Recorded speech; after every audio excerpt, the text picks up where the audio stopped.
ನೋಡಿಕೊಳ್ಳಿರಿ. ಆಲಯದ ಸುತ್ತಲೂ ಕೂಡ ನಿಮ್ಮ ದೂತರಿಂದ ಕಾವಲಿರಿಸಿರಿ. ಆದಿಯು ಅಂತ್ಯವು ನೀವೇ ಆಗಿದ್ದು ಕೈ ಹಿಡಿದು ನಡೆಸಿರಿ ಎಂಬುದಾಗಿ ಯೇಸು ಸ್ವಾಮಿಯವರು ಮೊದಲ ನಾಮದಲ್ಲಿ ಬೇಡಿಕೊಳ್ಳುತ್ತೇವೆ.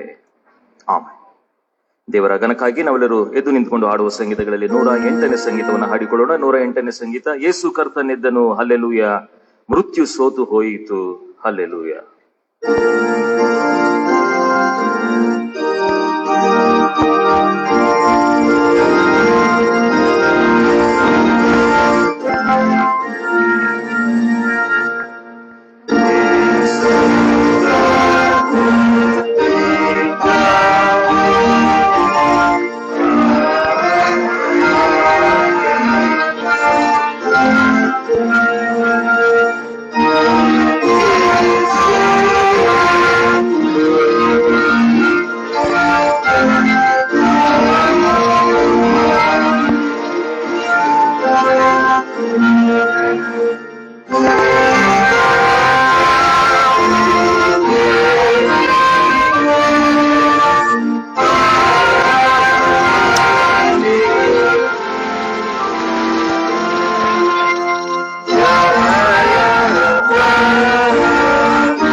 ಸಭೆಯವರಿಗೆ ಒಂದು ಪ್ರಕಟಣೆ. ಆಲಯದಲ್ಲಿರುವಂತವರೆಲ್ಲರೂ ಕೂಡ ನೀವು ಮಾಸ್ಕ್ ಗಳನ್ನ ಧರಿಸುವಂತೆ ನಾನು ಕೇಳುತ್ತೇನೆ. ಕಡ್ಡಾಯವಾದಂತಹ ರೀತಿಯಲ್ಲಿ ಮಾಸ್ಕ್ ಗಳನ್ನ ಧರಿಸಿ ದಯವಿಟ್ಟು. ಮತ್ತು ಒಂದು ಬೆಂಚಿನಲ್ಲಿ 3 ಜನರು ಮಾತ್ರ ನೀವು ಕುಳಿತುಕೊಳ್ಳುವಂತೆ ಅವಕಾಶ ಉಂಟು. ಆದ್ರಿಂದ ಇನ್ಸ್ಪೆಕ್ಷನ್ಗೆ ಬರೋದ್ರೊಳಗಾಗಿ ಎಲ್ಲರೂ ಕೂಡ 4 ಜನ ಇದ್ದಿದ್ದ ಪಕ್ಷದಲ್ಲಿ ದಯವಿಟ್ಟು ಹೊರಗಡೆ ಸ್ಥಳಾವಕಾಶ ಉಂಟು. ನೀವು ಹೊರಗಡೆ ಸಮಾಧಾನದಿಂದ ಕುಳಿತುಕೊಳ್ಳಬಹುದು. ಆಲಯದ ಒಳಭಾಗದಲ್ಲಿ ಒಂದು ಬೆಂಚಿನಲ್ಲಿ 3 ಜನರು ಮಾತ್ರ ನೀವು ಕುಳಿತುಕೊಂಡಿರಬೇಕೆಂಬುದಾಗಿ ನಾನು ಪ್ರೀತಿಯಿಂದ ನಾನು ಕೇಳಿಕೊಳ್ಳುತ್ತೇನೆ.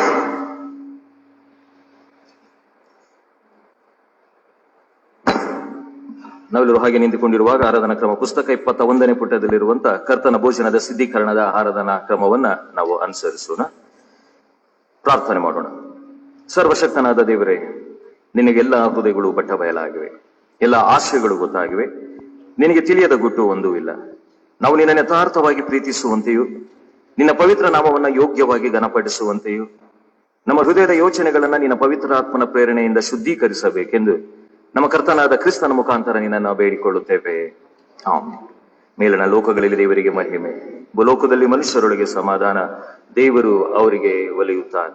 ಕರ್ತನೇ, ಪರಲೋಕದ ಅರಸನೇ, ಸರ್ವಶಕ್ತನಾದ ತಂದೆ ಆಗಿರುವ ದೇವರೇ, ನಾವು ನಿನ್ನ ಮಹಾಪ್ರಭಾವವನ್ನು ನೆನೆಸಿ ನಿನ್ನನ್ನು ಸ್ತುತಿಸುತ್ತೇವೆ, ನಿನ್ನನ್ನು ಕೊಂಡಾಡುತ್ತೇವೆ, ನಿನ್ನನ್ನು ಆರಾಧಿಸುತ್ತೇವೆ, ನಿನ್ನನ್ನು ಘನಪಡಿಸುತ್ತೇವೆ, ನಿನಗೆ ಕೃತಜ್ಞತಾ ಸ್ತೋತ್ರ ಸಲ್ಲಿಸುತ್ತೇವೆ. ಪ್ರಭುವೇ, ದೇವರ ಒಬ್ಬನೇ ಮಗನಾಗಿರುವ ಯೇಸು ಕ್ರಿಸ್ತನೇ, ಪ್ರಭುವಾಗಿರುವ ದೇವರೇ, ದೇವರು ನೇಮಿಸಿದ ಯಜ್ಞ ಪಶುವಾಗಿರುವ ಆತನೇ, ಲೋಕದ ಪಾಪವನ್ನು ಹೊತ್ತುಕೊಂಡು ಹೋಗುವ ದೇವಕುಮಾರನೇ ನಮ್ಮನ್ನು ಕರುಣಿಸು. ಲೋಕದ ಪಾಪವನ್ನು ಹೊತ್ತುಕೊಂಡು ಹೋಗುವ ಆತನೇ ನಮ್ಮ ವಿಜ್ಞಾಪನೆಯನ್ನೆಲ್ಲ ಆಲಿಸು. ತಂದೆಯಾದ ದೇವರ ಬಲಪಾರ್ಶ್ವದಲ್ಲಿ ಕೂತಿರುವ ಆತನೇ ನಮ್ಮನ್ನು ಕರುಣಿಸು. ನೀನೊಬ್ಬನೇ ಪವಿತ್ರನು, ನೀನೊಬ್ಬನೇ ಪ್ರಭು. ಕ್ರಿಸ್ತ, ನೀನೊಬ್ಬನೇ ಪವಿತ್ರ ಆತ್ಮನೊಂದಿಗೆ ಕೂಡಿ ತಂದೆಯಾದ ದೇವರ ಪ್ರಭಾವದಲ್ಲಿ ಮೌನತನಾಗಿದ್ದೀ. ಆಮೆನ್. ಬೇರೆ ದೇವರ ಪರಿಶುದ್ಧ ವಾಕ್ಯವನ್ನು ಕೇಳುವುದಕ್ಕೂ ಕರ್ತನ ದೇಹ ರಕ್ತಗಳನ್ನು ಸ್ವೀಕರಿಸುವುದಕ್ಕೂ ನಾವು ಕೂಡಿ ಬಂದಿದ್ದೇವೆ. ಆದ್ರಿಂದ ನಾವು ಮಾನಸಾಂತರದಿಂದಲೂ ನಂಬಿಕೆಯಿಂದಲೂ ದೇವರ ಸನ್ನಿಧಿಗೆ ಬರುವ ಹಾಗೆ ಆತನ ಕೃಪಾ ಸಹಾಯವನ್ನು ಕೋರುವವರಾಗಿ ನಾವು ಕುಳಿತುಕೊಂಡು ಮೌನವಾಗಿದ್ದು ನಮ್ಮನ್ನು ನಾವು ಪರೀಕ್ಷಿಸಿಕೊಳ್ಳೋಣ.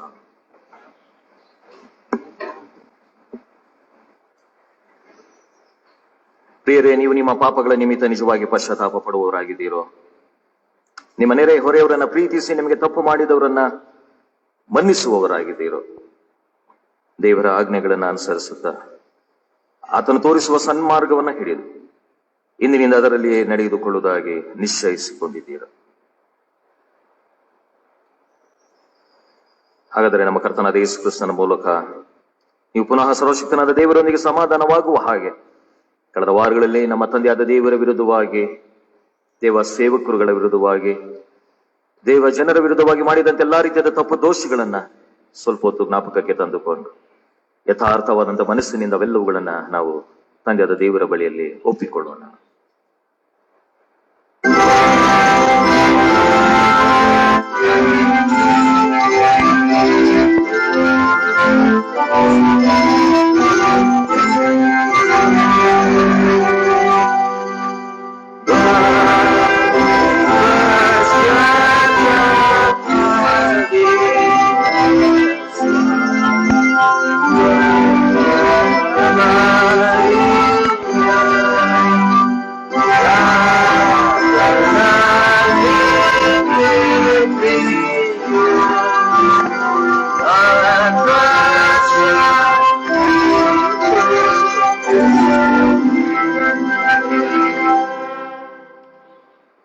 ನಾಲ್ಕನೇ ಪುಟದಲ್ಲಿರುವಂತಹ ಪಾಪದರಿಕೆಯನ್ನು ನಾವು ಒಟ್ಟಾಗಿ ಹೇಳಿಕೊಳ್ಳೋಣ.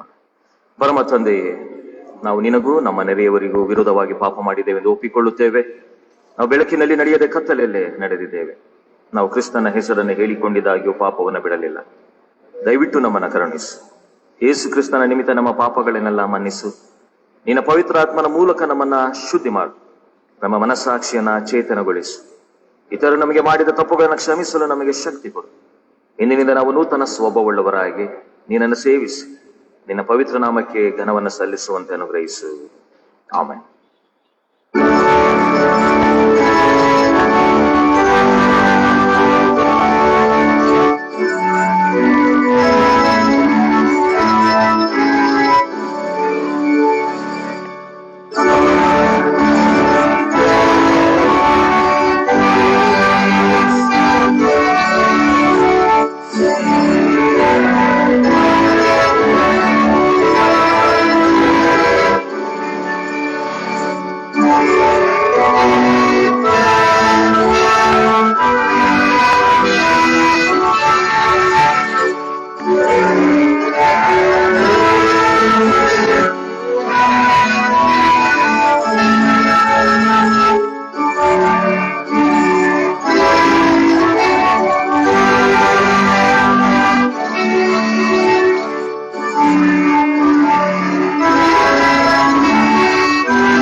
ತಂದೆಯು ಸರ್ವಶಕ್ತನೂ ಆಗಿರುವ ದೇವರು ತನ್ನ ಕಡೆಗೆ ಪೂರ್ಣ ಮಾನಸಾಂತರದಿಂದಲೂ ಯಥಾರ್ಥವಾದ ನಂಬಿಕೆಯಿಂದಲೂ ತಿರುಗಿಕೊಂಡು ತಮ್ಮ ಸಹೋದರ ಸಹೋದರಿಯರು ತಮಗೆ ಮಾಡಿದ ತಪ್ಪುಗಳನ್ನು ಕ್ಷಮಿಸಿದವರೆಲ್ಲರಿಗೆ ಪಾಪ ಕ್ಷಮೆಯನ್ನು ಕೊಡುತ್ತೇನೆಂದು ತನ್ನ ಅಪಾರ ಕರುಣೆಯಿಂದ ವಾಗ್ದಾನ ಮಾಡಿದ್ದಾನೆ.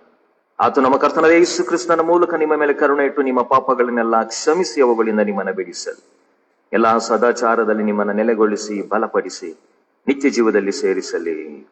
ಆಮೆನ್. ದೇವರಿಗೆ ಸ್ತೋತ್ರ. ಕರ್ತನು ನಿಮ್ಮೊಂದಿಗಿರಲಿ. ಪತ್ರಿಕಾ ಪಾರಣವನ್ನ ಕೇಳಿಸಿಕೊಳ್ಳೋಣ.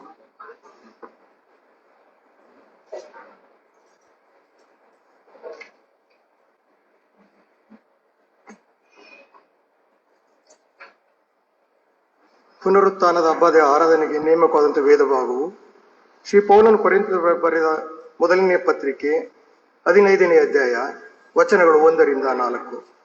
ಶ್ರೀ ಪೌಲನು ಕೊರಿಂಥದವರಿಗೆ ಬರೆದ ಮೊದಲನೇ ಪತ್ರಿಕೆ 15ನೇ ಅಧ್ಯಾಯ ವಚನಗಳು 1-4. ಸತ್ತವರು ಜೀವಿತರಿಗೆ ಎದ್ದು ಬರುವುದನ್ನು ಕುರಿತದ್ದು, ಕ್ರಿಸ್ತನು ಎದ್ದು ಬಂದನೆಂಬುದಕ್ಕೆ ಸಾಕ್ಷಿಗಳು. ಸಹೋದರರೇ, ನಾನು ನಿಮಗೆ ತಿಳಿಸಿದ ಸುವಾರ್ತೆಯನ್ನು ನಿಮ್ಮ ನೆನಪಿಗೆ ತರುತ್ತೇನೆ. ನೀವು ಅದನ್ನು ಸ್ವೀಕರಿಸಿದಿರಿ, ಅದರಲ್ಲಿ ನಿಂತಿದ್ದೀರಿ. ನಾನು ಯಾವ ಸಂಗತಿಯನ್ನು ಹೇಳಿ ನಿಮಗೆ ಸುವಾರ್ತೆಯನ್ನು ಸಾರಿದನೋ ನೀವು ಅದನ್ನು ಗಟ್ಟಿಯಾಗಿ ಹಿಡುಕೊಂಡರೆ ಮತ್ತು ನಿಮ್ಮ ನಂಬಿಕೆ ನಿರಾಧಾರವಾಗದ ಪಕ್ಷಕ್ಕೆ ಆ ಸುವಾರ್ತೆ ನಿಮಗೆ ರಕ್ಷಣೆ ಆಗುತ್ತದೆ. ನಾನು ನಿಮಗೆ ತಿಳಿಸಿದ ಮೊದಲನೆಯ ಸಂಗತಿಗಳೊಳಗೆ ಒಂದು ಸಂಗತಿ ನಿಮಗೆ ತಿಳಿಸಿಕೊಟ್ಟೆನು, ಅದು ನಾನು ಸಹ ಕಲಿತುಕೊಂಡದ್ದೇ.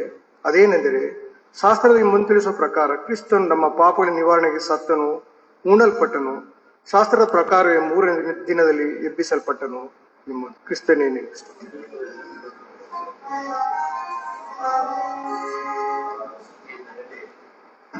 75ನೇ ಸಂಕೀರ್ತನೆ ನಾವು ಹಾಡಿಕೊಳ್ಳೋಣ. 75ನೇ ಸಂಕೀರ್ತನೆ. ಯೇಸು ಕರ್ತನು ಎದ್ದಾನೆ, ಯೇಸು ಕ್ರಿಸ್ತ.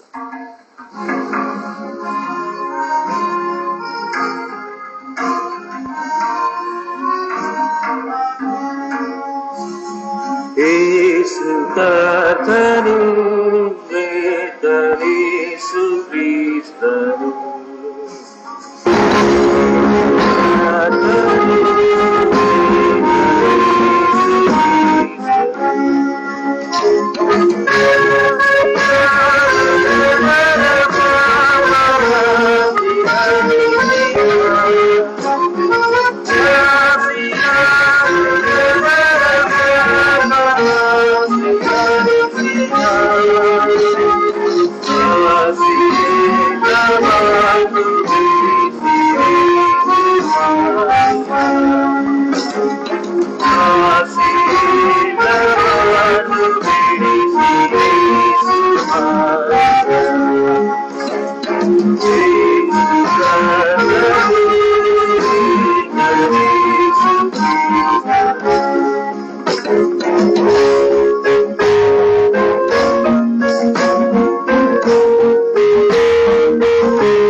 ನಾವು ಎದ್ದು ನಿಂತುಕೊಂಡು ಸುವಾರ್ಥ ಪಾಠವನ್ನ ಕೇಳಿಸೋಣ.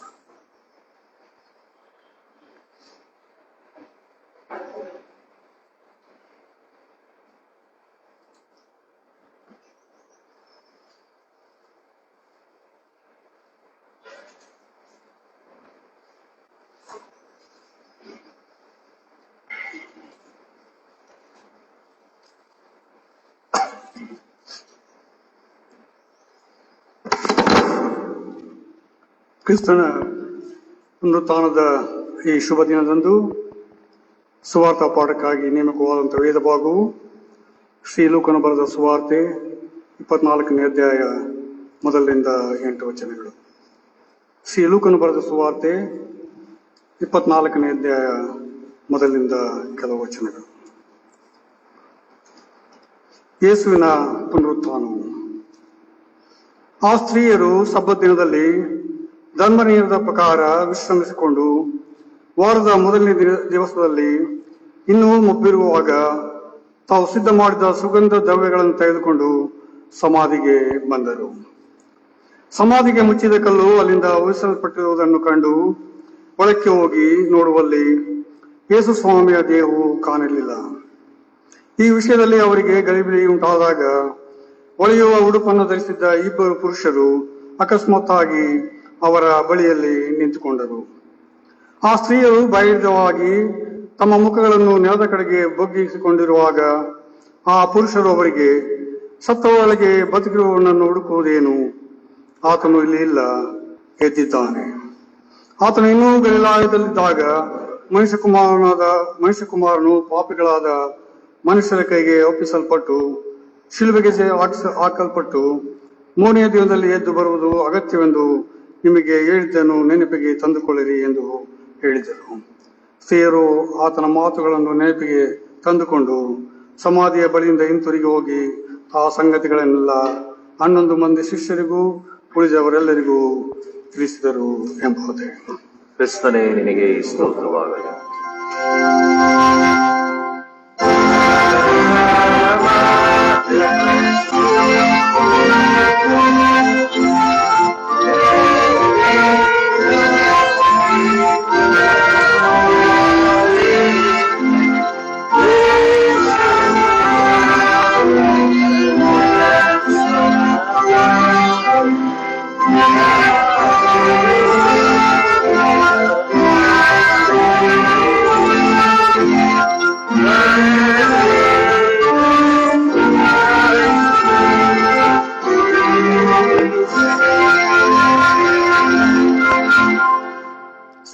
ಕುಳಿತುಕೊಳ್ಳಿರಿ.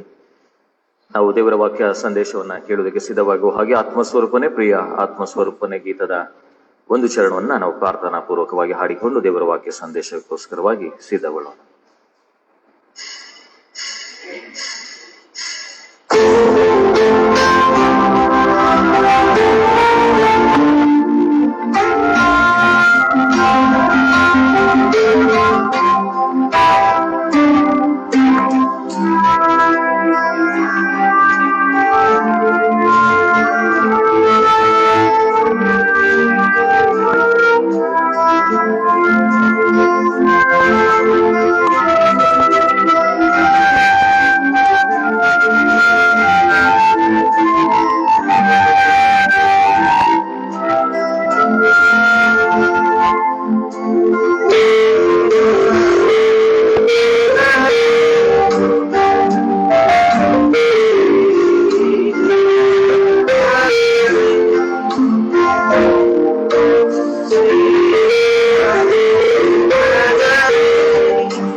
ಪ್ರಾರ್ಥನೆ ಮಾಡೋಣ.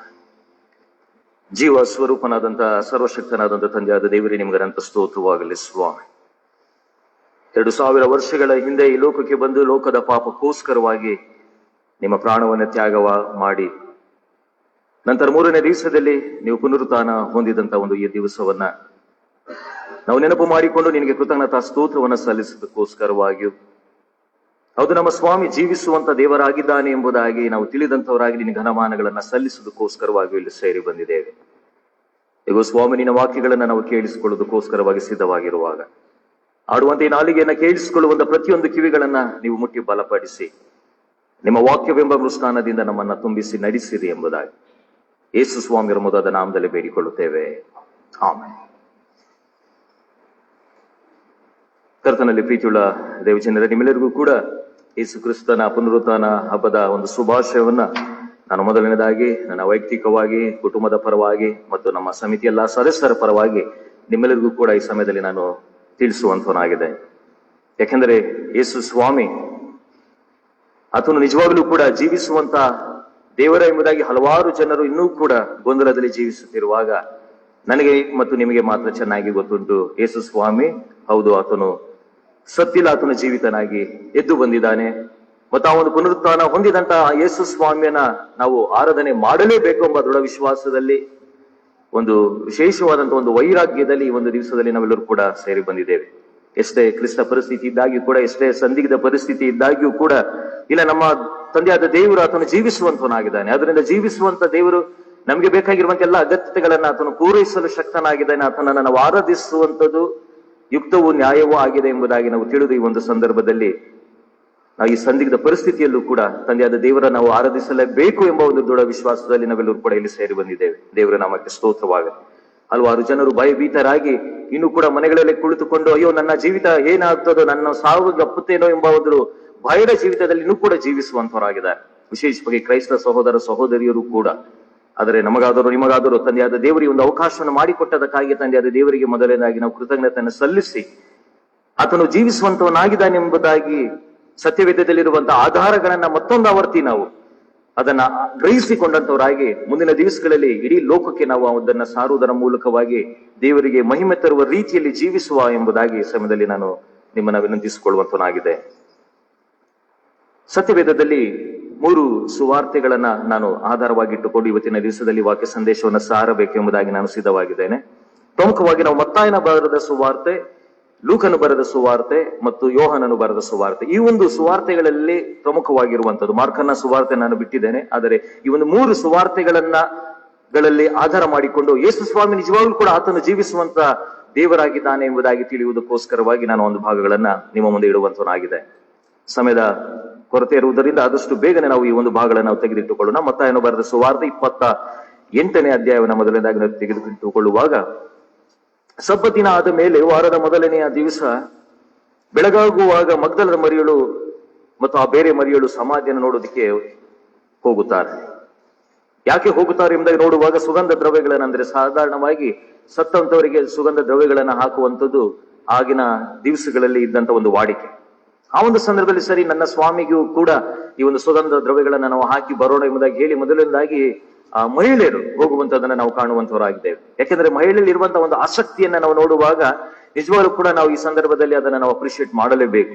ಯಾಕೆಂದ್ರೆ ಪುರುಷರಿಗೂ ಕೂಡ ಇಲ್ಲ ಎಂಬುದಾಗಿ ಅಲ್ಲ, ಆದರೆ ಹೆಚ್ಚಿನಂತ ಅಂಶ ನಾವು ಮಹಿಳೆಯರಲ್ಲಿ ಒಂದು ಆಸಕ್ತಿಯನ್ನ ನೋಡುತ್ತೇವೆ.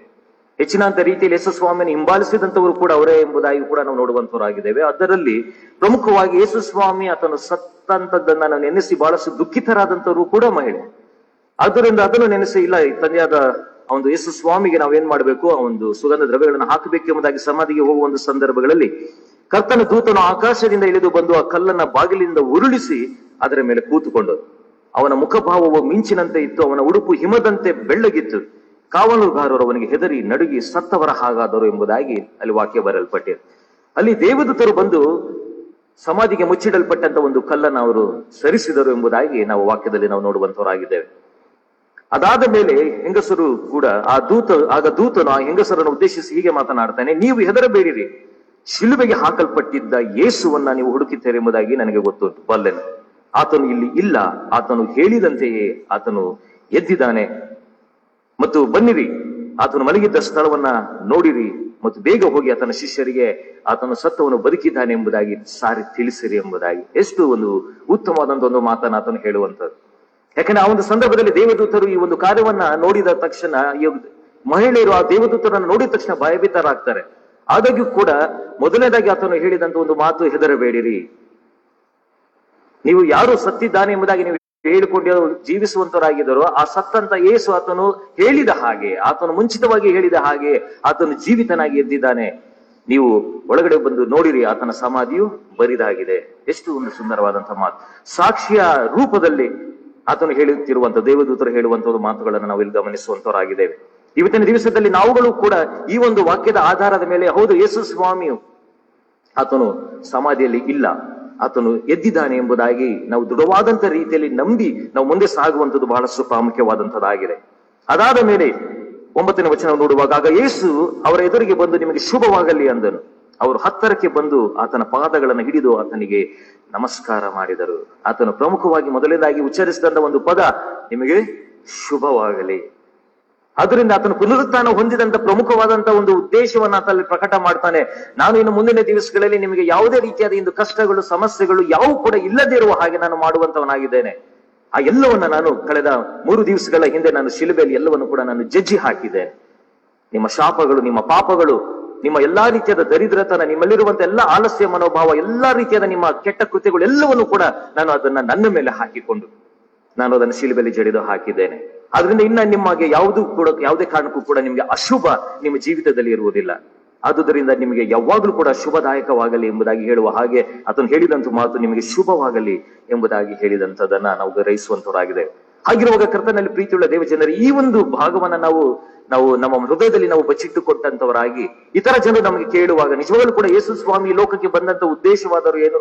ನೀವು ಇವತ್ತಿನ ದಿವಸದಲ್ಲಿ ಯೇಸು ಸ್ವಾಮಿ ಒಂದು ಪುನರುತ್ಥಾನ ಹಬ್ಬವನ್ನ ನೀವು ಆಚರಿಸ್ತಾ ಇದ್ದಾರಲ್ಲ, ಅದರ ಪ್ರಮುಖ ಉದ್ದೇಶ ಏನು ಎಂಬುದಾಗಿ ಹೇಳುವಾಗ, ನಮ್ಮೆಲ್ಲರ ಒಂದು ಪಾಪಗಳಿಗೋಸ್ಕರವಾಗಿ ಆತನು ಶಿಲುಬೆಗೆ ಆತನು ಮರಣವನ್ನು ಹೊಂದಿದಂಥದ್ದು ಸತ್ಯ, ಆತನು ಸತ್ತಂತದ್ದು ಸತ್ಯ. ಅದೇ ಪ್ರಕಾರವಾಗಿ ಆತನು 3ನೇ ದಿವಸದಲ್ಲಿ ಆತನು ಎದ್ದಂಥದ್ದು ಕೂಡ ಸತ್ಯ. ಇದನ್ನು ನಾವು ಘಂಟಾಘೋಷವಾದಂತ ರೀತಿಯಲ್ಲಿ ನಾವು ಲೋಕಕ್ಕೆ ಸಾರುವಂತ ಒಂದು ವಿಶೇಷ ಒಂದು ಜವಾಬ್ದಾರಿನ ಯೇಸು ಸ್ವಾಮಿ ನಮಗೆ ದಯಪಾಲಿಸಿಕೊಟ್ಟಿದ್ದಾನೆ. ಆ ಒಂದು ಸಂದರ್ಭದಲ್ಲಿ ಆತನು ಆ ಒಂದು ಮಹಿಳೆಯರು ಆತನನ್ನ ನೋಡಿದ ತಕ್ಷಣ ಆತನಿಗೆ ಸಾಷ್ಟಾಂಗ ನಮಸ್ಕಾರಗಳನ್ನ ಮಾಡ್ತಾರೆ. ಹೌದು ಸ್ವಾಮಿ, ನೀನು ಜೀವಿತನಾಗಿ ಎದ್ದಂಥವನಾಗಿದೆ ಎಂಬುದಾಗಿ ಹೇಳಿ ಅದನ್ನ ದೃಢವಾದಂತ ರೀತಿಯಲ್ಲಿ ನಂಬಿ ನಂತರ ಹೋಗುವಂಥದ್ದು. ಆದರೆ ಅವರು ಹೋಗುತ್ತಿರುವಾಗ ಕಾವಲುಗಾರರಲ್ಲಿ ಕೆಲವರು ಪಟ್ಟಣದೊಳಗೆ ಬಂದು 11ನೇ ವಚನದಿಂದ ನಡೆದ ಸಂಗತಿಗಳನ್ನೆಲ್ಲ ಮಹಾಯಾಜಕರಿಗೆ ತಿಳಿಸ್ತಾರೆ. ಹೋಗಿ ಕಳೆದ ದಿವಸದಲ್ಲಿ 3 ದಿವಸಗಳ ಹಿಂದೆ ನಾವು ಸಾಯಿಸಿದಂತ ಯೇಸು ಎಂಬುವ ಆತನು ಆ ಒಂದು ಸಮಾಧಿಯಲ್ಲಿ ಇಲ್ಲ ಎಂಬ ವಾರ್ತೆಯನ್ನು ಅಲ್ಲಿಗೆ ತಿಳಿಸಿಕೊಡುವಾಗ ಆ ಹಿರಿಯರು ಮಹಾಯಾಜಕರೆಲ್ಲರೂ ಏನ್ ಮಾಡ್ತಾರೆ, ಕೂಡಿಕೊಂಡು ಆಲೋಚನೆಗಳನ್ನ ಮಾಡಿಕೊಂಡು ಆ ಸಿಪಾಯಿಗಳಿಗೆ ಹಣವನ್ನು ಕೊಟ್ಟು ಅವನ ಶಿಷ್ಯರ ರಾತ್ರಿಯಲ್ಲಿ ಬಂದು ಅವರನ್ನು ನಿದ್ದೆ ಮಾಡುತ್ತಿರುವಾಗ ಅವನನ್ನು ಕದ್ದುಕೊಂಡು ಹೋದರು ಎಂಬುದಾಗಿ ನೀವು ಹೇಳಿರಿ ಎಂಬುದಾಗಿ ಅವರಿಗೆ ಲಂಚವನ್ನ ಕೊಡ್ತಾರೆ. ಅಲ್ಲಿದ್ದಂತ ಜನರಿಗೆ ಸಿಪಾಯಿಗಳಿಗೆ ಲಂಚವನ್ನು ಕೊಟ್ಟು ನೀವು ರೀತಿಯಾದ ಒಂದು ಕಾರ್ಯಗಳನ್ನು ನೀವು ಮಾಡಬೇಕು ಎಂಬುದಾಗಿ ಹೇಳುವಾಗ ಆ ಒಂದು ಸಿಪಾಯಿಗಳು ಕೂಡ ಅದೇ ಕಾರ್ಯವನ್ನ ಮಾಡ್ತಾರೆ. ಅವರು ಹೋಗಿ ಲಂಚವನ್ನ ಸ್ವೀಕಾರ ಮಾಡಿ, ಯಾಕಂದ್ರೆ ನಾನು ಮತ್ತು ನನ್ನ ಕುಟುಂಬ ಯಾವಾಗಲೂ ಕೂಡ ಸಂತೋಷದಿಂದ ಜೀವಿಸಬಹುದು ಎಂಬ ಉದ್ದೇಶದಿಂದ ಹಣವನ್ನ ಅವರು ಸ್ವೀಕಾರ ಮಾಡಿ ಅವ್ರೇನ್ ಮಾಡ್ತಾರೆ, ಜನರಿಗೆ ಸಾರಿ ತಿಳಿಸಲಿಕ್ಕೆ ಮುಂದಾಗ್ತಾರೆ. ಅದರಿಂದ 14ನೇ ವಚನ ನೋಡುವಾಗ ಆ ಸುದ್ದಿ ದೇಶಾಧಿಪತಿಯ ಕಿವಿಗೆ ಬಿದ್ದರೆ ಅವನು ಸಮಾಧಾನ ಪಡಿಸಿ ನಿಮಗೆ ಭಯವಿಲ್ಲದ ಹಾಗೆ ಮಾಡ್ತಾನೆ ಅಂದರು. ಅದರಿಂದ ಇವರು ಆ ಹಣವನ್ನು ತೆಗೆದುಕೊಂಡು ತಮಗೆ ಹೇಳಿಕೊಟ್ಟ ಹಾಗೆ ಮಾಡಿದರು. ಆ ಮಾತು ಇಂದಿನವರೆಗೂ ಕೂಡ ಯೆಹೂದ್ಯರಲ್ಲಿ ಹಬ್ಬಿದೆ. ಇಂದು ಕೂಡ ಹಲವಾರು ಜನರು ಆ ಸಿಪಾಯಿಗಳ ಮಾತುಗಳಿಗೆ ಕಿವಿಗೊಡುತ್ತಾರೆ ಹೊರತು ಆದರೆ ಶಿಷ್ಯರು ಹೇಳಿದಂತ ಮಾತುಗಳಿಗಾಗಲಿ ಅಥವಾ ದೇವದೂತರು ಹೇಳಿದಂತ ಮಾತುಗಳಿಗೆ ಜನರು ಕಿವಿಗೊಟ್ಟಿಲ್ಲ. ಅದರಿಂದ ಹಲವಾರು ಜನರು ಹೇಳುವಂತ ಮಾತುಗಳು ಇದೆ. ಯಾಕೆಂದರೆ ಹಲವಾರು ಜನರು ಯೇಸು ಸ್ವಾಮಿ ಸತ್ತಿಲ್ಲ, ಆತನು ಸತ್ಯವನಾಗಿದ್ದಾನೆ ಅಷ್ಟೇ, ಆತನು ಜೀವಿತನಾಗಿ ಎದ್ದು ಬರಲಿಲ್ಲ. ಸಿಪಾಯಿಗಳು ಹೇಳುವಂತ ಮಾತಿಗೆ ಆಧಾರದ ಮೇಲೆ ಶಿಷ್ಯರೆಲ್ಲರೂ ಕೂಡ ಆತನನ್ನು ಕರೆದುಕೊಂಡು ಹೋಗಿ ಮತ್ತೊಂದು ಕಡೆ ಆತನ ಹೂಣಿಟ್ಟಿದ್ದಾರೆ ಎಂಬುದಾಗಿ ಹೇಳುವಂತ ಪದ್ಧತಿ ಈಗಲೂ ಕೂಡ ಇದೆ ಎಂಬುದಾಗಿ.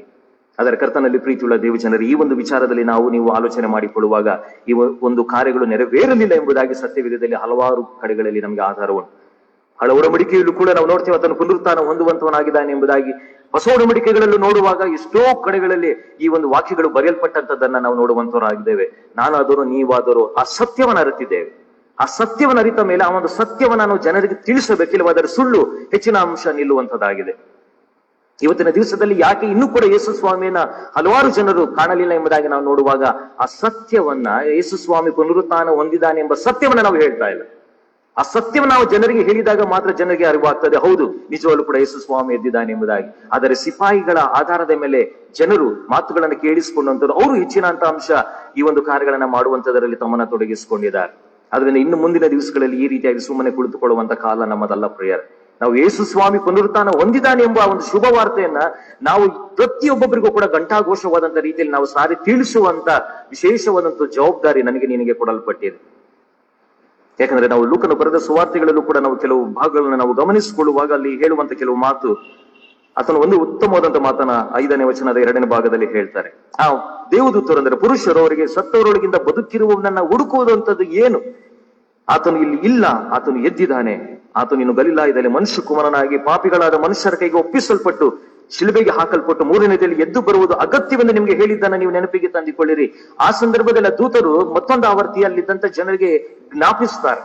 ಕಳೆದ ದಿವಸಗಳಲ್ಲಿ ಯೇಸು ಸ್ವಾಮಿ ಆತನು ಹೇಳಿದ್ದನಲ್ಲ, ನಾನು 3ನೇ ದಿವಸದಲ್ಲಿ ಎದ್ದು ಮತ್ತೊಂದು ಆವರ್ತಿ ನಾನು ಪುನರುತ್ಥಾನ ಹೊಂದಿ ಜೀವಿತನಾಗಿ ಬರ್ತೇನೆ ಎಂಬುದಾಗಿ. ನೀವು ಆ ಒಂದು ವಾಕ್ಯಗಳನ್ನು ಈಗಾಗಲೇ ಮರೆತು ಬಿಟ್ಟಿದ್ದಾರೆ. ಬರೀ ಒಂದು 3 ದಿವಸದಲ್ಲೇ ಆ ಕಾರ್ಯಗಳನ್ನ ನೀವು ಮಾಡಿದ್ದೀರಲ್ಲ ಎಂಬುದಾಗಿ ಹೇಳಿ ಅವರಿಗೆ ಆ ಒಂದು ಕಾರ್ಯವನ್ನ ಜ್ಞಾಪಕಕ್ಕೆ ತರುವಂತವನಾಗಿದ್ದಾನೆ ಎಂಬುದಾಗಿ ನಾವು ನೋಡುವಂತವರಾಗಿದ್ದೇವೆ. ಯಾಕೆಂದ್ರೆ ಹಾಗೆ ಮುಂದೆ ನೋಡುವಾಗ ಎಷ್ಟು ಜಡತ್ವ ಇತ್ತು ಮನುಷ್ಯರಲ್ಲಿ ಎಂಬುದಾಗಿ ನೋಡುವಾಗ ಇಷ್ಟೆಲ್ಲ ಕಾರ್ಯಗಳು ನೆರವೇರಿತ್ತಾದಾಗ್ಯೂ ಕೂಡ ಜನರಿಗೆ ಒಂದು ರೀತಿಯಾದ ಗೊಂದಲ, ಒಂದು ರೀತಿಯಾದ ಡೌಟ್. ಏನಂತ ಡೌಟ್ ಎಂಬುದಾಗಿ ನೋಡುವಾಗ ನಿಜವಾಗಲೂ ಕೂಡ ಇದು ಸಾಧ್ಯನಾ ಎಂಬುದಾಗಿ. ಯೇಸು ಸ್ವಾಮಿ ಜೀವಿತನಾಗಿ ಇದ್ದಂತ ಸಂದರ್ಭದಲ್ಲಿ ಸತ್ತವರನ್ನ ಎಬ್ಬಿಸಿದಂತದನ್ನ ನೋಡಿದ್ದಾರೆ. ಲಾಜರನು ಸತ್ತು 3-4 ದಿವಸ ಆದಾಗ್ಯೂ ಕೂಡ ಕೊಳತಂತ ಒಂದು ದೇಹವನ್ನು ಕೂಡ ಯೇಸು ಸ್ವಾಮಿ ತಾನೆ ಆತನು ಉತ್ತಮವಾದಂತ ರೀತಿಯಲ್ಲಿ ಆತನು ಜೀವವನ್ನು ಕೊಡುವುದರ ಮೂಲಕವಾಗಿ ಎಬ್ಬಿಸಿದಂತದನ್ನ ನೋಡಿದ್ದಾರೆ. ಕಾಯಿಲೆಗಳಲ್ಲಿ, ರೋಗಗಳಲ್ಲಿ ಮತ್ತು ಆಗದೇ ಇರುವಂತ ಕಾರ್ಯಗಳು 30 ವರ್ಷದಿಂದ 40 ವರ್ಷದಿಂದ ಇದ್ದಂತ ರೋಗಗಳೆಲ್ಲವನ್ನು ಕೂಡ ಆತನು ಪರಿಹರಿಸಿದಂತದನ್ನ ನೋಡಿದ್ದಾರೆ. ದೆವ್ವಗಳನ್ನ ಬಿಡಿಸಿದಂತದನ್ನ ನೋಡಿದ್ದಾರೆ. ಎಲ್ಲವೂ ಕೂಡ ಇವರ ಕಣ್ಣ ಮುಂದೆ ಉಂಟು. ಅದನ್ನ ಕಣ್ಣಲ್ಲಿ ಅವರು ನೋಡಿದಂತದನ್ನ ಇದ್ದಾಗ್ಯೂ ಕೂಡ ಕೆಲವು ಸಂದರ್ಭದಲ್ಲಿ ಈ ಒಂದು ಸಂಗತಿಗಳು ಎದುರಾಗುವಾಗ ಅವ್ರಿಗೆ ಏನಾಗ್ತದೆ, ಒಂದು ರೀತಿಯಾದ ಗೊಂದಲ ಆಗ್ತದೆ. ಇದು ನಿಜವಾಗಲೂ ಕೂಡ ಸಾಧ್ಯನಾ ಎಂಬುದಾಗಿ. ಒಂದು ಕಡೆ ಅವರಿಗೆ ಉಂಟು, ಹೌದು ಇದು ಸಾಧ್ಯವಾಗಬಹುದೇನೋ ಎಂಬುದಾಗಿ. ಆದರೆ ಯೇಸು ಸ್ವಾಮಿನ ನೋಡುವವರೆಗೂ ಕೂಡ ಕೆಲವು ಸಂದರ್ಭದಲ್ಲಿ ಅದನ್ನು ನಂಬಲಿಕ್ಕೆ ಸಾಧ್ಯವಿಲ್ಲ ಎಂಬುದಾಗಿ.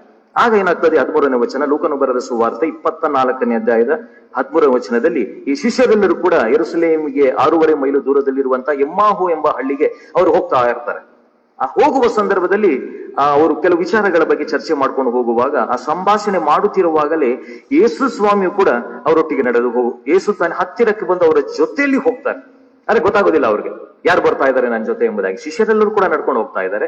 ನಡ್ಕೊಂಡು ಹೋಗುವ ಸಂದರ್ಭದಲ್ಲಿ ಯೇಸು ಸ್ವಾಮಿ ಕೂಡ ಅವರ ಜೊತೆ ನಡ್ಕೊಂಡು ಹೋಗ್ತಾ ಇದ್ದಾನೆ. ನಡ್ಕೊಂಡು ಹೋಗುವ ಅವ್ರಿಗೆ ಗೊತ್ತಾಗೋದಿಲ್ಲ.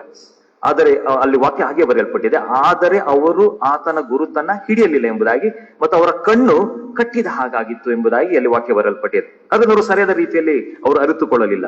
ಹಾಗಾಗಿ ಯೇಸು ಸ್ವಾಮಿ ಒಂದು ಪ್ರಶ್ನೆಗಳನ್ನ ಕೇಳ್ತಾರೆ, ನೀವು ಯಾವ ವ್ಯಕ್ತಿಗಳ ಬಗ್ಗೆ ನೀವು ಚರ್ಚೆ ಮಾಡ್ತಾ ಇದ್ದೀರಾ ಎಂಬುದಾಗಿ ಒಂದು ಕ್ವಶನ್ ಆ ಶಿಷ್ಯರಿಗೆ ಕೇಳ್ಕೊಂಡು ಹೋಗ್ತಾ ಇರುವಾಗ, ಆ ಒಂದು ಶಿಷ್ಯರು 19ನೇ ವಚನ, ಅದಕ್ಕೆ ಅವರು ನಜರೇತಿನವನಾದ ಯೇಸುವಿನ ಸಂಗತಿಗಳನ್ನ ನಾವು ಮಾತನಾಡ್ತಾ ಇದ್ದೇವೆ. ಯೇಸು ಸ್ವಾಮಿ ಅಲ್ಲೇ ಇದ್ದಾರೆ. ಅದು ಹೇಳುವಂಥದ್ದು ನಾವು ಯೇಸು ಸ್ವಾಮಿಯ ಬಗ್ಗೆ ಮಾತನಾಡ್ತಾ ಇದ್ದೇವೆ. ಮುಂದೆ ಮತ್ತು ಮನುಷ್ಯರ ಮುಂದೆ ಕೃತ್ಯದಲ್ಲಿಯೂ ಮಾತಿನಲ್ಲಿಯೂ ಸಮರ್ಥನಾದ ಪ್ರವಾದಿ ಆತನಾಗಿದ್ದನು. ಆತನನ್ನ ಮಹಾಯಾಜಕರು ಮತ್ತು ಅಧಿಕಾರಿಗಳು ಮರಣದಂಡನೆಗೆ ಒಪ್ಪಿಸಿಕೊಟ್ಟು ಶಿಲುಬೆ ಹಾಕಿದರು ಎಂಬುದಾಗಿ ಯೇಸು ಸ್ವಾಮಿಗೆನೆ ಅಲ್ಲಿದಂದ ಶಿಷ್ಯರು ಹೇಳ್ಕೊಂಡು ಹೋಗ್ತಾ ಇದ್ದಾರೆ. ಆಗ ನನ್ಗನ್ಸದ ಯೇಸು ಸ್ವಾಮಿ ನಕ್ಕಿದಿರಬಹುದು, ಅಯ್ಯೋ ನನ್ನ ಶಿಷ್ಯರೇ ನನ್ನ ಜೊತೆಗೆ ಇದ್ರಲ್ಲಪ್ಪ, ನನ್ನ ಜೊತೆಗೆ ಎಲ್ಲ ಕಾರ್ಯಗಳನ್ನ ಮಾಡಿದ್ರಲ್ಲ, ಇಷ್ಟಾದಾಗ್ಯೂ ಕೂಡ ನೀವು ಇನ್ನೂ ಕೂಡ ನನ್ನನ್ನು ಅರಿಯದ ಹಾಗೆ ನೀವು ಜೀವನ ಮಾಡ್ತಾ ಇದ್ದೀರಾ ಎಂಬುದಾಗಿ ಇವತ್ತಿನ ದಿವಸ ನನ್ನನ್ನ ನಿನ್ನನ್ನ ನೋಡಿ ಆ ರೀತಿಯಾಗಿ ಯೇಸು ಸ್ವಾಮಿ ಹಾಸ್ಯಾಸ್ಪದವಾಗಿ ನನ್ನನ್ನ ನೋಡಿ ನಗಬಾರದು ಪ್ರೇಯರ್. ಯಾಕಂದ್ರೆ ನಾವು ದೃಢವಾದ ಒಂದು ನಂಬಿಕೆಯಲ್ಲಿ, ನಾವು ನಿರೀಕ್ಷೆಯಲ್ಲಿ ನಾವು ಲೋಕದಲ್ಲಿ ಜೀವನವನ್ನು ಮಾಡಬೇಕು. ಯೇಸು ನಮ್ಮ ಜೊತೆಗಿದ್ದಾಗ್ಯೂ ಕೂಡ ಕೆಲವು ಸಮಯದಲ್ಲಿ ಹೌದು ಯೇಸು ಸ್ವಾಮಿ ನನ್ನ ಜೊತೆಗಿದ್ದಾನೆಂಬ ಒಂದು ಪ್ರಶ್ನಾರ್ಥಕವಾದಂತಹ ಒಂದು ಜೀವಿತದಲ್ಲಿ ಲೋಕದಲ್ಲಿ ಜೀವನವನ್ನು ಮಾಡಿದ್ರೆ ನಾವೇನ್ ಮಾಡ್ತೇವೆ, ಎರಡು ದೋಣಿಯಲ್ಲಿ ಪ್ರಯಾಣ ಮಾಡಿದ ಹಾಗಾಗ್ತದೆ. ನಾವು ಆ ಕಡೆ ಲೋಕದಲ್ಲಿ ಇರ್ತೇವೆ, ಈ ಕಡೆ ಹೌದಾ ಇಲ್ವಾ ಎಂಬುದಾಗಿ ಸರಿಯಾಗಿ ಗೊತ್ತಿಲ್ಲ ಎಂಬುದಾಗಿ ನಾವು ಈ ದೋಣಿಯಲ್ಲೂ ಇರ್ತೇವೆ. ಎರಡು ದೋಣಿಯಲ್ಲೂ ಪ್ರಯಾಣ ಮಾಡುವಾಗ ಕೆಲವು ಸಮಯದಲ್ಲಿ ಒಂದು ದೋಣಿ ಈ ಕಡೆ ಹೋಗ್ತದೆ, ಮತ್ತೊಂದು ದೋಣಿ ಹೀಗೆ ಹೋಗ್ತದೆ, ಮಧ್ಯದಲ್ಲಿರುವಂತ ನೀವು ಕೆಳಗೆ ಕುಸಿದು ಬೀಳ್ತೀರಾ. ಆ ರೀತಿಯಾದ ಜೀವಿತಕ್ಕೆ ನಮ್ಮನ್ನು ಸಮರ್ಪಿಸಿಕೊಡುವಂಥದ್ದು ಬೇಡ. ನಾವು ನಂಬಬೇಕು ಅಂದ್ರೆ ದೃಢವಾದಂತ ರೀತಿಯಲ್ಲಿ ನಂಬಬೇಕು. ಅದಕ್ಕೆ ವಾಕ್ಯದಲ್ಲಿ ಆಧಾರ ಉಂಟು. ವಾಕ್ಯದ ಆಧಾರ ಇರುವುದರಿಂದ ನಾವು ಧೈರ್ಯವಾಗಿ ಜನರಿಗೆ ಹೇಳಬಹುದು, ಹೌದು ಯೇಸು ಸ್ವಾಮಿ ಆತನು ಪುನರುತ್ಥಾನ ಹೊಂದಿ ಎದ್ದಿದ್ದಾನೆ ಎಂಬ ದೃಢ ವಿಶ್ವಾಸದಲ್ಲಿ ನಂಬಿಕೆ ನಾವು ಹೇಳುವಾಗ ಮಾತ್ರ ಜನರು ನನ್ನನ್ನು ಸ್ವೀಕಾರ ಮಾಡ್ತಾರೆ. ಅದೇ ಎಲ್ಲದಕ್ಕಿಂತ ಮಿಗಿಲಾಗಿ ಯೇಸು ಸ್ವಾಮಿ ನನ್ನ ಜೊತೆಗೆ ಇದ್ದು ಲೋಕದಲ್ಲಿ ಜೀವಿಸುತ್ತಿರುವಾಗ ಆತನು ಕೂಡ ಅದನ್ನ ಇಲ್ಲ, ನನ್ನ ಮಗನು ನನ್ನ ಮಗಳು ನಿಜವಾಗ್ಲೂ ಕೂಡ ನನ್ನನ್ನ ಕಂಡುಕೊಂಡಂತವರಾಗಿದ್ದಾರೆ, ನಾನು ಎದ್ದಂತದ ಒಂದು ಶುಭ ವಾರ್ತೆಯನ್ನು ಅವರು ಘಂಟಾಘೋಷವಾಗಿ ಸಾರ್ತಾ ಇದ್ದಾರಲ್ಲ, ನಿಜವಾಗ್ಲೂ ಕೂಡ ನಾನು ಇವರನ್ನ ಆಶೀರ್ವದಿಸಬೇಕೆಂಬುದಾಗಿ ಹೇಳುವಂತ ಮಾತುಗಳನ್ನು ನಾವು ಕೇಳಿಸ್ಕೋಬಹುದು. ಆದರೂ ಆ ರೀತಿಗೆ ಮಾಡ್ಲಿಲ್ವಲ್ಲ, ಹಾಗಾಗಿ ಯೇಸು ಸ್ವಾಮಿಗೆ ಸಿಟ್ಟು ಬರ್ತದೆ. 25ನೇ ವಚನ ಅಲ್ಲೇನ್ ಹೇಳ್ತಾನೆ ನೋಡಿ ಯೇಸು ಸ್ವಾಮಿ, ಆತನವರಿಗೆ ಎಲ್ಲಾ ಬುದ್ಧಿ ಇಲ್ಲದವರೇ, ಪ್ರವಾದಿಗಳು ಹೇಳಿದೆಲ್ಲವನ್ನ ನಂಬುದವರಲ್ಲಿ ಮಂದ ಹೃದಯರೇ, ಕ್ರಿಸ್ತನು ಇಂಥ ಶ್ರಮಗಳನ್ನ ಅನುಭವಿಸಿ ತನ್ನ ಮಹಾಪದವಿಗೆ ಸೇರುವುದು ಅಗತ್ಯವಾಗಿತ್ತಲ್ಲವೇ ಎಂದು ಹೇಳಿ ಮೋಶೆಯ ಮತ್ತು ಎಲ್ಲಾ ಪ್ರವಾದಿಗಳ ಗ್ರಂಥಗಳು ಮೊದಲುಗೊಂಡು ಸಮಸ್ತ ಗ್ರಂಥಗಳಲ್ಲಿ ತನ್ನ ವಿಷಯವಾಗಿ ಸೂಚನೆಗಳನ್ನ ಅವರಿಗೆ ವಿವರಿಸಿದ ಅದನ್ನು ತಿಳಿಸ್ತಾನೆ. ಯಾಕಂದ್ರೆ ಮಂದ ಹೃದಯದರೆ, ಬುದ್ಧಿ ಇಲ್ದವ್ರೆ, ಎಷ್ಟು ಸಾರಿ ನಾನು ನಿಮಗೆ ವಾಕ್ಯಗಳನ್ನ ಸಾರಿದ್ದೇನೆ, ಎಷ್ಟು ಬಾರಿ ನಾನು ದೋಣಿಯಲ್ಲಿ ಕುಂತ್ಕೊಂಡು ಸಾರಿದ್ದೇನೆ, ಪರ್ವತ ಪ್ರಸಂಗಗಳಲ್ಲಿ ನಾನು ಸಾರಿದ್ದೇನೆ, ನಡೆದಾಡ್ಕೊಂಡು ಹೋಗುವಾಗ ನಾನು ನಿಮ್ಗೆ ವಾಕ್ಯಗಳನ್ನು ಹೇಳಿದ್ದೇನೆ.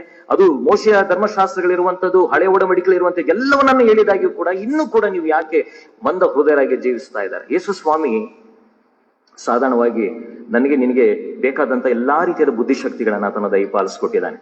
ನನ್ನ ಮಗ ನನ್ನ ಮಗಳು ಈ ರೀತಿಯಾಗಿ ಇರಲೇಬೇಕು ಎಂಬುದಾಗಿ ನಮಗೆ ಜ್ಞಾನವನ್ನು ದಯಪಾಲಿಸ್ಬಿಟ್ಟು ಜೀವಿಸ್ತಾ ಇದ್ದಾರೆ. ಅದಕ್ಕಾಗಿ ನನಗೆ ಕೆಲವು ಸಮಯಗಳಲ್ಲಿ ಆ ಬುದ್ಧಿ ಇದ್ದಂಥವರು ಬುದ್ಧಿ ಇಲ್ಲದ ಹಾಗೆ ಜೀವನ ಮಾಡಿದ್ರೆ ನಿಜವಾಗ್ಲೂ ಕೂಡ ಸಿಟ್ಟು ಬರುತ್ತೆ. ಯಾರಿಗೆ ಆಗಲಿ, ನನ್ಗೆ ಆಗಲಿ ನಿಮ್ಗೆ ಆಗಲಿ. ಯಾಕೆಂದ್ರೆ ಎಜುಕೇಟೆಡ್ ಆಗಿ ಅನ್ಎಜುಕೇಟೆಡ್ ತರ ಬಿಹೇವ್ ಮಾಡಿದ್ರೆ ಫೂಲ್ ಅಂತ ಕರೀತಾರೆ, ಮೂರ್ಖ ಎಂಬುದಾಗಿ ಆತನನ್ನ ಕರೀತಾರೆ. ಅದೇ ಪ್ರಕಾರ ಯೇಸು ಸ್ವಾಮಿಯು ಕೂಡ ಇವ್ರಿಗೆ ಅಷ್ಟೆಲ್ಲ ಹೇಳಿದಾಗ್ಯೂ ಕೂಡ ಇನ್ನೂ ಕೂಡ ಇವ್ರು ಯಾಕೆ ಬುದ್ಧಿ ಇಲ್ಲದ ರೀತಿಯಾಗಿ ಜೀವಿಸ್ತಾ ಇದ್ದಾರೆ ಎಂಬುದಾಗಿ ಹೇಳಿ ಅವ್ರಿಗೆ ಏನ್ ಮಾಡ್ತಾನೆ, ಬೈಯುವಂತ ಮಾತು. ಇವತ್ತಿನ ದಿವಸ ಕರ್ತನಲ್ಲಿ ಪ್ರೀತಿಯುಳ್ಳ ದೇವಜನರೇ, ಯೇಸು ಸ್ವಾಮಿ ಜೀವಿತನಾಗಿ ಎದ್ದಿದ್ದಾನೆ ಎಂಬುದಾಗಿ ಆಧಾರ ಇದ್ದಾಗ್ಯೂ ಕೂಡ ನೀವು ನಂಬಲಿಲ್ಲ ಅಂದ್ರೆ ನನ್ನನ್ನು ನಿನ್ನನ್ನು ಉದ್ದೇಶಿಸಿ ಯೇಸು ಸ್ವಾಮಿ ಇದೇ ರೀತಿಗೆ ಹೇಳ್ತಾರೆ, ಈ ಬುದ್ಧಿ ಇಲ್ಲದ ಜನರೇ, ಕ್ರಿಸ್ತ ಪ್ರಬಲಯದ ಸದಸ್ಯರೇ ಎಂಬುದಾಗಿ. ಅದಕ್ಕೆ ಅವಕಾಶವನ್ನ ಕೊಡಬಾರದು ಎಂಬುದಾಗಿ ಹೇಳಿದ ಪಕ್ಷದಲ್ಲಿ ವಾಕ್ಯವನ್ನ ನಾವು ಸರಿಯಾದ ರೀತಿಯಲ್ಲಿ ಗ್ರಹಿಸಿಕೊಳ್ಳೋಣ. ವಾಕ್ಯ ನಿಮ್ಮ ಕೈಯಲ್ಲಿ ಉಂಟು. ಮತ್ತೊಂದು ಆವರ್ತಿ ಮನೆಗಳಿಗೆ ಹೋಗಿ ದೃಢ ಮಾಡಿಕೊಳ್ಳಿರಿ, ಯೇಸು ಸ್ವಾಮಿ ಎದ್ದಿದ್ದಾನೋ ಎಲ್ಲೋ ಎಂಬುದಾಗಿ ತಿಳಿದಂತವರಾಗಿ ಲೋಕದಲ್ಲಿ ಜೀವನ ಮಾಡಬೇಕು. ಅದಾದ ನಂತರ ಆತನು 30ನೇ ವಚನದಲ್ಲಿ ಇನ್ನೂ ಕೂಡ ಆ ಸಂಜೆ ಆಗ್ತದೆ, ನಡ್ಕೊಂಡು ಹೋಗ್ಬೇಕಾದ್ರೆ ಸಂಜೆ ಆದಾಗ ಶಿಷ್ಯರೆಲ್ಲರೂ ಹೇಳ್ತಾರೆ, ಏನಪ್ಪಾ ವ್ಯಕ್ತಿ ಯೇಸು ಸ್ವಾಮಿಯಿಂದಾಗಿ ಇನ್ನೂ ಕೂಡ ಕಂಡಿಡಿದಿಲ್ಲ, ಅದಾಗಿ ಕೂಡ ನೀನ್ ಯಾಕೆ ಸುಮ್ನೆ ಒಬ್ಬನೇ ನಡ್ಕೊಂಡು ಹೋಗ್ತಾ ಇದ್ಯಾ, ಬಾ ನಮ್ ಜೊತೆನೆ ನೀನ್ ಏನ್ ಮಾಡು, ಇವತ್ತಿನ ದಿವಸ ನೀನು ಸಂಜೆ ಇಲ್ಲೇ ನಮ್ಮ ಜೊತೆಗೆ ತಂಗು ಎಂಬುದಾಗಿ. ಆಗ ಯೇಸು ಸ್ವಾಮಿ ಸರಿ ಎಂಬುದಾಗಿ ಹೇಳಿ ಅವರೊಟ್ಟಿಗೆ ಇರಲಿಕ್ಕೆ ಹೋಗ್ತಾನೆ. ಹೋದಾಗ ಏನ್ ನಡೀತು ಎಂದು ನೋಡುವಾಗ ಆತನು ಅವರ ಸಂಗಡ ಊಟಕ್ಕೆ ಕೂತುಕೊಂಡಾಗ 30ನೇ ವಚನ, ರೊಟ್ಟಿಯನ್ನು ತೆಗೆದುಕೊಂಡು ದೇವರ ಸ್ತೋತ್ರ ಮಾಡಿ ಮುರಿದು ಅವರಿಗೆ ಕೊಡುತ್ತಿರುವಾಗ ಆಗ ಅವರ ಕಣ್ಣುಗಳು ತೆರೆಯಲ್ಪಟ್ಟವು. ಆಗ ಅವರು ಆತನ ಗುರುತನ್ನ ಹಿಡಿದರು. ಕಳೆದ ಬರೀ 3 ದಿವಸಗಳ ಹಿಂದೆ ನಡೆದಂತ ಒಂದು ಘಟನೆಯನ್ನ ಅವರು ಪ್ರಾಕ್ಟಿಕಲ್ ಆಗಿ ನೋಡ್ತಾರೆ. ಮತ್ತೊಂದು ಅವರು ಯೇಸು ಸ್ವಾಮಿ ಆತನು ಸಾಯುವುದಕ್ಕಿಂತ ಮುಂಚಿತವಾಗಿ ಹೇಗೆ ಇದು ನನ್ನ ದೇಹ ನಿಮಗೋಸ್ಕರ ಮುರಿಯಲ್ಪಟ್ಟಂತ ದೇಹ ಎಂಬುದಾಗಿ ಹೇಳಿ ಆತನು ಮುರಿದು ಅವರಿಗೆ ಕೊಟ್ಟಂತ ಒಂದು ಸಂದರ್ಭವನ್ನ ನೆನೆಸ್ಕೊಳ್ತಾರೆ. ನಿಮಗೋಸ್ಕರವಾಗಿ, ನಿಮ್ಮ ಪಾಪಗಳಿಗೋಸ್ಕರವಾಗಿ, ಲೋಕದ ಪಾಪಕ್ಕೋಸ್ಕರವಾಗಿ ಸುರಿಸಲ್ಪಡ್ತಿರುವಂತ ರಕ್ತ ಎಂಬುದಾಗಿ ಹೇಳಿ ಆತನು ದ್ರಾಕ್ಷಾರಸವನ್ನ ಆತನು ಅವರಿಗೆ ಕೊಟ್ಟಂತದನ್ನ ನೆನಪಿಸಿಕೊಳ್ತಾರೆ. ಆತನು ಮುರಿಯುವಂತ ಶೈಲಿಯನ್ನ ನೋಡಿಯೇ ಅವ್ರಿಗೆ ಗೊತ್ತಾಗ್ತದೆ, ಹೌದು ಇದೇ ಯೇಸು ಸ್ವಾಮಿ ಎಂಬುದಾಗಿ. ಅದನ್ನು ಇವತ್ತಿನ ದಿವಸದಲ್ಲಿ ಕೂಡ ನಾವು ಪುನರುತ್ಥಾನ ಹಬ್ಬದ ದಿವಸಗಳಲ್ಲಿ ನಾವು ಯಾಕೆ ಕರ್ತನ ದೇಹ ರಕ್ತಗಳನ್ನು ಸ್ವೀಕರಿಸ್ತೇವೆ ನೋಡುವಾಗ ಆತನನ್ನ ಗುರುತನ್ನ ಹಿಡಿಯುವುದಕ್ಕೋಸ್ಕರವಾಗಿ. ಎಷ್ಟೋ ಜನರು ಅವರ ಕಣ್ಣುಗಳು ಮೊಬ್ಬಾಗಿ ಇನ್ನೂ ಕೂಡ ಈ ಲೋಕದಲ್ಲಿ ಜೀವನ ಮಾಡುವಂತವರಾಗಿದ್ದಾರೆ. ಆದ್ರಿಂದ ಆ ಮೊಬ್ಬಾದಂತಹ ಒಂದು ಕಣ್ಣುಗಳು ತೆರೆಯಲ್ಪಡಬೇಕಾದರೆ ಆತನ ದೇಹ ರಕ್ತಗಳ ಮೂಲಕವಾಗಿ ನಾವು ಸಂಪೂರ್ಣವಾದಂತ ರೀತಿಯಲ್ಲಿ ಆತನನ್ನು ಗುರುತು ಹಿಡಿಯಲು ಸಾಧ್ಯ ಎಂಬುದಾಗಿ ಆ ಕಾರ್ಯಗಳು ಇಲ್ಲಿ ನೆರವೇರಿದಂತದ್ದನ್ನು ನಾವು ನೋಡುವಂತವರಾಗಿದ್ದೇವೆ. ಅದಾದ ಮೇಲೆ ಮುಂದೆ ಏನ್ ನಡೀತದೆ ಎಂಬುದು ನೋಡುವಾಗ ಜನರು, ಅವಾಗ ಶಿಷ್ಯರು ಹೇಳ್ತಾರೆ 34ನೇ ವಚನ, ಹೌದು ಸ್ವಾಮಿ ಎದ್ದಂಥದ್ದು ನಿಜ. ಆತನು ಸೀಮೋನನಿಗೆ ಕಾಣಿಸಿಕೊಂಡರು ಮತ್ತು ಹೇಳಿದರು. ಅದಾದ್ಮೇಲೆ ಅವನು ದಾರಿಯಲ್ಲಿ ನಡೆದ ಸಂಗತಿಯನ್ನ ರೊಟ್ಟಿ ಮುರಿಯುವುದರಲ್ಲಿ ತಾವು ಆತನ ಗುರುತನ್ನ ನಾವು ಹಿಡಿದ್ವು. ರೊಟ್ಟಿ ಮುರಿಯುವ ಸಂದರ್ಭದಲ್ಲಿ ನಮಗೆ ಗೊತ್ತಾಯ್ತು, ಇದೇ ಯೇಸು ಸ್ವಾಮಿ, ಆತನು ನಿಜವಾಗ್ಲೂ ಕೂಡ ಜೀವಿತನಾಗಿ ಎದ್ದಿದ್ದಾನೆ ಎಂಬುದಾಗಿ. ಈ ಮಾತನಾಡುತ್ತಿರುವಾಗಲೇ ಮತ್ತೆ ಯೇಸು ಸ್ವಾಮಿ ಅವರಿಗೆ ಕಾಣಿಸ್ಕೊಳ್ತಾರೆ. ಎಷ್ಟು ಚೆನ್ನಾಗಿದೆ ನೋಡಿ. ಮತ್ತೆ ಯೇಸು ಸ್ವಾಮಿ ಆತನಿಗೆ ಕಾಣಿಸಿಕೊಂಡಾಗ ಆತನು ಅವರನ್ನ, ನಿಮಗೆ ಮನಃಶಾಂತಿ ಆಗಲಿ ಎಂಬುದಾಗಿ ಎರಡನೇದಾಗಿ ಆತನು ಹೇಳ್ತಾನೆ. ನಿಮಗೆ ಮನಃಶಾಂತಿ ಆಗಲಿ. ಮೊದಲನೇದಾಗಿ ನಿಮ್ಗೆ ಶುಭವಾಗಲಿ ಎಂಬುದಾಗಿ ಮಹಿಳೆಯರಿಗೆ ಹೇಳಿದಂಥದ್ದು ಮಾತು. ಎರಡನೇದಾಗಿ ನಿಮ್ಗೆ ಮನಸ್ಸು ಶಾಂತಿಯಾಗಿರಲಿ, ಗೊಂದಲ ಬೇಡ, ಸಮಸ್ಯೆಗಳು ಬೇಡ, ದಿಗಿಲು ಬೇಡ, ಒಂದು ರೀತಿಯಾದ ಕನ್ಫ್ಯೂಷನ್ ಅಲ್ಲಿ ಲೋಕದಲ್ಲಿ ನೀವು ಜೀವನವನ್ನು ಮಾಡಿರಿ. ಶಾಂತಿ ಸಮಾಧಾನದಿಂದ ಲೋಕದಲ್ಲಿ ಜೀವನವನ್ನು ಮಾಡಿರಿ. ಅದಕ್ಕೆ ಆತನು ಹೇಳಿದ, ನೀವು ಲೋಕದಲ್ಲಿ ಸಮಾಧಾನದಿಂದ ಜೀವಿಸಬೇಕೆಂಬುದಾಗಿ ತಂದೆಯಾದ ದೇವರ ಉದ್ದೇಶವಾಗಿತ್ತು. ಅದಕ್ಕೋಸ್ಕರವಾಗಿ ಯೇಸು ಸ್ವಾಮಿಯನ್ನು ಈ ಲೋಕಕ್ಕೆ ಕಳಿಸಿಕೊಟ್ಟು ಆತನು ಬರುವುದಕ್ಕಿಂತ ಮುಂಚಿತವಾಗಿ ಸಮಸ್ಯೆಗಳು, ಇಕ್ಕಟ್ಟುಗಳು, ಪಾಪದ ಬಂಧನ, ಶಾಪಗಳ ಬಂಧನ, ಇದರೆಲ್ಲವನ್ನು ಕೂಡ ಆತನೇನ್ ಮಾಡಿದಾನೆ, ಈಗಾಗಲೇ ಈ ಶಿಲುಬೆಯಲ್ಲಿ ಮೇಲೆ ಆತನು ಜಡಿದು ಹಾಕಿದ್ದಾನೆ. ಇನ್ನು ನಮಗೆ ಅದು ಯಾವುದು ಕೂಡ ಇಲ್ಲ. ನಮಗೆ ಇರುವಂತದ್ದು ಮನಸ್ಸಿಗೆ ಶಾಂತಿ. ಯಾವಾಗ ಯೇಸು ನನ್ನಲ್ಲಿ ನಿನ್ನಲ್ಲಿ ಜೀವಿಸುವಾಗ ಮನಸ್ಸಿಗೆ ಶಾಂತಿ ಸಮಾಧಾನ ಸಿಗ್ತದೆ ಎಂಬುದಾಗಿ ವಾಕ್ಯದ ಒಂದು ತಾತ್ಪರ್ಯ ಪ್ರಿಯರೇ. ಅದಾದ್ಮೇಲೆ ಆತನು ಹೇಳ್ತಾನೆ, ಅವರಿಗೆ ಆ ಸಂದರ್ಭದಲ್ಲಿ ಭಯ ಆಗ್ತದೆ ಆ ಮಾತನ್ನು ನೋಡಿದಾಗ. ಅವರು ಏನಂತ ನೆನೆಸ್ತಾರೆ ಯೇಸು ಸ್ವಾಮಿ ನೋಡಿದ ತಕ್ಷಣ. ನೋಡಿ ಹೇಗೆ ಶಿಷ್ಯರು ಕನ್ಫ್ಯೂಷನ್ ಸ್ಟೇಟಸ್ ಅಲ್ಲಿ ಇದ್ದಾರೆ ಎಂಬುದಾಗಿ. ಮತ್ತೊಂದು ಆವರ್ತಿ ಯೇಸು ಸ್ವಾಮಿ ಅವನಿಗೆ ಕಾಣಿಸ್ಕೊಂಡಾಗ ಅವ್ರು ಅನ್ಕೊಂತಾರೆ ಯೇಸು ಸ್ವಾಮಿ ಭೂತ ಎಂಬುದಾಗಿ ತಿಳ್ಕೊಂತಾರೆ. ಯೇಸು ಸ್ವಾಮಿ ಯಾರು ಅಂತ ಅನ್ಕೊಂತಾರೆ? ಭೂತ. ಭೂತ ಅಂದ್ರೆ ದೆವ್ವ. ಜನರಿಗೆ ಭೂತ ದೆವ್ವ ಎಂಬುದಾಗಿ ಹೇಳಿದಾಗ ಭಯ ಆಗ್ತದೆ. ಆದ್ರಿಂದ ಸತ್ತ ವ್ಯಕ್ತಿಗಳು ಮತ್ತೊಂದು ಅವ್ರದ್ದು ಏನಾದ್ರು ಅವರು ಓಡಾಡ್ತಿರುವಂತದ್ದು ಏನಾದ್ರು ಸುಮ್ಮನೆ ಗಾಳಿ ಹೋಗುವಂತದ್ದಾಗಲಿ ಅಥವಾ ಯಾವುದೋ ಒಂದು ರೀತಿಯಾದ ಲೈಟ್ ಹೋಗುವಂತದ್ದಾಗಲಿ ಮನೆಗಳಲ್ಲಿ ಆಗುವಾಗ ಸಡನ್ ನಾವೇನ್ಕೊಂತೀವಿ, ಭೂತ, ಸತ್ತಂತ ವ್ಯಕ್ತಿ ದೆವ್ವಾಗಿ ಬಂದ್ಬಿಟ್ಟಿದ್ದಾನೆ ಎಂಬುದಾಗಿ. ಇಲ್ಲಿ ಶಿಷ್ಯರು ಕೂಡ ಅದೇ ರೀತಿಯಾಗಿ ವಾಕ್ಯ ಇದೆ. ವಾಕ್ಯಕ್ಕೋಸ್ಕರವಾಗಿ ನಾನು ಹೇಳ್ತೀನಿ, ವಾಕ್ಯದ ಆಧಾರ ಒಂದು 37ನೇ ವಚನದಲ್ಲಿ ಅವರು ದಿಗಿಲು ಬಿದ್ದು ಭಯ ಹಿಡಿದವರಾಗಿ ತಾವು ಕಂಡದ್ದನ್ನ ಭೂತ ಎಂಬುದಾಗಿ ಭಾವಿಸಿದರು. ಆತನು ಅವರಿಗೆ, ಯಾಕೆ ಕಳವಳಗೊಳ್ಳುತ್ತೀರಿ? ನೋಡಿ, ಅವರು ಮನಸ್ಸಿನಲ್ಲಿ ಅನ್ಕೊಂತಾರೆ ದೆವ್ವ ಇರ್ಬೋದು ಇದು ಎಂಬುದಾಗಿ. ಯೇಸು ಸ್ವಾಮಿ ಇಮೇಜ್ ಇರ್ಬೋದು, ದೆವ್ವ ಇರ್ಬೋದು ಎಂಬುದಾಗಿ ಅವರು ಬರೀ ಮನಸ್ಸನ್ನು ಅನ್ಕೊಂತಾರೆ. ಯೇಸು ಸ್ವಾಮಿ ಆ ಮನಸ್ಸನ್ನ ರೀಡ್ ಮಾಡ್ತಾರೆ. ಹಾಗಾಗಿ ಆತನು ಹೇಳುವಂತದ್ದು ಏನು ನೋಡುವಾಗ, ಆತನು ಅವರಿಗೆ, ಯಾಕೆ ಕಳವಳಗೊಳ್ಳುತ್ತೀರಿ? ನಿಮ್ಮ ಹೃದಯದಲ್ಲಿ ಅನುಮಾನಗಳು ಹುಟ್ಟುವುದು ಏಕೆ? ಯಾಕೆ ಅನುಮಾನ ಪಡ್ತಾ ಇದ್ದೀರಾ? ನಾನು ಅಷ್ಟೊಂದು ದಿವಸ ಇದ್ದಾಗ ಎಲ್ಲವನ್ನು ಕೂಡ ನಾನು ಹೇಳಿದ್ನಲ್ಲ ನಿಮ್ಗೆ, ಹಂಗೂ ಕೂಡ ನೀವು ಯಾಕೆ ನನ್ನನ್ನ ನಂಬ್ತಾ ಇಲ್ಲ? ಸರಿ, ಈಗ ತಾನೇ ಕೆಲವು ನಿಮಿಷಗಳ ಹಿಂದೆ, ಕೆಲವು ಸಮಯಗಳ ಹಿಂದೆ ನಾನು ನಿಮ್ಮನ್ನ ಕಾಣಿಸ್ಕೊಂಡಲ್ಲ, ರೊಟ್ಟಿ ಮುರಿದಲ್ಲಿ ನನ್ನನ್ನು ಗುರುತು ಹಿಡಿದ್ರಲ್ಲ, ಅವಾಗಲೂ ಕೂಡ ನೀವು ನಂಬಲಿಲ್ವಾ? ಯೇಸು ಎಂಬುದಾಗಿ ಗೊತ್ತಿದ್ದಾಗಿ ಕೂಡ ಯಾಕೆ ಇನ್ನೂ ಕೂಡ ಕಳವಳ? ಅದಕ್ಕೋಸ್ಕರ ಆತನು ಹೇಳ್ತಾ ಇದ್ದಾನೆ, ನೀವು ಕಳವಳಗೊಳ್ಳುವುದೇ ಏಕೆ? ಅನುಮಾನಗಳು ಏಕೆ? ನೋಡಿರಿ, ನನ್ನ ಕೈಗಳನ್ನ ಕಾಲುಗಳನ್ನ ನೋಡಿರಿ, ನಾನೇ ಅಲ್ಲವೇ? ನನ್ನನ್ನು ಮುಟ್ಟಿ ನೋಡಿರಿ. ನಿಮಗೆ ಕಾಣುವ ಪ್ರಕಾರ ನನಗೆ ಮಾಂಸವು ಎಲುಬುಗಳು ಉಂಟು, ಆದರೆ ಭೂತಕ್ಕೆ ಅದು ಇರುವುದಿಲ್ಲ. ಭೂತ ಬರೀ ಓಡಾಡ್ತದೆ, ಗಾಳಿಯಲ್ಲಿ ಓಡಾಡ್ತಿರುವಂತದ್ದಾಗಿದೆ. ಆದ್ರೆ ನನಗಾದ್ರೂ ನೋಡಿ, ನನ್ನ ಕೈಗಳಲ್ಲಿ ಮಾಂಸಗಳು ಉಂಟು, ಮೂಳೆಗಳು ಉಂಟು, ನನ್ನನ್ನು ಮುಟ್ಟಿ ನೋಡಿರಿ ಎಂಬುದಾಗಿ ಯೇಸು ಸ್ವಾಮಿ ಹೇಳುವಂತ ಒಂದು ಮಾತು. ಇದನ್ನು ಹೇಳಿದ ಮೇಲೆ ಆತನು ತನ್ನ ಕೈಗಳನ್ನ ಕಾಲುಗಳನ್ನು ಅವರಿಗೆ ತೋರಿಸಿದನು. ಅವರು ಸಂತೋಷದ ದೆಸೆಯಿಂದ ಇನ್ನೂ ನಂಬದೆ ಆಶ್ಚರ್ಯವಾಗಿದೆ. ಈಗ ಏನಾಗ್ತದೆ, ಅವರಿಗೆ ಗ್ಯಾರಂಟಿ ಆಗ್ತದೆ, ಹೌದು ಯೇಸು ಸ್ವಾಮಿನೇ ನಿಜವಾಗಲೂ ಕೂಡ ಪುನರುತ್ಥಾನ ಹೊಂದಿ ಎದ್ದಿದ್ದಾನೆ ಎಂಬುದಾಗಿ ಹೇಳಿದ ಮೇಲೆ ಅವರಿಗೆ ಗ್ಯಾರಂಟಿ ಆದಾಗ ಕೆಲವು ಸಮಯದಲ್ಲಿ ಸಂತೋಷಕ್ಕೂ ಕೂಡ ನಮ್ಗೆ ಏನಾಗುತ್ತೆ, ಶಿವರಾಗುತ್ತೆ. ಸಂತೋಷಕ್ಕೂ ಕೆಲವು ಸಮಯದಲ್ಲಿ ನಾವು ಏನ್ ಮಾತನಾಡಬೇಕು ಏನು ಅಂತ ಎಂಬುದಾಗಿ ನಮಗೆ ಗೊತ್ತಾಗೋದಿಲ್ಲ, ಗಾಬರಿ ಒಳಗಾಗ್ತೀವಿ. ಈಗ ಸಂತೋಷಕ್ಕೋಸ್ಕರವಾಗಿ ಏನಾಗ್ತದೆ, ಅವರಿಗೆ ಇನ್ನೂ ಕೂಡ ನಂಬದೆ ಆಶ್ಚರ್ಯ ಪಡುತ್ತಿರುವಾಗ ಅವಾಗ ಯೇಸು ಸ್ವಾಮಿ ಇನ್ನೊಂದು ಪ್ರೂಫ್ ಕೊಡ್ತಾರೆ. ಅದೇನು ಎಂಬುದಾಗಿ ನೋಡುವಾಗ, ತಿನ್ನತಕ್ಕಂತ ಯಾವ್ದಾದ್ರು ಆಹಾರ ಇದೆ ನನಗೆ ಕೊಟ್ಬಿಡಿ, ಏನಾದ್ರು ತಿನ್ನಕ್ಕಿದೆಯಾ, ಇಲ್ಲಿ ಊಟ ಮಾಡೋದಕ್ಕೆ ಏನಾದ್ರು ಇದೆಯಾ ಎಂಬುದಾಗಿ ಯೇಸು ಸ್ವಾಮಿ ಕೇಳ್ತಾರೆ. ಆಗ ಅವ್ರು ಏನ್ ಮಾಡ್ತಾರೆ, ಅವರು ಸುಟ್ಟ ಮೀನಿನ ಒಂದು ತುಂಡನ, 42ನೇ ವಚನ ದಯವಿಟ್ಟು ಅಂಡರ್ಲೈನ್ ಮಾಡ್ಕೊಳ್ಳಿ, ಇದು ಬಹಳಷ್ಟು ಪ್ರಾಮುಖ್ಯ. 42ನೇ ವಚನದಲ್ಲಿ ಸುಟ್ಟ ಮೀನಿನ ಒಂದು ತುಂಡನ ಆತನಿಗೆ ಕೊಟ್ಟರು, ಅವನು ತಕೊಂಡು ಅವರ ಮುಂದೆಯೇ ತಿಂದನು. ಎಷ್ಟು ಚೆನ್ನಾಗಿದೆ ನೋಡಿ, ಎಲ್ಲೂ ಕೂಡ ಆತನು ಹೋಗ್ಲಿಲ್ಲ, ಅವರ ಮುಂದೆನೆ ತಿಂದು ನಾನು ಜೀವಿತನಾಗಿ ಎದ್ದಿದ್ದೇನೆ ಎಂಬುದಾಗಿ ಸಾಕ್ಷಿ ಕೊಟ್ಟಾನೆ. ಕರ್ತನಲ್ಲಿ ಪ್ರೀತಿಯುಳ್ಳ ದೇವನ ಜನರಿಗೆ, ಇದಕ್ಕಿಂತ ಮಿಗಿಲಾದಂತ ಸಾಕ್ಷಿಗಳನ್ನ ನಾವು ಕೇಳ್ಕೊಂಡು ಹೋಗ್ತಾ ಇದ್ರೆ ನಮ್ಮನ್ನ ನಿಜವಾಗ್ಲೂ ಕೂಡ ದಡ್ಡರು ಎಂಬುದಾಗಿ ಲೋಕದಲ್ಲಿ ಕರೀತಾರೆ. ಆದ್ರಿಂದ ಆ ಒಂದು ಕಾರ್ಯವನ್ನ ಮಾಡದೇ ಇರೋ ಹಾಗೆ ನಮ್ಮನ್ನ ನಾವು ಎಚ್ಚರಿಸಿಕೊಳ್ಳೋಣ. ಯೋಹನನು ಬರೆದ ಸುವಾರ್ತೆಗೆ ಬಂದ್ಬಿಡೋಣ. ಯೋಹನನು ಬರೆದ ಸುವಾರ್ತೆಯಲ್ಲಿ ಬರುವಾಗ, ಯೋಹನನು ಬರೆದ ಸುವಾರ್ತೆ 20ನೇ ಅಧ್ಯಾಯ. ಆ ಒಂದು ಅಧ್ಯಾಯದಲ್ಲಿ ನಾವು ನೋಡುವಾಗ, ಸರಿ ಇಷ್ಟೆಲ್ಲ ಸಂಗತಿ ನಡೀತದೆ. ಯೇಸು ಸ್ವಾಮಿ ಮೀನ್ ತಿಂತಾರೆ, ಸರಿ ಅದನ್ನು ಅವ್ರ ಜೊತೆಗೆ ಊಟ ಮಾಡ್ತಾರೆ, ಎಲ್ಲ ಕಾರ್ಯಗಳು ನೆರವೇರಿದ ಮೇಲೆ ಆ ಎಲ್ಲ ಕಾರ್ಯಗಳು ನೆರವೇರುವಾಗ ಒಬ್ಬ ಮಾತ್ರ ಮಿಸ್ ಆಗಿರ್ತಾನೆ. ಯಾರದು? ತೋಮ. ತೋಮ ಅವ್ರ ಜೊತೆ ಇರೋದಿಲ್ಲ. ಇನ್ನು ಮಿಕ್ಕದವರೆಲ್ಲರಿಗೂ ಕನ್ಫರ್ಮ್ ಆಯ್ತು, ಸರಿ ಎಲ್ಲರೂ ಕರೆಕ್ಟ್ ಆಗಿ, ಇಲ್ಲ ಇದು ಯೇಸು ಸ್ವಾಮಿನೇ. ಯೇಸು ಸ್ವಾಮಿ ಆತನು ನಮ್ಮ ಮುಂದೆಯೇ ಆತನು ರೊಟ್ಟಿಯನ್ನ ಅಂದ್ರೆ ಮೀನನ್ನ, ಆತನು ಸುಟ್ಟ ಮೀನನ್ನ ಆತನು ತಿಂದಿದ್ದಾನೆ, ಆತನು ಜೀವಿತನಾಗಿ ಎದ್ದಿದ್ದಾನೆ. ನಿಮ್ಗೆಲ್ಲರೂ ಕನ್ಫರ್ಮ್ ಆಗಿ ಇನ್ನೊಬ್ಬನ್ ಕನ್ಫರ್ಮ್ ಆಗ್ಬೇಕಾಗಿತ್ತು. ಆದ್ರೆ ತೋಮ ಅಲ್ಲಿ ಮಿಸ್ ಆಗ್ಬಿಟ್ಟಿದ. ಆದ್ರಿಂದ ಒಂದು ತೋಮನಿಗೆ ಆತನಿಗೆ ಹೇಳ್ತಾರೆ, ಹೋಗಿ ಎಲ್ಲ ನಾವು ಯೇಸು ಸ್ವಾಮಿ ನೋಡಿದ್ವಿ, ಅವನ ಜೊತೆಗೆ ಎಲ್ಲಾ ಕಾರ್ಯಗಳನ್ನ ನಾವು ಮಾಡಿದ್ವಿ ಎಂಬುದಾಗಿ ಹೇಳುವ ಆತನು ಘಂಟಾಘೋಷವಾಗಿ ಆತನಿಗೆ ಹೀಗೆ ಹೇಳ್ತಾನೆ. ಆತನು ಹೇಳಿದಂತ ಒಂದು ಕೆಲವು ಮಾತುಗಳು ನಾನು ಕೇಳುವಾಗ, ಯೇಸು ಬಂದಾಗ 12 ಮಂದಿ ಶಿಷ್ಯರೊಬ್ಬನಾದ ದಿದುಮನೆ ಎಂಬ ಒಬ್ಬ ತೋಮನಿರಲಿಲ್ಲ. ಆದುದರಿಂದ ಉಳಿದ ಶಿಷ್ಯರು ಸ್ವಾಮಿ ನಾವು ನೋಡಿದ್ವಿ ಎಂಬುದಾಗಿ ಹೇಳಿದ್ರು. 24ನೇ ವಚನದಿಂದ, ಆತನು ತನ್ನ ಕೈಗಳನ್ನ ಮೊಳೆಗಳಿಂದ ಗಾಯವನ್ನ ನೋಡಿ, ಆ ಮೊಳೆಯ ಗಾಯದಲ್ಲಿ ನನ್ನ ಬೆರಳನ್ನ ಇಟ್ಟು ಆತನ ಪಕ್ಕೆಯಲ್ಲಿ ನನ್ನ ಕೈಯನ್ನ ಹಾಕದ ಹೊರತು ನಾನು ನಿಮ್ಮ ಮಾತನ್ನ ನಂಬುವುದೇ ಇಲ್ಲ ಎಂಬುದಾಗಿ ತೋಮ ಹೇಳ್ತಾನೆ. ತೋಮ ಹೇಳ್ತಾನೆ, ಅಲ್ಲಿದಂತ ಶಿಷ್ಯರು ಹೇಳ್ದಾಗ್ಯೂ ಕೂಡ ಆತನ ನಂಬೋದಿಲ್ಲ. ಅವಾಗ ಹೇಳ್ತಾನೆ ತೋಮ, ನೀವ್ ಹೇಳದಂತ ಮಾತುಗಳೆಲ್ಲ ನಾನು ಕೇಳಕ್ ಸಾಧ್ಯ ಇಲ್ಲ. ಯೇಸು ಸ್ವಾಮಿ ಎದ್ದಿದ್ದಾನೆ ಎಂಬುದಾಗಿ ನಾನ್ ಕಣ್ಣಾರೆ ನೋಡ್ಬೇಕು. ಬರೀ ಕಣ್ಣಾರೆ ನೋಡೋದಲ್ಲ, ನಾನೇನ್ ಮಾಡ್ಬೇಕು? ಆತನಿಗೆ ಮೊಳೆಗಳಿಂದ ಗಾಯ ಆಯ್ತಲ್ಲ, ಮಾಮೂಲಿ ಏನ್ ಗಾಯ ಇರ್ಲಿಲ್ಲ ಅಂದ್ರೆ ನಾನು ನಂಬಲ್ಲ. ಅವನು ಹೇಳ್ತಾ ಇದ್ದಾನೆ, ಯೇಸು ಸ್ವಾಮಿ 3 ದಿವಸದಲ್ಲಿ ಶಿಲುಬೆಗೆ ಹಾಕಿದಂತ ಗಾಯಗಳ ಗುರ್ತಿರ್ಬೇಕು, ಕಾಲಲ್ಲಿ ಇರ್ಬೇಕು. ಆಮೇಲೆ ಆತ ಇನ್ನೊಂದು ಹೇಳ್ತಾ ಇದ್ದಾನೆ, ಪಕ್ಕೆಯಲ್ಲಿ ಈಟಿಯಿಂದ ತಿವಿತಾರಲ್ಲ, ಆ ಪಕ್ಕೆಯಲ್ಲಿ ಈಟಿಯಿಂದ ತಿವಿದಂತ ಗಾಯನೂ ಕೂಡ ಇರ್ಬೇಕು. ಎಲ್ಲ ಗಾಯಗಳು ಇರ್ಬೇಕು ಅಲ್ಲಿ. ಯೇಸು ಸ್ವಾಮಿಗೆ ಎಷ್ಟೆಷ್ಟು ಏಟ್ಗಳು ಬಿದ್ದು ಎಲ್ಲ ಇದ್ರೆ ಮಾತ್ರ ನಾನು ಏನ್ ಮಾಡ್ತೀನಿ? ಯೇಸು ಸ್ವಾಮಿ ಎದ್ದಿದ್ದಾನೆ ಎಂಬುದಾಗಿ ನಂಬ್ತೀನಿ ಎಂಬುದಾಗಿ ಹೇಳುವಾಗಲೇ ನೋಡ್ರಲ್ಲಿ ಎಷ್ಟು ಚೆನ್ನಾಗಿ ಬರೆಯಲ್ಪಟ್ಟಿದೆ.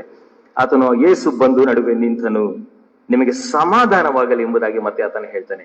ನಿಮಗೆ ಸಮಾಧಾನ, ಇನ್ನೂ ಕೂಡ ಗೊಂದಲ ಬೇಡ, ಇನ್ನೂ ಕೂಡ ಸಮಸ್ಯೆಗಳು ಬೇಡ, ಇನ್ನೂ ಕೂಡ ಕನ್ಫ್ಯೂಷನ್ಸ್ ಬೇಡ, ಇನ್ನೂ ಕೂಡ ಡೌಟ್ಗಳು ಬೇಡ, ನಿಮ್ಗೆ ಸಮಾಧಾನವಾಗಲಿ ಎಂಬುದಾಗಿ ಹೇಳಿ ಆಮೇಲೆ ತೋಮನಿಗೆ ನೋಡಿ, ಯೇಸು ಸ್ವಾಮಿ ತೋಮನಿಗೆ ಹೇಳಿದಂತ ಮಾತುಗಳನ್ನು ಹೇಳುವ ಸಂದರ್ಭದಲ್ಲಿ ಅಲ್ಲಿ ಇರಲಿಲ್ಲ. ಆದಾಗ್ಯೂ ಕೂಡ ಯೇಸು ಸ್ವಾಮಿಗೆ ಚೆನ್ನಾಗಿ ಗೊತ್ತುಂಟು ತೋಮನು ಏನೇನು ಮಾತನಾಡ್ತಾ ಇದ್ದಾನೆ ಎಂಬುದಾಗಿ. ಆಗ ತೋಮನಿಗೆ ಆತನು ಹೇಳ್ತಾನೆ, 27ನೇ ವಚನ, ನಿನ್ನ ಬೆರಳನ್ನ ಈ ಕಡೆ ಚಾಚಿ ನನ್ನ ಕೈಗಳನ್ನ ಮುಟ್ಟಿ ನೋಡು, ನಿನ್ನ ಕೈ ಚಾಚಿ ನನ್ನ ಪಕ್ಕೆಯಲ್ಲಿ ಹಾಕು, ನಂಬುದವನಾಗಿರಬೇಡ, ನಂಬುವನಾಗು ಎಂದು ಹೇಳಿದನು. ತೋಮನು ಆತನಿಗೆ, ಅಯ್ಯೋ ನನ್ನ ಸ್ವಾಮಿ, ನನ್ನ ದೇವರು ಎಂಬುದಾಗಿ ಆಗ ಆತನು ನಂಬ್ತಾನೆ. ಅದಾದ ನಮ್ದಾಗ ಯೇಸು ಸ್ವಾಮಿಗೆ ಬಹಳಷ್ಟು ಬೇಸರ ಆಗಿದಿರ್ಬೋದು. ನನ್ನ ಮಕ್ಕಳು ಇಷ್ಟೆಲ್ಲ ಹೇಳಿದಾಗ್ಯೂ ಕೂಡ ಯಾಕಪ್ಪ ಈ ರೀತಿಯಾದ ಅನುಮಾನದ ಜೀವಿತದಲ್ಲಿ ಜೀವಿಸ್ತಾ ಇದ್ದಾರೆ ಎಂಬುದಾಗಿ. ಇವತ್ತಿನ ದಿವಸ ಕರ್ತನಲ್ಲಿ ಪ್ರೀತಿಯುಳ್ಳ ದೇವ ಜನರೇ, ದಯವಿಟ್ಟು ಈ ಕಡೆ ತಿರ್ಕೊಂಡು ಕೇಳಿಸ್ಕೊಡ್ರಿ. ತಂದೆಯಾದ ದೇವರು ಯೇಸು ಸ್ವಾಮಿ ಇಷ್ಟೆಲ್ಲ ಕಾರ್ಯಗಳನ್ನ ಮಾಡಿ ಶಿಷ್ಯರಿಗೆ ಇಷ್ಟೆಲ್ಲ ರೀತಿಯಲ್ಲಿ ಅವರನ್ನು ತೋರ್ಪಡಿಸಿಕೊಂಡಾಗ್ಯೂ ಕೂಡ ಅವರು ನಂಬಲಿಲ್ಲ. ಸರಿ, ಆ ಒಂದು ಪರಿಸ್ಥಿತಿ ಹಂಗಿತ್ತು ಎಂಬುದಾಗಿ ನಾವು ಏನಾದ್ರು ಹೇಳ್ಕೊಳ್ಳೋಣ. ಆದ್ರೆ ಇವತ್ತಿನ ದಿವಸದಲ್ಲಿ ಎಲ್ಲವನ್ನು ದಾಟಿ ನಾವು ಮುಂದೆ ಬಂದ್ಬಿಟ್ಟಿದ್ದೇವೆ. ಈಗಾಗಲೇ 2000 ವರ್ಷಗಳು ದಾಟಿ ಹೋಗಿವೆ. ಅದಾಗಿ ಕೂಡ ಇನ್ನೂ ಕೂಡ ನಾನು ಯೇಸು ಸ್ವಾಮಿನ ಸರಿಯಾಗಿ ನಂಬುವುದಿಲ್ಲ, ಆತನ ಮೇಲೆ ಭರವಸೆ ಇಲ್ಲ, ನಂಬಿಕೆ ಇಲ್ಲ ಎಂಬುದಾಗಿ ಹೇಳಿದ್ರೆ ನಿಜವಾಗ್ಲೂ ಕೂಡ ಯೇಸು ಸ್ವಾಮಿ ದುಃಖಿತನಾಗ್ತಾನೆ. ಅದಕ್ಕೋಸ್ಕರವಾಗಿ ತೋಮನು ನನ್ನ ಪರವಾಗಿ ನಿಮ್ಮ ಪರವಾಗಿ ಆತನು ಯೇಸು ಸ್ವಾಮಿನ ಟಚ್ ಮಾಡ್ತಾನೆ. ನನ್ನ ಪರವಾಗಿ ನಿಮ್ಮ ಪರವಾಗಿ, ಯಾಕೆಂದ್ರೆ ನನ್ನಲ್ಲಿ ನಿಮ್ಮಲ್ಲಿ ಒಂದು ಅಪನಂಬಿಕೆ ಉಂಟು. ಇಲ್ಲ, ಯೇಸು ಸ್ವಾಮಿ ನಿಜವಾಗ್ಲೂ ಕೂಡ ಎದ್ದಿದ್ದಾನೆ ಎಂಬುದಕ್ಕೆ ಎಲ್ಲರೂ ನೋಡಿದ್ದಾರೆ ಎಂಬುದಾಗಿ ಹೇಳ್ತಾರೆ. ನೋಡಿದ್ರೆ ಬೇಡ, ನಂಬುವಂಥದ್ದು ಬೇಡ. ಆದ್ರೆ ನಾವು ಟಚ್ ಮಾಡಿದಾಗ ಏನಾಗುತ್ತೆ? ನಿಜವಾಗ್ಲೂ ಕೂಡ ಅದನ್ನು ನಂಬ್ತೇವೆ, ಹೌದು ಇದು ಸತ್ಯ ಎಂಬುದಾಗಿ. ನಮ್ಮೆಲ್ಲರ ಪರವಾಗಿ ತೋಮ ಆತನೇನ್ ಮಾಡಿದಾನೆ? ಸಂಪೂರ್ಣವಂತ ರೀತಿಯಲ್ಲಿ ಯೇಸು ಸ್ವಾಮಿಯನ್ನ ಟಚ್ ಮಾಡ್ದ. ಟಚ್ ಮಾಡುವ ಸಂದರ್ಭದಲ್ಲಿ ಎಲ್ಲವೂ ಕೂಡ ಇದೆ ಎಂಬುದಾಗಿ ಗೊತ್ತಾಗಿದ್ದ ತಕ್ಷಣ ಆತ ನಂಬಲೇಬೇಕಾದಂತ ಪರಿಸ್ಥಿತಿ ಬಂತು. ಅವಾಗ ಆತನ ಏನ್ ಮಾಡ್ತಾನೆ? ಘಂಟಾಘೋಷ, ಹೌದು ಇದು ನನ್ನ ಸ್ವಾಮಿ, ಈತನೇ ನನ್ನ ದೇವರು ಎಂಬುದಾಗಿ ಹೇಳಿ ಆತನು ಬಲವಾದಂತ ರೀತಿಯಲ್ಲಿ ಸಾಕ್ಷಿಯನ್ನು ನುಡಿತಾನೆ. ಆ ಒಬ್ಬ ತೋಮ ಆತನಿಗೆ ಚೆನ್ನಾಗಿ ಗೊತ್ತುಂಟು, ದೇವರಿಗೆ ಚೆನ್ನಾಗಿ ಗೊತ್ತುಂಟು. ಭಾರತ ದೇಶದಲ್ಲಿರುವಂತ ನಾನು ನೀವುಗಳು ತೋಮನ ಕ್ಯಾರೆಕ್ಟರ್ ಇರುವಂತವರು ಎಂಬುದಾಗಿ.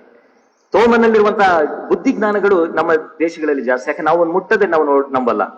ನಮ್ಗೆ ಸಾಕ್ಷಿ ಪುರಾವೆಗಳು ಕರೆಕ್ಟ್ ಆಗಿದ್ರೆ ಮಾತ್ರ ನಾವು ನಂಬ್ತೇವೆ. ಅದಕ್ಕಾಗಿ ಆತನ ತಂದೆಯಾದ ದೇವರು ಏನ್ ಮಾಡ್ತಾನೆ? ನನ್ನ ಭಾರತ ದೇಶದಲ್ಲಿ ಇರುವಂತವರೆಲ್ಲರೂ ಕೂಡ ತೋಮ ನಿನ್ನ ಹಾಗೆ, ಅವರೆಲ್ಲರೂ ಕೂಡ ನಿನ್ನ ಹಾಗೆ. ಆದ್ರಿಂದ ನೀನೇನ್ ಮಾಡು, ಬೇರೆ ಯಾವ ದೇಶಗಳಿಗೂ ಕೂಡ ಹೋಗ್ಬೇಡ. ನೀನೇನ್ ಮಾಡು, ನಮ್ಮ ಭಾರತ ದೇಶದಲ್ಲಿ ನನ್ನ ಮಕ್ಕಳಿದ್ದಾರೆ, ಅವ್ರಿಗೆ ನೀನ್ ಹೇಳಪ್ಪ, ನಾನು ಮುಟ್ ನೋಡಿದ್ದೀನಿ, ನಾನು ಯೇಸು ಸ್ವಾಮಿನ ಟಚ್ ಮಾಡಿ ನೋಡಿದ್ದೀನಿ, ಆದುದರಿಂದ ಆತನು ಜೀವಿತನಾಗಿ ಎದ್ದಿದ್ದಾನೆ ಎಂಬುದಾಗಿ ನೀನು ಹೋಗಿ ಹೇಳಿದ್ರೆ ಅವ್ರು ನಂಬುವಂಥದ್ದು. ಅದರಿಂದ ನೀನ್ ದಯವಿಟ್ಟು ಅಲ್ಲಿ ಹೋಗಿ ಎಂಬುದಾಗಿ ಹೇಳಿದಾಗ ತೋಮ ಎಲ್ಲಿ ಬರ್ತಾನೆ? ಭಾರತ ದೇಶಕ್ಕೆ ಬರ್ತಾನೆ. ಭಾರತ ದೇಶಕ್ಕೆ ಬಂದು ಆತನ ಏನ್ ಮಾಡ್ತಾನೆ? ಸ್ವಾರ್ಥನ ಸಾರ್ತಾನೆ. ಹೌದು, ಯೇಸು ಸ್ವಾಮಿ ಎದ್ದಂಥದ್ದು ನಿಜ, ಆತನು ಜೀವಿತನಾಗಿ ಎದ್ದಿದ್ದಾನೆ ಎಂಬುದಾಗಿ ಹೇಳುವಂತ ಮಾತುಗಳನ್ನು ಕೇಳಿಕೊಳ್ಳುವಾಗ ಇವತ್ತಿನ ದಿವಸದಲ್ಲಿ ನಾನು ಮತ್ತು ನೀವುಗಳು ನಿಜವಾಗಿಯೂ ಕೂಡ ಯೇಸು ಸ್ವಾಮಿನ ಎಷ್ಟರ ಮಟ್ಟಿಗೆ ಹೌದು ಆತನು ಜೀವಿತನಾಗಿ ಎದ್ದಿದ್ದಾನೆ, ಆತನ ಜೀವ ಸ್ವರೂಪನಾದಂತ ದೇವರು ಎಂಬುದಾಗಿ ನಾವು ಸಾರಲಿಕ್ಕೆ ಸಾಧ್ಯತೆ ಉಂಟಾ ಪ್ರಿಯರೇ? ಅಕಸ್ಮಾತ್ ಆತನು ಎದ್ದಿರ್ಲಿಲ್ಲ ಎಂಬುದಾಗಿ ಹೇಳುವಾಗ ಇವತ್ತಿನ ದಿವಸ ನಾವ್ಯಾರು ಕೂಡ ಇಲ್ಲಿ ಇರ್ತಿರ್ಲಿಲ್ಲ. ಸಿಂಪಲ್, ನಾವ್ಯಾರು ಕೂಡ ಇಲ್ಲಿ ಇರ್ತಿರ್ಲಿಲ್ಲ. ಅದಕ್ಕೋಸ್ಕರ ಪೌಲನು ಹೇಳ್ತಾನೆ, ಪೌಲನು ಕೊರಿಂಥದವರಿಗೆ ಬರೆದ ಮೊದಲನೆಯ ಪತ್ರಿಕೆ 15ನೇ ಅಧ್ಯಾಯದ 14ನೇ ವಚನ. ಎಲ್ಲರೂ ಕೂಡ ನಾವು ತೆಗೆಯೋಣ. ಪೌಲನು ಕೊರಿಂಥದವರಿಗೆ ಬರೆದ ಪತ್ರಿಕೆ, ಮೊದಲನೆಯ ಪತ್ರಿಕೆ 15ನೇ ಅಧ್ಯಾಯದ 14ನೇ ವಚನ.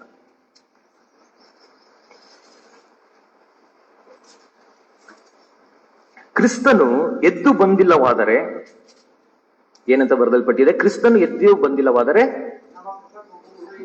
ನಾವು ಮಾಡುವಂತ ಈ ಪ್ರಸಂಗ ಹುರುಳಿಲ್ಲದ್ದು. ಯೇಸು ಸ್ವಾಮಿ ಎದ್ದು ಬರ್ಲಿಲ್ದಿದ್ರೆ ನಾವಿಲ್ಲಿ ನಿಂತ್ಕೊಂಡು ಪ್ರಸಂಗ ಮಾಡುವ ಅವಶ್ಯಕತೆನೇ ಇಲ್ಲ. ಯೇಸು ಸ್ವಾಮಿ ಹಾಗೆ, ಯೇಸು ಸ್ವಾಮಿ ಹೀಗೆ ಎಂಬುದಾಗಿ. ಯಾಕಂದ್ರೆ ನಾವು ಸತ್ತಂತ ದೇವರನ್ನು ಆರಾಧಿಸುವಂತವರಲ್ಲ ಪ್ರೇಯರ್, ಜೀವಿತನಾಗಿ ಎದ್ದು ಬಂದಂತ ದೇವರನ್ನು ನಾವು ಆರಾಧಿಸುವಂತವರಾಗಿರೋದ್ರಿಂದ ನಾವು ಇವತ್ತಿನ ದಿವಸ ನಾನು ಈ ಒಂದು ಘಂಟಾಘೋಷವಾಗಿ ಬಲವಾದಂತ ರೀತಿಯಲ್ಲಿ ದೇವರ ವಾಕ್ಯಗಳು ನಿಮಗೆ ಬಿತ್ತರಿಸಲ್ಪಡುತ್ತಿದೆ ಎಂಬುದಾಗಿ ಹೇಳುವಾಗ, ಯೇಸು ಸ್ವಾಮಿ ಎದ್ದಿದ್ದಾನೆ, ಅದಕ್ಕೋಸ್ಕರವಾಗಿ ನಾವು ಇದನ್ನ ನಾವು ಬಲವಾದಂತ ರೀತಿಯಲ್ಲಿ ಸಾರಲಿಕ್ಕೆ ಸಾಧ್ಯ. ಅದಕ್ಕೆ ಆತನ ವಾಕ್ಯ ಹೇಳಿದೆ, ಯೇಸು ಎದ್ದು ಬಂದಿಲ್ಲವಾದರೆ ನಮ್ಮ ಪ್ರಸಂಗ ಹೊರಳಿಲ್ಲ ಅಂತದ್ದು. ಅದೇ 14 ಮುಂದಿನ ಭಾಗ ನೋಡುವಾಗ, ನಿಮ್ಮ ನಂಬಿಕೆ ಕೂಡ ನೀವು ಅವಾಗ ಯಾರನ್ನ ನಂಬ್ತೀರಾ? ಯೇಸು ಸ್ವಾಮಿ ಎದ್ದು ಬಂದಿಲ್ಲ ಅಂದರೆ ಯಾರನ್ನ ನೀವು ನಂಬುವಂತವರಾಗಿದ್ದೀರಾ? ಆದ್ರೆ ನಿಮ್ಮ ನಂಬಿಕೆಯು ಕೂಡ ಉರುಳಿಲ್ಲಂತದ್ದಾಗಿದೆ. ಆದ್ರಿಂದ ಅದಾದ ಮೇಲೆ 17ನೇ ವಚನದಲ್ಲಿ ಹೇಳ್ತದೆ, ನೀವು ಇನ್ನೂ ಕೂಡ ನೀವು ಪಾಪದಲ್ಲೇ ಇರಬೇಕಾಗಿತ್ತು. ಯೇಸು ಸ್ವಾಮಿ ಎದ್ದು ಬಂದಿರಲಿಲ್ಲ ಅಂದರೆ, ಆತನು ಸತ್ತು ಎದ್ದು ಬರಲಿಲ್ಲವಾಗಿದ್ದಾಗಿದ್ದರೆ ನೀವು ಇನ್ನೂ ಕೂಡ ಪಾಪದ ಜೀವಿತದಲ್ಲೇ ಜೀವಿಸಬೇಕಾಗಿತ್ತು. ಅದರಿಂದ ಸೈತಾನನ ರಾಜ್ಯದಲ್ಲಿ ಸಿಕ್ಕಾಕೊಂಡು ನರಕದಲ್ಲಿ ದೊಬ್ಬಲ್ಪಟ್ಟು ನೀವೇನ್ ಮಾಡ್ಬೇಕಾಗಿ ಒದ್ದಾಡಿ ಹೋಗ್ಬೇಕಾಗಿತ್ತು. ಕಳೆದ ದಿವಸದಲ್ಲಿ ಒಂದು ವಾಟ್ಸಪ್ ಅಲ್ಲಿ ಒಂದು ಇಮೇಜ್ ಕಳಿಸ್ತು. ಯಾರು ಕಳಿಸ್ತು ಎಂಬುದಾಗಿ ನನಗೆ ಗೊತ್ತಿಲ್ಲ, ಅದ್ರ ಗ್ರೂಪ್ ಅಲ್ಲಿ ಬಂತು ಎಂಬುದಾಗಿ ನಾನು ಅನ್ನಿಸ್ತೇನೆ. ಅದು ಒಂದು ಗ್ರೂಪ್ ಅಲ್ಲಿ ಬಂದಾಗ ಸಾಧಾರಣವಾಗಿ ನಾವೇನ್ ಮಾಡ್ತೀವಿ, ಯಾರೊಬ್ರು ಸತ್ತೋದ್ರೆ ನಾವು ರೆಸ್ಟ್ ಇನ್ ಪೀಸ್ ಅಂತ ಒಂದು ಮೆಸೇಜ್ ಹೊಡೆದು ಬಿಡ್ತೀವಿ ಎಲ್ಲಾರ್ಗು ಕೂಡ. ಅದು ಯಾರು ಸತ್ತಿರ್ಲಿ, ಅವರು ಅಂಕಲ್ ಆಗ್ಲಿ, ಆಂಟಿ ಆಗ್ಲಿ, ನಮ್ ನೆಂಟರಾಗ್ಲಿ, ಇಲ್ಲದೆ ಇರ್ಲಿ, ನಾವೇನ್ ಮಾಡ್ತೀವಿ, ಸಡನ್ ಆಗಿ ರೆಸ್ಟ್ ಇನ್ ಪೀಸ್ ಅಂತ ಹೇಳ್ತೀವಿ. ಆ ಅಧಿಕಾರ ಫ್ರಾಂಕ್ ಆಗಿ ಹೇಳ್ಬೇಕು ಅಂದ್ರೆ ನಮ್ಗೆ ಯಾರಿಗೂ ಕೂಡ ಕೊಟ್ಟಿಲ್ಲ. ರೆಸ್ಟ್ ಇನ್ ಪೀಸ್ ಅಂತ ಸತ್ತಂತ ಆತ್ಮಕ್ಕೆ ನಾವು ಆ ರೀತಿಯಾಗಿ ಹೇಳೋದಿಕ್ಕೆ ನಿನಗೆ ಅಧಿಕಾರ ಕೊಡಲ್ಪಟ್ಟಿಲ್ಲ. ಇದನ್ನ ಫಸ್ಟ್ ನಾವು ಅರ್ಥ ಮಾಡ್ಕೋಬೇಕು. ನಾನು ನೀನು ಹೇಳುದು ಯಾರು? ನೀನು ಸಮಾಧಾನವಾಗಿ ಯೇಸು ಸ್ವಾಮಿಯ ದೃಷ್ಟಿಯಲ್ಲಿ ಅವನು ಕಳ್ಳ, ಯೇಸು ಸ್ವಾಮಿ ದೃಷ್ಟಿಯಲ್ಲಿ ಆತನು ಮೋಸಗಾರ, ಯೇಸು ಸ್ವಾಮಿ ದೃಷ್ಟಿಯಲ್ಲಿ ಆತನು ದಗಾಕೋರ, ಯೇಸು ಸ್ವಾಮಿ ದೃಷ್ಟಿಯಲ್ಲಿ ಆತನು ಕುಡುಕ, ಯೇಸು ಸ್ವಾಮಿ ದೃಷ್ಟಿಯಲ್ಲಿ ಆತನು ಲಂಚಗಾರ. ಆತನು ಸತ್ತ ಮೇಲೆ ನೀನು ಸಮಾಧಾನವಾಗಿರು ಎಂಬುದು ಹೇಳೋದಕ್ಕೆ ನಾನು ಯಾರು? ದಯವಿಟ್ಟು ಅದು ಮಿಸ್ಟೇಕ್ ನ ದಯವಿಟ್ಟು ಮುಂದಿನ ದಿವಸಗಳಲ್ಲಿ ಯಾರು ಕೂಡ ಮಾಡಬೇಡಿ. ನೀವು ಯಾವತ್ತಾದ್ರೂ ನಾನು ಅದನ್ನ ಮೆಸೇಜ್ ಹಾಕಿರೋದನ್ನ ನೋಡಿದೀರಾ, ರೆಸ್ಟ್ ಇನ್ ಪೀಸ್ ಅಂತ? ನಾನು ಯಾವತ್ತೂ ಕೂಡ ನಾನು ಮಾಡೋದಿಲ್ಲ. ಯಾಕಂದ್ರೆ ನನಗೂ ಅದು ಅಧಿಕಾರ ಕೊಟ್ಪಟ್ಟಿಲ್ಲ, ನನಗೂ ಕೂಡ ಕೊಡಲ್ಪಟ್ಟಿಲ್ಲ. ನಿನ್ಗೆ ಸಮಾಧಾನವಾಗಲಿ, ನಿನ್ನ ಆತ್ಮ ಸಮಾಧಾನವಾಗಲಿ ಎಂಬುದಾಗಿ ಹೇಳಕ್ ಆಗೋದಿಲ್ಲ. ನಿನ್ನ ಆತ್ಮ ನಾವೇನ್ ಮಾಡ್ತೀವಿ, ಯಾಜಕರು, ಸಾಧಾರಣವಾಗಿ ಸಭಾಪಾಲಕರು, ತಂದೆಯ ದೇವರೇ ಸತ್ತಂತ ಆತ್ಮಕ್ಕೆ ಶಾಂತಿ ಸಮಾಧಾನ ಸಿಗೋ ಹಾಗೆ ನೀನ್ ಮಾಡಪ್ಪ ಎಂಬುದಾಗಿ ಯೇಸು ಸ್ವಾಮಿನ ರಿಕ್ವೆಸ್ಟ್ ಮಾಡ್ತೇವೆ. ಆದ್ರೆ ನಾವು ಸಭೆಗಳ ಜನಗಳಂತ ನಾವು ಏನೋ ಕೆಲಸ ಮಾಡ್ತಾ ಇರ್ತೀವಿ, ಯಾವ್ದೋ ಬಿಸ್ನೆಸ್ ಅಲ್ಲಿ ಇರ್ತೀವಿ, ರೆಸ್ಟ್ ಇನ್ ಪೀಸ್ ಅಂತ ಪಟ್ ಅಂತ ಹೊಡೆದ್ಬಿಟ್ಟು ಮೆಸೇಜ್ ಹಾಕ್ಬಿಡ್ತೇವೆ. ಅವ್ನು ಏನಾಗಿದ್ದಾನೆ ಎಂಬುದಾಗಿ ಅವನ ನ್ಯಾಯ ತೀರ್ಪು ಮಾಡೋದಕ್ಕೆ ನಾನು ಯಾರು, ನೀವ್ಯಾರು? ಆದ್ರಿಂದ ಆ ಕಾರ್ಯಗಳನ್ನು ಮಾಡುವಂತದ್ದಲ್ಲಿ ಮುಂದಿನದಲ್ಲಿ ಸ್ವಲ್ಪ ಎಚ್ಚೆತ್ತುಕೊಂಡು ನಾವು ಮಾಡೋಣ. ಸರಿ, ಆ ಇಮೇಜ್ ಬಗ್ಗೆ ಹೇಳ್ತೇನೆ. ಆ ಇಮೇಜ್ ಅಲ್ಲಿ ಏನಾಗಿತ್ತು, ಮೇಲ್ಗಡೆ ಇಮೇಜ್ ಅಲ್ಲಿ ಸತ್ತಂತ ಒಬ್ಬ ವ್ಯಕ್ತಿಯ ಹೆಂಡತಿ, ಒಬ್ಬ ಪುರುಷನ ಹೆಂಡತಿ, ಆಕೆ ಏನ್ ಮಾಡ್ತಾಳೆ, ಒಂದು ದಿವಸ ಸಮಾಧಿಗೆ ಹೋಗ್ತಾಳೆ. ಸಮಾಧಿಗೆ ಹೋಗಿ ಸಮಾಧಿಯ ಮೇಲ್ಭಾಗದಲ್ಲಿ ಏನ್ ಮಾಡ್ತಾರೆ, ಸಮಾಧಿಯ ಮೇಲ್ಭಾಗದಲ್ಲಿ ಎಲ್ಲ ಗ್ರೀನ್ ಆಗಿ ಒಳ್ಳೆ ಗಾರ್ಡನ್ ಎಲ್ಲ ಮಾಡ್ಬಿಟ್ಟು ಆತನ ಸಮಾಧಿಯ ಸುತ್ತಲೂ ಕೂಡ ಎಲ್ಲ ಫ್ಲವರ್ಸ್ ಗಳನ್ನ ಹಾಕಿ ಬಹಳಷ್ಟು ಸುಂದರವಾದಂತ ರೀತಿಯಲ್ಲಿ ಕ್ರಿಯೇಟ್ ಮಾಡಿರ್ತಾರೆ. ಯಾಕಂದ್ರೆ ಆ ದುಃಖ ಬರಬಾರದು ಎಂಬುದಾಗಿ. ಆಕೆ ಅಲ್ಲಿ ಪ್ರಾರ್ಥನೆ ಮಾಡ್ಬೇಕಾದ್ರೆ ರೆಸ್ಟ್ ಇನ್ ಪೀಸ್ ಅಂತ ಆಕೆ ಅಂತಾಳೆ. ಅಂದಾಗ ಕೆಳಭಾಗದಲ್ಲಿ ಮತ್ತೊಂದು ಚಿತ್ರಣ ಕೊಡಲ್ಪಟ್ಟಿದೆ. ಅದೇ ಒಂದು ಚಿತ್ರಣದಲ್ಲಿ ಕೆಳಭಾಗದಲ್ಲಿ ನೀವು ನನಗೆ ಯಾವಾಗಾದ್ರೂ ಭೇಟಿ ಆದಾಗ ನಾನು ಅದನ್ನು ತೋರಿಸ್ತೇನೆ, ನನ್ನ ಹತ್ರ ಇನ್ನೂ ಕೂಡ ಇದೆ. ಆ ಕೆಳಭಾಗದಲ್ಲಿ ಏನಾಗಿದೆ, ಕೆಳಭಾಗದಲ್ಲಿ ಈ ನರಕದಲ್ಲಿ ಸೈತಾನ ಏನ್ ಮಾಡ್ತಾ ಇದ್ದಾನೆ, ಚಾಟಿ ಹಿಡ್ಕೊಂಡು ಸರಿಯಾಗಿ ಅವನು ಯಾರು ಸತ್ತಿದ್ದಾನಲ್ಲ ಆ ವ್ಯಕ್ತಿನ ಸರಿಯಾಗಿ ಬಾರಿಸ್ತಾ ಇದ್ದಾನೆ. ಜೊತೆಗೆ ಬೆಂಕಿ ಕೆರೆಯಲ್ಲಿ ಅದ್ದಿ ಎತ್ತುತ್ತಾ ಇದ್ದಾನೆ. ಅವನು ಕೂಗಾಡ್ತಾ ಇದ್ದಾನೆ, ಅಯ್ಯೋ ಸಾಕಾಗ್ತಾ ಇದೆ ನನಗೆ, ಇಲ್ಲಿಂದ ಎತ್ತರಿ ಅನ್ನೋ ರೀತಿಯಲ್ಲಿ ಆತನ ಆಕ್ಷನ್ ಮಾಡ್ತಾ ಇದ್ದಾನೆ. ಅವನೇನ್ ಮಾಡಿದ್ದಾನೆ, ನರಕದಲ್ಲಿ ಆತನ ಅದ್ದಿ ಎತ್ತದು ಮಾಡ್ತಾ ಇದ್ದಾರೆ. ವಾಕ್ಯದಲ್ಲಿ ನಾವು ತಿಳ್ಕೊಂತೀವಿ, ನರಕದಲ್ಲಿ ಕಚ್ಚುವಂತ ಹುಳ ಸಾಯೋದಿಲ್ಲ. ನಾವು ತಪ್ಪು ಮಾಡಿ, ದೋಷ ಮಾಡಿ, ತಪ್ಪುಗಳನ್ನ ಮೇಲಿನ ಮೇಲೆ ಮಾಡಿ, ಎಷ್ಟೇ ವಾಕ್ಯಗಳನ್ನು ಕೇಳಿದಾಗ್ಯೂ ಕೂಡ ಮತ್ತೆ ಲಂಚ ತೆಗೆದುಕೊಳ್ಳುವಂಥದ್ದು, ಮೋಸ ಮಾಡುವಂಥದ್ದು, ಕುಡುಕತನ ಮಾಡುವಂಥದ್ದು, ದ್ರೋಹ ಮಾಡುವಂಥದ್ದು, ಮತ್ತೊಬ್ಬರನ್ನ ದೂಷಿಸಿ ಮಾತನಾಡುವಂಥದ್ದೆಲ್ಲ ಮಾಡಿ ನೀವು ಅಕಸ್ಮಾತ್ ಸತ್ತೋಗ್ಬಿಟ್ರೆ ನೀವು ಪರಲೋಕಕ್ಕೆ ಹೋಗ್ತೀರಿ ಎಂಬುದಾಗಿ ನೆನೆಸ್ಬೇಡ್ರಿ ದಯವಿಟ್ಟು. ಅದು ಸಾಧ್ಯನೇ ಇಲ್ಲ, ಹೈಲಿ ಇಂಪಾಸಿಬಲ್. ದೇವರ ವಾಕ್ಯದ ಪ್ರಕಾರವಾಗಿ ನೀವೆಲ್ಲ ಹೋಗಕ್ ಸಾಧ್ಯನೇ ಇಲ್ಲ. ನೀವು ನರಕಕ್ಕೆ ದೊಬ್ಬಲ್ಪಡ್ತೀರಾ. ನರಕಕ್ಕೆ ದೊಬ್ಬಲ್ಪಡುವಾಗ ನರಕದಲ್ಲಿ ನಿಮ್ಗೆ ಕಚ್ಚುವಂತಹ ಹುಳ ಅದು ಯಾವಾಗಲೂ ಕೂಡ ಸಾಯಲ್ಲ. ಅದು ಏನ್ ಮಾಡ್ತಾ ಇದೆ, ಇರುವೆನ ಏನಾದ್ರು ಕಚ್ಚಿಬಿಟ್ರೆ, ನಾನು ಆಗ್ಲೇ ಲಾಸ್ಟ್ ಕೆಲವು 2 ತಿಂಗಳ ಹಿಂದೆ ನಾನು ಹೇಳಿದ್ದೆ, ಇರುವೆ ಏನಾದ್ರು ಕಚ್ಚಿದ್ರೆ ನಾವೇನ್ ಮಾಡ್ತೀವಿ, ಇರುವೆನ ಒಸ್ಕಾಕ್ತಿವಿ, ಅದು ಸತ್ತೋಗ್ಬಿಡುತ್ತೆ. ಬಟ್ ನರಕದಲ್ಲಿ ನೀವು ಹೋದ್ಮೇಲೆ ಆ ಕಚ್ಚುವಂತ ಹುಳ ಏನ್ ಮಾಡ್ತಾ, ನಿಮ್ಗೆ 1 ಟೈಮ್ ಕಚ್ಚಿದ್ಮೇಲೆ ನೀನ್ ಅದನ್ನ ಕಾಲಲ್ಲಿ ಹೋದ್ರು ಕೈಯಲ್ಲಿ ಹೋದ್ರು ನೀನ್ ಅದನ್ನ ಸಾಯಿಸಕ್ ಪ್ರಯತ್ನ ಪಟ್ಟು ಕೂಡ ಸಾಯಲ್ಲ. ಯಾಕಂದ್ರೆ ಅದಕ್ಕೆ ಆ ರೀತಿಯಾದ ಅಧಿಕಾರ ಕೊಡಲ್ಪಟ್ಟಿದೆ. ನರಕದಲ್ಲಿ ಅವರನ್ನ ಅದ್ದಿ ಎತ್ತುವಂತ ಮಾಡುವಾಗ ಮೇಲ್ಗಡೆ ಅವನ ಹೆಂಡತಿ ಹೇಳ್ತಾ ಇದ್ದಾಳೆ, ನೀನು ರೆಸ್ಟ್ ಇನ್ ಪೀಸ್, ಸಮಾಧಾನವಾಗಿ ನೀನು ಇದ್ಬಿಡು ಎಂಬುದಾಗಿ. ಕರ್ತನಲ್ಲಿ ಪ್ರೀತಿಯುಳ್ಳ ದೇವಜನ, ಆ ರೀತಿಯಾಗಿ ಮಂದ ಹೃದಯರಾಗಿ ಒಂದು ರೀತಿಯಾದ ದಡ್ಡತನದ ಜೀವಿತದಲ್ಲಿ ನಾವು ಜೀವಿಸ್ತಾ ಇದ್ದ ದಯವಿಟ್ಟು ಹೊರಬರೋಣ ಪ್ರೇಯರ್. ಇನ್ನು ಮುಂದಿನ ದಿವಸಗಳಲ್ಲಿ ಆ ಕಾರ್ಯಗಳಾಗೋದಿಲ್ಲ. ಯೇಸು ಸ್ವಾಮಿ ಹೇಳ್ತಾ ಇದ್ದಾರೆ, ಮೇಲಿಂದ ಮೇಲೆ ವಾಕ್ಯದ ಮೂಲಕವಾಗಿ ಎಚ್ಚರಿಸ್ತಾ ಇದ್ದಾರೆ, ನೀನು ನನ್ನ ವಾಕ್ಯಗಳನ್ನ ನೀನು ಮನಸ್ಸಿನಲ್ಲಿ ಇಟ್ಟುಕೊಂಡು ವಾಕ್ಯಕ್ಕೆ ಅನುಸಾರವಾಗಿ ನೀನು ನಡೆದು ತಪ್ಪು ದೋಷಗಳನ್ನ ಮಾಡದೆ ಈ ಲೋಕದಲ್ಲಿ ಜೀವಿಸಿದರೆ ಮಾತ್ರ ನಾನು ಏನ್ ಮಾಡ್ತೇನೆ, ನಿನ್ನನ್ನ ಪರಲೋಕ ರಾಜ್ಯಕ್ಕೆ ಕರ್ಕೊಂಡು ಹೋಗ್ತೇನೆ. ಇಲ್ಲವಾದ ನೀನು ನರಕಕ್ಕೆ ದುಬ್ಬಲ್ಪಡ್ತೀಯ, ನರಕದಲ್ಲಿ ಹಿಂಸೆಗಳು ಸಂಕಟಗಳನ್ನ ನೀನು ಅನುಭವಿಸಬೇಕಾಗ್ತದೆ ಎಂಬುದಾಗಿ. ಆದ್ರಿಂದ ಇನ್ನು ಮೇಲೆ ನೀವು ಪಾಪಗಳಲ್ಲಿ ಇರುವಂತರಾಗಿದ್ದೀರಿ. ಆದ್ರೆ ಯೇಸು ಸ್ವಾಮಿ ಪುನರುತ್ಥಾನ ಹೊಂದಿದ್ದರಿಂದ ನೀನು ಯೇಸು ಸ್ವಾಮಿಯನ್ನು ಆತುಕೊಂಡು ಜೀವನವನ್ನ ಮಾಡಿದ್ರೆ ಮಾತ್ರ ನೀನೇನ್ ಮಾಡ್ತೀಯ, ಪರಲೋಕಕ್ಕೆ ಒಯ್ಯಲ್ಪಡ್ತೀಯ. ಹಾಗೆ ಮುಂದೆ ನೋಡುವಾಗ ಯೇಸು ಜೀವಿತನಾಗಿ ಬಂದನೆಂಬುದಕ್ಕೆ ನಾವು ಹಲವಾರು ಸಾಕ್ಷಿಗಳನ್ನ ನಾವು ನೋಡುವಂತವರಾಗಿದ್ದೇವೆ. ಆ ಸಾಕ್ಷಿಗಳನ್ನೆಲ್ಲ ನೋಡಿದ ನಂತರ ನಾವು ಹಾಗಾದ್ರೆ ಈ ಒಂದು ಪುನರುತ್ಥಾನದ ನಿಜವಾದಂತ ಒಂದು ಸಂದೇಶ ಏನಂಗಾರೆ ಇವತ್ತಿನ ದಿವಸ ಏನನ್ನ ನಾವು ಗ್ರಹಿಸಿಕೊಳ್ತೇವೆ ಎಂಬುದಾಗಿ ನೋಡುವಾಗ, ಆಗ ಯೋಹನನು ಬರೆದ ಸುವಾರ್ತೆ 20ನೇ ಅಧ್ಯಾಯದ 15ನೇ ವಚನದಲ್ಲಿ ಯೇಸು ಆಕೆನ ಅಂದ್ರೆ ಹೆಂಗಸನ್ನ ನೋಡಿ ಹೇಳಿದಂತ ಮಾತು, ಯಾಕ ಮಾಡುತ್ತಿ, ಯಾರನ್ನ ಹುಡುಕ್ತಾ ಇದೆ ಎಂದು ಸಂತೈಸಿದನು. ಎಷ್ಟು ಚೆನ್ನಾಗಿದೆ. ಯೇಸು ಸ್ವಾಮಿ ಪುನರುತ್ಥಾನ ಹೊಂದಿದಂತ ಪ್ರಮುಖ ಉದ್ದೇಶ ಏನು ಗೊತ್ತಾ? ಆತನು ನನ್ನನ್ನ ನಿನ್ನನ್ನ ಸಂತೈಸುವುದಕ್ಕೋಸ್ಕರವಾಗಿ. ಸೈತಾನನು ಬಂದು ನಮ್ಮ ಕುಟುಂಬಗಳಲ್ಲಿ ಗೊಂದಲಗಳನ್ನ ಹಾಕ್ತಾನೆ, ಸಭೆಗಳಲ್ಲಿ ಘರ್ಷಣೆಗಳನ್ನು ಉಂಟು ಮಾಡ್ತಾನೆ, ಮತ್ತು ಒಂದು ರೀತಿಯಾದ ವೈಯಕ್ತಿಕ ಜೀವಿತಗಳಲ್ಲಿ ಅನಾರೋಗ್ಯಗಳನ್ನು ಉಂಟು ಮಾಡುವಂತದ್ದೇ ಆತನ ಕರ್ತವ್ಯ. ಆದರೆ ಯೇಸು ಸ್ವಾಮಿ ಶಿಲುಬೆಯಲ್ಲಿ ಸೈತಾನ ಸಂಪೂರ್ಣವಾಗಿ ಜಜ್ಜೆ ಹಾಕಲ್ಪಟ್ಟಿದ್ದಾನೆ. ಆತನ ಅನುಯಾಯಿಗಳು ಈ ರೀತಿಯಾದ ಕಾರ್ಯಗಳನ್ನು ಮಾಡ್ತಾ ಇರ್ತಾರೆ. ಅದರಿಂದ ಹೆಡ್ ಹೊಟ್ಟೋಗ್ಬಿಟ್ಟಿದ್ದಾನೆ, ಹೆಡ್ ಸಂಪೂರ್ಣವಾಗಿ ಸತ್ತೋಗಿದ್ದಾನೆ. ಬರೀ ಆತನ ಅನುಯಾಯಿಗಳು ಏನ್ ಮಾಡ್ತಾರೆ, ಬಂದು ಈ ರೀತಿಯಾದ ಸಮಸ್ಯೆಗಳನ್ನ ಒಡ್ಡಿ ನಮ್ಮನ್ನ ವಿಭಜನೆ ಮಾಡ್ಬೇಕೆಂಬುದಾಗಿ ಪ್ರಯತ್ನ ಪಡ್ತಾರೆ. ಆದರೆ ಯೇಸು ಸ್ವಾಮಿ ಆತನ ಪುನರುತ್ಥಾನ ಹೊಂದಂತ ಪ್ರಮುಖವಾದಂತ ಉದ್ದೇಶ ನಮ್ಮನ್ನ ಸಂತೈಸೋದಕ್ಕೋಸ್ಕರವಾಗಿ. ಡೋಂಟ್ ವರಿ, ಹೆದರ್ಬೇಡ, ಸಮಸ್ಯೆಗಳಿಗೆ ಎದುರ್ಕೊಳ್ಬೇಡ. ಲೋಕದಲ್ಲಿ ಕಷ್ಟಗಳು ಸಂಕಟಗಳು ಉಂಟು, ಇದಿರ್ತದೆ. ಆದ್ರೆ ಲೋಕವನ್ನ ನಾನು ಜಯಿಸಿದ್ದೇನೆ, ನಾನು ಪುನರುತ್ಥಾನ ಬಂದಿದ್ದೇನೆ. ಆದ್ರಿಂದ ನೀನು ಇಲ್ಲಿರುವಂತ ಚಿಕ್ಕ ಪುಟ್ಟ ರೋಗಗಳಿಗೆ ಎದುರ್ಕೋಬೇಡ. ಕೊರೋನಾ ವೈರಸ್, ನೀನು ಅದಕ್ಕೆ ಎದುರ್ಕೋಬೇಡ. ಹೆದರಿ ಮನೆಯಲ್ಲಿ ಅವಿತುಕೊಳ್ಳುವ ಅವಶ್ಯಕತೆ ಇಲ್ಲ. ಯಾಕೆಂದ್ರೆ ನನ್ನ ಅಧಿಕಾರ ಇಲ್ಲದೆ ಅದು ನಿನ್ನನ್ನು ಮುಟ್ಟಲಿಕ್ಕೆ ಸಾಧ್ಯವಿಲ್ಲ. ನಾನು ಅದರ ಮೇಲೆ ಅಧಿಕಾರವನ್ನು ಚಲಿಸಿಕೊಟ್ಟಿದ್ದೇನೆ. ಹಾಗೆ ಮುಂದೆ ನೋಡುವಾಗ ಮತ್ತಾಯನು ಬರೆದ ಸುವಾರ್ತೆ 28ನೇ ಅಧ್ಯಾಯದ 18ನೇ ವಚನ, ದಯವಿಟ್ಟು ಇದನ್ನ ನೋಟ್ ಮಾಡ್ಕೊಂಡ್ರೆ ತುಂಬಾ ಚೆನ್ನಾಗಿರುತ್ತೆ. ಮತ್ತಾಯನು ಬರೆದ ಸುವಾರ್ತೆ 28ನೇ ಅಧ್ಯಾಯದ 18ನೇ ವಚನದಲ್ಲಿ, ಪರಲೋಕದಲ್ಲಿಯೂ ಭೂಲೋಕದಲ್ಲಿಯೂ ಎಲ್ಲ ಅಧಿಕಾರವು ನನಗೆ ಕೊಡಲ್ಪಟ್ಟಿದೆ. ಪರಲೋಕದಲ್ಲಿಯೂ ಕೂಡ ನನಗೆ ಅಧಿಕಾರ ಉಂಟು, ಭೂಲೋಕದಲ್ಲಿಯೂ ಕೂಡ ನನಗೆ ಅಧಿಕಾರ ಉಂಟು. ಆದುದರಿಂದ ಭೂಲೋಕದಲ್ಲಿರುವಂತಹ ಯಾವುದೇ ರೀತಿಯಾದ ದುಷ್ಟ ಶಕ್ತಿಗಳು ನಿನ್ನನ್ನು ಮುಟ್ಟಲಾರಲಿಕ್ಕೆ ನಾನು ಬಿಡೋದಿಲ್ಲ. ಯಾಕಂದ್ರೆ ನಾನು ಜೀವಿತನಾಗಿ ಎದ್ದು ಬಂದಿದ್ದೇನೆ. ಇದು ನನ್ನ ಕೈಯಲ್ಲಿ ಮಾತ್ರ ಸಾಧ್ಯ. ಯಾಕಂದ್ರೆ ಆ ಅಧಿಕಾರ ನನಗೆ ಮಾತ್ರ ಅದು ಕೊಡಲ್ಪಟ್ಟಿದೆ. ಆದ್ದರಿಂದ ಹೆದರುವ ಅವಶ್ಯಕತೆ ಇಲ್ಲ. ಧೈರ್ಯವಾಗಿ ನನ್ನ ಬಗ್ಗೆ ನೀನು ಸಾರು, ಧೈರ್ಯವಾಗಿ ನೀನು ಹೇಳು, ನಾನು ಯೇಸು ಸ್ವಾಮಿ ಜೀವ ಸ್ವರೂಪನಾದಂತ ದೇವರಾಗಿದ್ದಾನೆ. ಆತನನ್ನ ಹೊರತುಪಡಿಸಿ ಲೋಕದಲ್ಲಿ ಯಾವುದೇ ದೇವರು ಎದ್ದಿಲ್ಲ. ಹಲವಾರು ದೇವರುಗಳನ್ನ ಲೋಕದಲ್ಲಿ ನಾವು ನೋಡ್ತೇವೆ, ಆದರೆ ಅವರೆಲ್ಲರೂ ಕೂಡ ದೇವರು ಎಂಬುದಾಗಿ ಹೇಳಿದಂತ ವ್ಯಕ್ತಿಗಳು ಸತ್ತ ನಂತರ ಇನ್ನು ಮಣ್ಣಲ್ಲೇ ಇದ್ದಾರೆ. ಆದರೆ ಜೀವಿತನಾಗಿ ಎದ್ದು ಬಂದಂತ ಒಬ್ಬನು, ಅದು ಯೇಸು ಸ್ವಾಮಿ ಮಾತ್ರ. ಆತನು ಹೇಳ್ತಾ ಇದ್ದಾನೆ, ಪರಲೋಕದಲ್ಲಿ ಭೂಲೋಕದಲ್ಲಿ ನನಗೆ ಅಧಿಕಾರ ಕೊಡಲ್ಪಟ್ಟಿದೆ, ಹೆದರ್ಕೊಳ್ಬೇಡಿ, ಸಮಾಧಾನವಾಗಿ ಲೋಕದಲ್ಲಿ ಜೀವನ ಮಾಡಿರಿ. ನಾನು ನಿಮಗೆ ಸಮಾಧಾನವಾಗಿ ಜೀವಿಸಕ್ಕೆ ನಾನು ಅವಕಾಶ ಕೊಡ್ತೇನೆ. ಯಾಕೆ ಎದುರುಕೊಂಡು ಚಂಚಲ ಸ್ವಭಾವದಿಂದ ನಡುಗಾಗಿ ಹೋಗ್ತಾ ಇದ್ದೀರಾ? ಯಾರು ಕೂಡ ನಿಮ್ಗೆ ಏನನ್ನು ಕೂಡ ಮಾಡಲಿಕ್ಕೆ ಸಾಧ್ಯವಿಲ್ಲ. ನೀವು ನನ್ನ ಮೇಲೆ ಸರಿಯಾದ ರೀತಿಯಲ್ಲಿ ನಂಬಿಕೆ ಇಟ್ಟು, ನಿರೀಕ್ಷೆ ಇಟ್ಟು, ನನ್ನ ವಾಕ್ಯಗಳಿಗೆ ಅನುಸಾರವಾಗಿ ನೀವು ಲೋಕದಲ್ಲಿ ಜೀವನ ಮಾಡಿದರೆ ಮಾತ್ರ ನಿಮ್ಗೆ ಆ ಒಂದು ಕ್ಲೈಮ್ ಕೊಡ್ತೇನೆ. ನೀವೊಂದು ಅಧಿಕಾರದಿಂದ ನೀನು ಮಾತನಾಡ್ಬೋದು. ನೀನು ನನ್ನನ್ನು ಬಿಟ್ಟು ನೀನು ಲೋಕದಲ್ಲಿ ಎಲ್ಲೋ ಓಡಾಡ್ಕೊಂಬಂದ್ಬಿಟ್ಟು ಯೇಸು ಸ್ವಾಮಿ ನನ್ನ ಜೊತೆ ಇದೆ ಎಂಬುದಾಗಿ ಹೇಳಿದ್ರೆ ನೋ, ಹೈಲಿ ಇಂಪಾಸಿಬಲ್. ಆದರೆ ನೀನು ನನ್ನ ವಾಕ್ಯಕ್ಕೆ ಅನುಸಾರವಾಗಿ ಲೋಕದಲ್ಲಿ ಜೀವನ ಮಾಡಿ ತಪ್ಪುಗಳನ್ನ, ದೋಷಗಳನ್ನ, ಪಾಪಗಳನ್ನ ನೀನು ಮಾಡದೇ ಇದ್ದ ಪಕ್ಷದಲ್ಲಿ ನಾನು ನಿನ್ನ ಪರವಾಗಿ ನಿಂತಿರ್ತೇನೆ. ಅವಾಗಲೂ ಯಾರು ಕೂಡ ನಿನ್ನನ್ನು ಮುಟ್ಟಲು ಸಾಧ್ಯವಿಲ್ಲ. ಎಲ್ಲ ಅಧಿಕಾರ ನನಗೆ ಕೊಡಲ್ಪಟ್ಟಿದೆ. ಹಾಗೆ ಮೂರನೇದಾಗಿ ನೋಡುವಾಗ ಮಾರ್ಕನು ಬರೆದ ಸುವಾರ್ತೆ 16ನೇ ವಚನದಲ್ಲಿ ಆತನು ಹೇಳ್ತಾನೆ, ಆ ಅಧಿಕಾರ ಕೊಡಲ್ಪಟ್ಟಿದ್ದರಿಂದ ನೀವು ಘಂಟಾಘೋಷವಾಗಿ ನೀವು ಹೇಳ್ರಿ, ನೀವು ಲೋಕದ ಎಲ್ಲ ಕಡೆಗೆ ಹೋಗಿ ಈ ಒಂದು ಶುಭ ವಾರ್ತೆಯನ್ನ ನೀವು ಸಾರಿರಿ. ಇವತ್ತಿನ ದಿವಸ ನಾನು ಸುಮ್ಮನೆ ಆಲಯದಲ್ಲಿ ಕುಳಿತುಕೊಂಡು ಬರೀ ಪ್ರಸಂಗ ಕೇಳಿಕೊಂಡು ನಾನು ಇಲ್ಲಿಗೆ ಅದನ್ನು ಮುಕ್ತಾಯ ಮಾಡುವಂಥದ್ದು ಬೇಡ. ನೀವು ಇಡೀ ಲೋಕಕ್ಕೆಲ್ಲ ಹೋಗಿ ನೀವೇನ್ ಮಾಡ್ಬೇಕು, ಯೇಸು ಸ್ವಾಮಿ ಎದ್ದಿದ್ದಾನೆ, ಆತನು ಪುನರುತ್ಥಾನ ಹೊಂದಿದ್ದಾನೆ, ಆತನ ಜೀವ ಸ್ವರೂಪನಾದಂತ ದೇವರು ಎಂಬುದಾಗಿ ನೀವು ಸಾರಿ ತಿಳಿಸಬೇಕಂತ. ಇದು ಬರೀ ಅಯ್ಯನವರಿಗೆ ಅಥವಾ ಸಭಾಪಾಲಕರಿಗೆ ಕೊಡಲ್ಪಟ್ಟಂತದ್ದು ಅಥವಾ ಸುವಾರ್ತಿಗರಿಗೆ, ಮಿಷನರಿಗಳಿಗೆ ಮಾತ್ರ ಕೊಡಲ್ಪಟ್ಟಂತ ಒಂದು ಜವಾಬ್ದಾರಿ ಅಲ್ಲ. ಪ್ರತಿಯೊಬ್ಬ ಕ್ರೈಸ್ತರಿಗೆ ಕೊಡಲ್ಪಟ್ಟಂತ ಒಂದು ಜವಾಬ್ದಾರಿ. ನೀವೇನು ಮಾಡ್ಬೇಕಂತೆ, ಹೌದು ನನ್ನ ಸ್ವಾಮಿ ಆತನು ಜೀವಿತನಾಗಿ ಎದ್ದಿದ್ದಾನೆ ಎಂಬ ಶುಭ ವಾರ್ತೆಯನ್ನು ಇಡೀ ಲೋಕಕ್ಕೆಲ್ಲ ನೀವು ಸಾರಿರಿ ಎಂಬುದಾಗಿ ಹೇಳುವಂತ ಒಂದು ಮಾತು. ಸಾರಿದ ಮೇಲೆ ಯಾರು ನನ್ನನ್ನ ಹಿಂಬಾಲಿಸುವಂತವರಾಗಿದ್ದವರು, ಮಾರ್ಕನು ಬರೆದ ಸುವಾರ್ತೆ 16ನೇ ಅಧ್ಯಾಯದ 16ನೇ ವಚನದಲ್ಲಿ, ಅವರಿಗೆ ನಂಬಿ ದೀಕ್ಷಾ ಸ್ನಾನ ಮಾಡಿಸಿಕೊಳ್ಳುವವರು ಅವರು ರಕ್ಷಣೆ ಹೊಂದುತ್ತಾರೆ. ಯಾರು ಹೌದು ಯೇಸು ಸ್ವಾಮಿ ಜೀವ ಸ್ವರೂಪನಾದ ದೇವರು ಎಂಬುದಾಗಿ ನಾನು ನಂಬ್ತೇನೆ ಎಂಬುದಾಗಿ ಯಾರು ಹೇಳ್ತಾರೋ ಅವರೆಲ್ಲರಿಗೆ ನೀವೇನ್ ಮಾಡಿ, ತಂದೆಯ ಮಗನ ಪವಿತ್ರಾತ್ಮನ ಹೆಸರಿನಲ್ಲಿ ಸ್ನಾನ ದೀಕ್ಷೆಯನ್ನು ಮಾಡಿರಿ. ಅವರೆಲ್ಲರೂ ಕೂಡ ನನ್ನ ರಕ್ಷಣಾ ಮಂಡಳಿಗೆ ಸೇರ್ತಾರೆ, ನನ್ನ ರಕ್ಷಣಾ ಮಂಡಳಿಗೆ ಸೇರ್ತಾರೆ.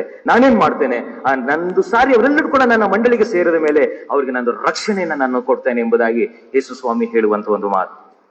ಅದಾದ ನಂತರ ಮಾರ್ಕನು ಬರೆದ ಸುವಾರ್ತೆ ಅದೇ 16 ಅಧ್ಯಾಯದ 17 ಮತ್ತು 18ನೇ ವಚನದಿಂದ ನೋಡುವಾಗ, ನೀನು ಹೀಗೆ ನಂಬಿದ್ರೆ, ನಾನು ಎದ್ದಿದ್ದೇನೆ ಎಂಬುದಾಗಿ ನಂಬಿದ್ರೆ, ನಂಬುವುದರಿಂದ ಈ ಸೂಚಕ ಕಾರ್ಯಗಳನ್ನ, ಅದ್ಭುತ ಕಾರ್ಯಗಳನ್ನ ನಿನ್ನ ಜೀವಿತದಲ್ಲಿ ನಾನು ಮಾಡ್ತೇನೆ. ಎಷ್ಟೋ ಜನರು ಹೇಳ್ತಾರೆ, ಅಯ್ಯೋ ನಾನು ರೋಗದಲ್ಲಿ ಬಳಲ್ತಾ ಇದ್ದೆ, ಯೇಸುವೆ ಎಂಬುದಾಗಿ ನಾನು ಕೇಳಿಕೊಳ್ಳುವಾಗ ನನ್ನ ರೋಗ ವಾಸಿ ಆಗೋಯ್ತು. ಸಮಸ್ಯೆಗಳ ಇಕ್ಕಟ್ಟಿನಲ್ಲಿ ಸಿಕ್ಕಾಕಿಕೊಂಡಿದೆ, ಯೇಸುವೆ ನನ್ನ ಸಮಸ್ಯೆಗಳಿಂದ ಬಿಡುಗಡೆ ಕೊಡಪ್ಪ ಎಂಬುದಾಗಿ ಕೇಳುವಾಗ ಸಮಸ್ಯೆಗಳಿಂದ ಹೊರಬಂದೆ. ಹಣದ ಕೊರತೆಯಲ್ಲಿ ನಾನು ಸಿಕ್ಕಾಕಿಕೊಂಡೆ, ಸಾಲದ ಬಾಧೆಯಲ್ಲಿ ನಾನು ಸಿಕ್ಕಾಕಿಕೊಂಡಿದೆ, ಯೇಸುವೆ ನನ್ನ ಎಲ್ಲಾ ಸಾಲದ ಬಾಧೆಯಿಂದ ನನ್ನನ್ನ ನೀನು ಬಿಡುಗಡೆ ಮಾಡಪ್ಪ ಎಂಬುದಾಗಿ ಕೇಳುವಾಗ ಬಿಡುಗಡೆ ಹೊಂದಿದೆ. ದೆವ್ವಗಳ ಕಾಟದಿಂದ, ಅನಾರೋಗ್ಯತೆಗಳಿಂದ ನಾನು ಬಳುತ್ತಿರುವಾಗ, ಯೇಸುವೆ ಈ ಎಲ್ಲಾ ರೀತಿಯಾದ ಒಂದು ದುಷ್ಟ ಶಕ್ತಿಗಳಿಂದ ನನಗೆ ಬಿಡುಗಡೆ ಕೊಡು ಎಂಬುದಾಗಿ ನಾನು ಯೇಸು ಎಂಬುದ ಹೆಸರನ್ನ ಹೇಳಿಕೊಂಡಾಗ ಬಿಡುಗಡೆ ಆಯಿತು. ಇದೆಲ್ಲ ಕೂಡ ಯಾವಾಗ ಆಗ್ತದೆ? ನಾವು ಅನ್ಕೊಂತೇವೆ ಮತ್ತೊಬ್ಬರು ಅಥವಾ ಸಾಕ್ಷಿಯನ್ನು ಹೇಳುವಾಗ, ಇಲ್ಲಿ ನಿಂತ್ಕೊಂಡು ಹೇಳುವಾಗ, ಸುಳ್ಳು ಹೇಳ್ತಾ ಇದ್ದಾನೆ ಬಿಡಪ್ಪ ಅವನು ಎಂಬುದಾಗಿ ಅನ್ಕೊಂತೇವೆ. ಅನುಭವ ಬೇಕಾದ್ರೆ ಯೇಸು ಸ್ವಾಮಿ ನೀನು ಮೊದಲನೇದಾಗಿ ಅನುಭವಿಸು. ಆ ಅನುಭವ ನಿಮಗೆ ಬೇಕಾದ್ರೆ ಯೇಸು ಸ್ವಾಮಿ ನೀನು ಮೊದಲನೇದಾಗಿ ರುಚಿಸಿ ನೋಡು. ಅದಕ್ಕೋಸ್ಕರವಾಗಿ ಇಂಗ್ಲಿಷ್ ನಲ್ಲಿ ಒಂದು ಪದವನ್ನು ಹೇಳ್ತಾನೆ, taste and sea that the lord is good ಎಂಬುದಾಗಿ. ನೀನು ಯೇಸು ಸ್ವಾಮಿನ ನೀನು ಅನುಭವಿಸಿ ನೋಡಿದಾಗ ಆತನ ಒಳ್ಳೆತನ ನಿನಗೆ ಅರ್ಥ ಆಗ್ತದೆ. ನೀನು ಯೇಸು ಸ್ವಾಮಿನ ನೀನು ಟಚ್ ಮಾಡಲಿಲ್ಲ ಅಂದ್ರೆ, ಯೇಸು ಸ್ವಾಮಿ ನೀನು ಸ್ವೀಕಾರ ಮಾಡಲಿಲ್ಲ ಅಂದ್ರೆ ಹೇಗೆ ಆತನ ಅನುಭವ ಉಂಟಾಗ್ತದೆ ಪ್ರಿಯರೇ? ಆದ್ರೆ ಇವತ್ತಿನ ದಿವಸದಲ್ಲಿ ಆಗ ರುಚಿಸುವಂತದಕ್ಕೆ ಸಿದ್ಧವಾಗಿರಿ. ಇನ್ನ ಮೇಲೆ ನೀವು ಹೆದರುವ ಅವಶ್ಯಕತೆ ಇಲ್ಲ. ಯೇಸು ಸ್ವಾಮಿ ಎದ್ದಿದ್ದಾನೆ, ಆತನ ಜೀವ ಸ್ವರೂಪನಾದ ದೇವರಾಗಿದ್ದಾನೆ. ಆತನನ್ನ ನಮ್ಮ ರಕ್ಷಕನಾಗಿ ನಾವು ಅಂಗೀಕರಿಸಿಕೊಳ್ಳುವಾಗ ನಿಮ್ಮ ಕುಟುಂಬಗಳಲ್ಲಿ, ನಿನ್ನ ವೈಯಕ್ತಿಕ ಜೀವಿತಗಳಲ್ಲಿ ಅದ್ಭುತಗಳಾಗ್ತದೆ, ಸೂಚಕ ಕಾರ್ಯಗಳಾಗ್ತದೆ. ನೀನು ಕೂಡ ಒಂದು ವಿಶೇಷವಾದ ಸಾಕ್ಷಿಯಾಗಿ ಲೋಕದಲ್ಲಿ ಜೀವನ ಮಾಡಲಿಕ್ಕೆ ದೇವರಿಂದ ಉತ್ತಮವಾದಂತಹ ಸಾಧನವನ್ನಾಗಿ ಆತನ ಉಪಯೋಗಿಸಿಕೊಳ್ಳುವಂತವನಾಗಿದ್ದಾನೆ. ಮತ್ತು ಮತ್ತೊಂದು ಅಧಿಕಾರ ಕೊಡಲ್ಪಟ್ಟಿದೆ ನೋಡಿ. ಯೋಹನನು ಬರೆದ ಸುವಾರ್ತೆ 20ನೇ ಅಧ್ಯಾಯ 23ನೇ ವಚನ ಬಹಳಷ್ಟು ಸ್ಪಷ್ಟವಾದಂತದ್ದು. ಅದನ್ನ ದಯವಿಟ್ಟು ಯಾರಾದ್ರೂ ಓದ್ರಿ ಎಂಬುದಾಗಿ ಕೇಳ್ತಾನೆ. ಯೋಹಾನ 20:23. ನೀವು ಯಾರ ಪಾಪಗಳನ್ನು ಕ್ಷಮಿಸಿಬಿಡುತ್ತೀರೋ ಅವರಿಗೆ ಅವುಗಳು ಕ್ಷಮಾಪಣೆಯಾಗುತ್ತವೆ. ನೀವು ಯಾರ ಪಾಪಗಳನ್ನ ಕ್ಷಮಿಸಿಬಿಡ್ತೀರೋ ಅವರೆಲ್ಲರಿಗೂ ಏನಂತೆ ಕ್ಷಮಾಪಣೆ ಆಗ್ತದೆ. ಇವತ್ತಿನ ಇಷ್ಟು ದಿವಸ ಯೇಸು ಸ್ವಾಮಿ ತಂದೆಯಾದ ದೇವರ ಆ ಕಾರ್ಯವನ್ನ ಮಾಡಬೇಕಾಗಿತ್ತು. ಆದ್ರೆ ಯಾರು ನಾವು ಆತನ ಸಂಪೂರ್ಣವಾಗಿ ನಂಬಿ ನಿರೀಕ್ಷೆಯಿಂದ ಜೀವನ ಮಾಡುವಾಗ, ಕೆಲವು ಸಮಯದಲ್ಲಿ ನನ್ನ ವಿರುದ್ಧವಾಗಿ ಯಾರು ತಪ್ಪು ಮಾಡಿದಾಗ, ಸಾರಿ ಕಣೆ ಎಂಬುದಾಗಿ ಯಾರು ಹೇಳಿದಾಗ, okay it's okay no problem, ನಾನು ನಿನ್ನನ್ನ ಕ್ಷಮಿಸಿದ್ದೇನೆ ಎಂಬುದಾಗಿ ಹೇಳುವಾಗ ಇಮಿಡಿಯೇಟ್ ಆಗಿ ಕ್ಷಮಾಪಣೆ ಆಗ್ತದಂತೆ. ವಾಕ್ಯ ಹಾಗೆ ಹೇಳ್ತಾ ಇದೆ, ನೀವು ಯಾರ ತಪ್ಪುಗಳನ್ನ ಪಾಪಗಳನ್ನು ಕ್ಷಮಿಸಿಬಿಡ್ತವ್ರಿಗೆ ಕ್ಷಮಾಪಣೆ ಆಗ್ತದೆ ಯಾವಾಗ ಯೇಸು ನಿನ್ನಲ್ಲಿ ಇದ್ದುಕೊಂಡು ಜೀವಿಸುವಾಗ. ಅದಾದ ನಂತರ ಯೋಹನನು ಬರೆದ ಸುವಾರ್ತೆ 20ನೇ ಅಧ್ಯಾಯ 29ನೇ ವಚನದಲ್ಲಿ, ಅದನ್ನ ನೀನು ಇದುವರೆಗೂ ಕೂಡ ಆತನಿಗೆ ತೋಮನಿಗೆ ಹೇಳಿದಂತ ಮಾತು, ಇದುವರೆಗೂ ನೀನು ನನ್ನನ್ನು ನೋಡಿ ನೀನು ನಂಬಿದೆ, ಆದ್ರೆ ಇವತ್ತಿನ ದಿವಸ ಎಷ್ಟೋ ಇಡೀ ಪ್ರಪಂಚದ ಜನರೆಲ್ಲರೂ ಕೂಡ ನನ್ನನ್ನು ಕಾಣಲಿಲ್ಲ. ಆದ್ರಿಂದ ಅವರೆಲ್ಲರೂ ಕೂಡ ಇನ್ನೂ ಕೂಡ ಆತರ ಗೊಂದಲದಲ್ಲಿ ಇರುವಂತದ್ದು ಬೇಡ. ನೀನು ನನ್ನ ನೋಡಿದ್ರಿಂದ ನೀನು ನಂಬಿದ್ಯಾ, ಆದ್ರೆ ಯಾರ್ಯಾರು ನೋಡದೆ ನನ್ನನ್ನು ನಂಬ್ತಾರೋ, ನೋಡದೆ ನಂಬುವವನು ಧನ್ಯನು ಎಂಬುದಾಗಿ ದೇವರ ವಾಕ್ಯದಲ್ಲಿ ಹೇಳುವಂಥದ್ದು. ಯೇಸುವನಿಗೆ ನೀನು ನನ್ನನ್ನು ನೋಡಿದ್ದರಿಂದ ನಂಬಿದೆ, ಆದರೆ ನೋಡದೆ ನಂಬಿದವರು ಧನ್ಯರು ಎಂಬುದಾಗಿ ಹೇಳಿದನು. ಇವತ್ತಿನ ದಿವಸ ನಾವು ಯೇಸು ಸ್ವಾಮಿನ ನೋಡಿಲ್ಲ, ಯೇಸು ಸ್ವಾಮಿನ ಕಾಣಲಿಲ್ಲ. ಆದಾಗ್ಯೂ ಕೂಡ ಹೌದು ಯೇಸು ಸ್ವಾಮಿ ಜೀವಿತನಾಗಿ ಎದ್ದಿದ್ದಾನೆ ಎಂಬುದಾಗಿ ನಾವೇನಾದ್ರೂ ನಂಬುವಾಗ, ಯೇಸು ಸ್ವಾಮಿ ಅವತ್ತಿನ ದಿವಸ ತೋಮನಿಗಿಂತ ಹೆಚ್ಚಿನಂತ ಆಶೀರ್ವಾದವನ್ನ ಇವತ್ತಿನ ದಿವಸ ನನಗೆ ನಿಮಗೆ ಕೊಡಲು ಸಿದ್ಧವಾಗಿದ್ದಾನೆ. ಯಾಕಂದ್ರೆ ಸೋಮನಿಗೆ ಹೇಳಿದಂಥದ್ದು, ನೀನು ನೋಡಿದ್ದರಿಂದ ನಂಬಿದ, ಆದ್ರೆ ನೋಡದೆ ನಂಬುವಂತರೆಲ್ಲರೂ ಕೂಡ ಧನ್ಯರಾಗ್ತಾರೆ. ಆದ್ರಿಂದ ನಾನು ಇನ್ನೂ ಹೆಚ್ಚಿನಂತ ಆಶೀರ್ವಾದಕ್ಕೆ ನಾನು ಅವರನ್ನ ನಡೆಸ್ತೇನೆ ಎಂಬುದಾಗಿ ಇವತ್ತಿನ ದಿವಸ ನಾನು ಮತ್ತು ನೀವು ಆಶೀರ್ವಾದವನ್ನು ಹೊಂದಿಕೊಳ್ಳಬೇಕಾದ್ರೆ, ಹೌದು ಇವತ್ತಿನ ದಿವಸದಲ್ಲಿ ಯೇಸು ಸ್ವಾಮಿ ಆತನು ಎದ್ದಿದ್ದಾನೆ, ಆತನು ಜೀವಿತನಾಗಿದ್ದಾನೆ ಎಂಬುದಾಗಿ ನಾವು ಸಂಪೂರ್ಣವಾಗಿ ನಾವು ನಂಬಿ ನಾವು ಆತನ ಮೇಲೆ ಭರವಹಿಸಿದ ಲೋಕದಲ್ಲಿ ಆತನ ಶುಭ ವಾರ್ತೆಯನ್ನು ಸಾರುತ್ತಾ ಹೋಗುವಾಗ ನಿಜವಾಗ್ಲೂ ಕೂಡ ದೇವರು ನನ್ನ ಕುಟುಂಬನ ಆಶೀರ್ವದಿಸುತ್ತಾನಾಗಿದ್ದಾನೆ. ಕೊನೆಯದಾಗಿ ನಾವು ನೋಡುವಾಗ, ಯಾಕೆಂದ್ರೆ ಆತನು ಹೇಳಿದಂತ ಒಂದೇ ಒಂದು ಮಾತು, ನೀವು ದಯವಿಟ್ಟು ಕನ್ಫ್ಯೂಷನ್ ಆಗಬೇಡಿ, ಯಾವುದೇ ಗೊಂದಲದಲ್ಲಿ ಇರಬೇಡಿ, ಯಾವುದೇ ರೀತಿ ಅಪನಂಬಿಕೆಯಲ್ಲಿ ಜೀವಿಸಬೇಡಿ. ಮತ್ತಾಯ 28:20 ನೋಡುವಾಗ, ಯಾಕೆಂದ್ರೆ ನಾನು ಬರೀ ಇವತ್ತು ಮಾತ್ರ ಜೀವಿಸುವಂತವನಲ್ಲ, ನಾಳೆ ಮಾತ್ರ ಜೀವಿಸುವಂತವನಲ್ಲ, ಒಂದು ವಾರದ ಮಟ್ಟಿಗೆ ಮಾತ್ರ ನಾನು ನಿಮ್ಮೊಟ್ಟಿಗೆ ಇರುವಂತವನಲ್ಲ. ಅದರ ವಾಕ್ಯ ತಿಳಿಸ್ತದೆ ಏನಂತೆ, ನಾನು ಯುಗದ ಸಮಾಪ್ತಿಯವರೆಗೆ ಎಲ್ಲ ದಿವಸ ನಾನು ನಿಮಗೆ ಸಂಗಡ ಇರ್ತೇನೆ. ಯುಗದ ಸಮಾಪ್ತಿಯವರೆಗೆ, ಭೂಮಿ ಇರುವವರೆಗೂ ಕೂಡ ನಾನು ನಿಮ್ ಜೊತೆಗೆ ಇರ್ತೇನೆ, ನಾನು ನಿಮ್ಮ ಜೊತೆಗೆ ಇರ್ತೇನೆ. ಆ ದೃಢ ವಿಶ್ವಾಸದಲ್ಲಿ, ನಂಬಿಕೆಯಲ್ಲಿ ಈ ಲೋಕದಲ್ಲಿ ಜೀವನವನ್ನು ಮಾಡಬೇಕು ಪ್ರೇಯರ್. ಅದಕ್ಕೋಸ್ಕರವಾಗಿ ಹಲವಾರು ಜನರು ಹಲವಾರು ವಾಟ್ಸಪ್ ಅಲ್ಲಿ ಇವತ್ತಿನ ದಿವಸಗಳಲ್ಲಿ, ನಿನ್ನೆ ದಿವಸದಲ್ಲಿ ಕೆಲವು ಮೆಸೇಜಸ್ ನಾನು ನೋಡ್ತಾನೆ ಇದೆ. ಒಬ್ಬೊಬ್ಬರು ಒಂದೊಂದು ರೀತಿಯಲ್ಲಿ ಮೆಸೇಜಸ್ ನ ಕಳಿಸ್ತಾ ಇದ್ದಾರೆ. ಅದು ಕೆಲವು ಮೆಸೇಜಸ್ ಬಹಳಷ್ಟು ಅದ್ಭುತವಾದಂತದೆ. ಏನು ಎಂಬುದಾಗಿ ಕೇಳುವ, ಕೆಲವು ಮೆಸೇಜಸ್ ಅಲ್ಲಿ ಯಾಕೆ ಒಂದು ಇಡೀ ಪ್ರಪಂಚ ಸೈಲೆಂಟ್ ಆಗಿದೆ ಈ ಒಂದು 3 ದಿವಸದಲ್ಲಿ ಎಂಬುದಾಗಿ ಹೇಳುವಾಗ, ಯಾಕೆ ಆ ಒಂದು ದಿವಸವನ್ನ ಯಾರಿಗೆ ಕೊಡುவோಣ ಎಂಬುದಾಗಿ ಹೇಳುವಾಗ, ಯೇಸು ಸ್ವಾಮಿ ಸತ್ತಿದನಲ್ಲ, ಅದಕ್ಕೋಸ್ಕರವಾಗಿ ಆ ಇಡೀ ಲೋಕ ಸೈಲೆಂಟ್ ಆಗಿದೆ ಎಂಬುದಾಗಿ ಹೇಳುವುದು. ಅದಕ್ಕೋಸ್ಕರ ಅಲ್ಲಿದ್ದಂತ ಒಬ್ಬ ವ್ಯಕ್ತಿ ಹೇಳ್ತಾನಂತೆ, ಯೇಸು ಸ್ವಾಮಿ, ನಮ್ಮ ಸ್ವಾಮಿ, ಆತನು ಬರೀ ವೀಕೆಂಡ್ ಅಲ್ಲಿ ಮಾತ್ರ ಸಮಾಧಿಗಲ್ಪಟ್ಟಂತದ್ದು, ಅದಾದ್ಮೇಲೆ ಫುಲ್ ಆತನು ತಿರ್ಗಾ ಎದ್ದು ಬರ್ತಾನೆ. ಎದ್ದು ಬಂದಿದ ತಕ್ಷಣ ಆತನು ಯಾವಾಗ್ಲೂ ಕೂಡ ಜಯಭರ್ತನಾಗಿ ಜೀವಿಸುವಂತನಾಗಿದ್ದಾನೆ. ಅದಕ್ಕೋಸ್ಕರವಾಗಿ ಅವು ಆ ರೀತಿಯಾಗಿ ಆಚರಣೆ ಮಾಡ್ತಾರೆ. ಇಡೀ ಪ್ರಪಂಚ ಸೈಲೆಂಟ್ ಆಗಿರ್ತದೆ ಎಂಬುದಾಗಿ. ಇನ್ನು ಮುಂದೆ ನಾವು ಸೈಲೆಂಟ್ ಆಗಿ ಕುಳಿತುಕೊಳ್ಳುವಂತವ್ರು ಅಲ್ಲ. ಯಾಕಂದ್ರೆ ಯೇಸು ಸ್ವಾಮಿ ನನ್ನೊಟ್ಟಿಗೆ ಜೀವಿಸುವಂತವನಾಗಿದ್ದಾನೆ. ಯುಗದ ಸಮಾಪ್ತಿವರೆಗೂ, ಭೂಮಿ ಇರುವರೆಗೂ ಕೂಡ ಯೇಸು ಸ್ವಾಮಿ ನನ್ನ ಜೊತೆ ಇರ್ತಾನೆ. ನಾನು ನೀವುಗಳು ಜೀವಿತರಾಗಿ ಇರುವರೆಗೂ ಕೂಡ ನಮ್ಮ ಜೊತೆಗೆ ಇರ್ತಾನೆ. ಆದ್ರಿಂದ ನಾವೆಲ್ಲರೂ ಕೂಡ ಆ ಒಂದು ನಿಟ್ಟಿನಲ್ಲಿ ಮುಂದೆ ಸಾಗೋಣ. ಆದ್ರೆ ಒಂದು ಎಚ್ಚರಿಕೆ ಮಾತನ್ನು ಹೇಳಿ ನಾನು ಮುಗಿಸುತ್ತೇನೆ. ಅದೇನೆಂಬುದಾಗಿ ನೋಡುವ, ಅದು ಕೂಡ ವಾಕ್ಯದಲ್ಲಿ ಇರುವಂತದ್ದು. ಯೋಹನನು ಬರೆದ ಸುವಾರ್ತೆ 5ನೇ ಅಧ್ಯಾಯದ 29ನೇ ವಚನ. ದಯವಿಟ್ಟು ಯಾರಾದ್ರು ಓದಿ. ಯೋಹನನು ಬರೆದ ಸುವಾರ್ತೆ 5ನೇ ಅಧ್ಯಾಯ 29ನೇ ವಚನ, ಅದು ಕೊನೆಯ ವಚನ.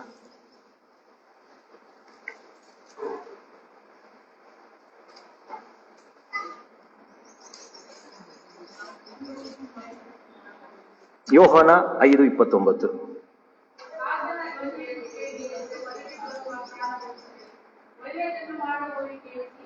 ಒಳ್ಳೆದನ್ನ ಮಾಡುವವರಿಗೆ ಜೀವಕ್ಕಾಗಿ ಪುನರುತ್ಥಾನ, ಆಮೇಲೆ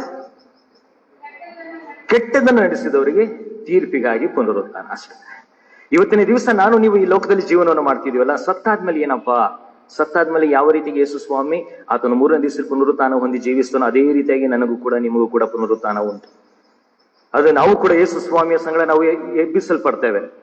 ಹೇಗೆ ಆತನು ಎಬ್ಬಿಸಲ್ಪಟ್ಟನೋ, ಯೇಸು ಸ್ವಾಮಿ ಆತನು 2ನೇ ಬಾರಿಯಲ್ಲಿ ಬರುವಾಗ ಆತನು ಸತ್ತಂತ ನಮ್ಮ ದೇಹಗಳೆಲ್ಲವನ್ನು ಕೂಡ ಆತನು ಎಬ್ಬಿಸುವಂತನಾಗಿದ್ದಾನೆ. ಎಬ್ಬಿಸುವಾಗ 2 ವಿಚಾರಗಳನ್ನ ನಾವು ಪ್ರಮುಖವಾಗಿ ನೋಡುವಂತವರಾಗಿದ್ದೇವೆ. ಏನಂದ್ರೆ, ಒಳ್ಳೆದನ್ನು ಮಾಡಿದವರಿಗೆ ಜೀವಕ್ಕಾಗಿ ಪುನರುತ್ಥಾನ ಆಗ್ತದೆ. ನೀವು ಲೋಕದಲ್ಲಿ ಜೀವಿಸುವವರೆಗೂ ಕೂಡ ಒಳ್ಳೆ ಕಾರ್ಯವನ್ನೇ ಮಾಡ್ಬೇಕು.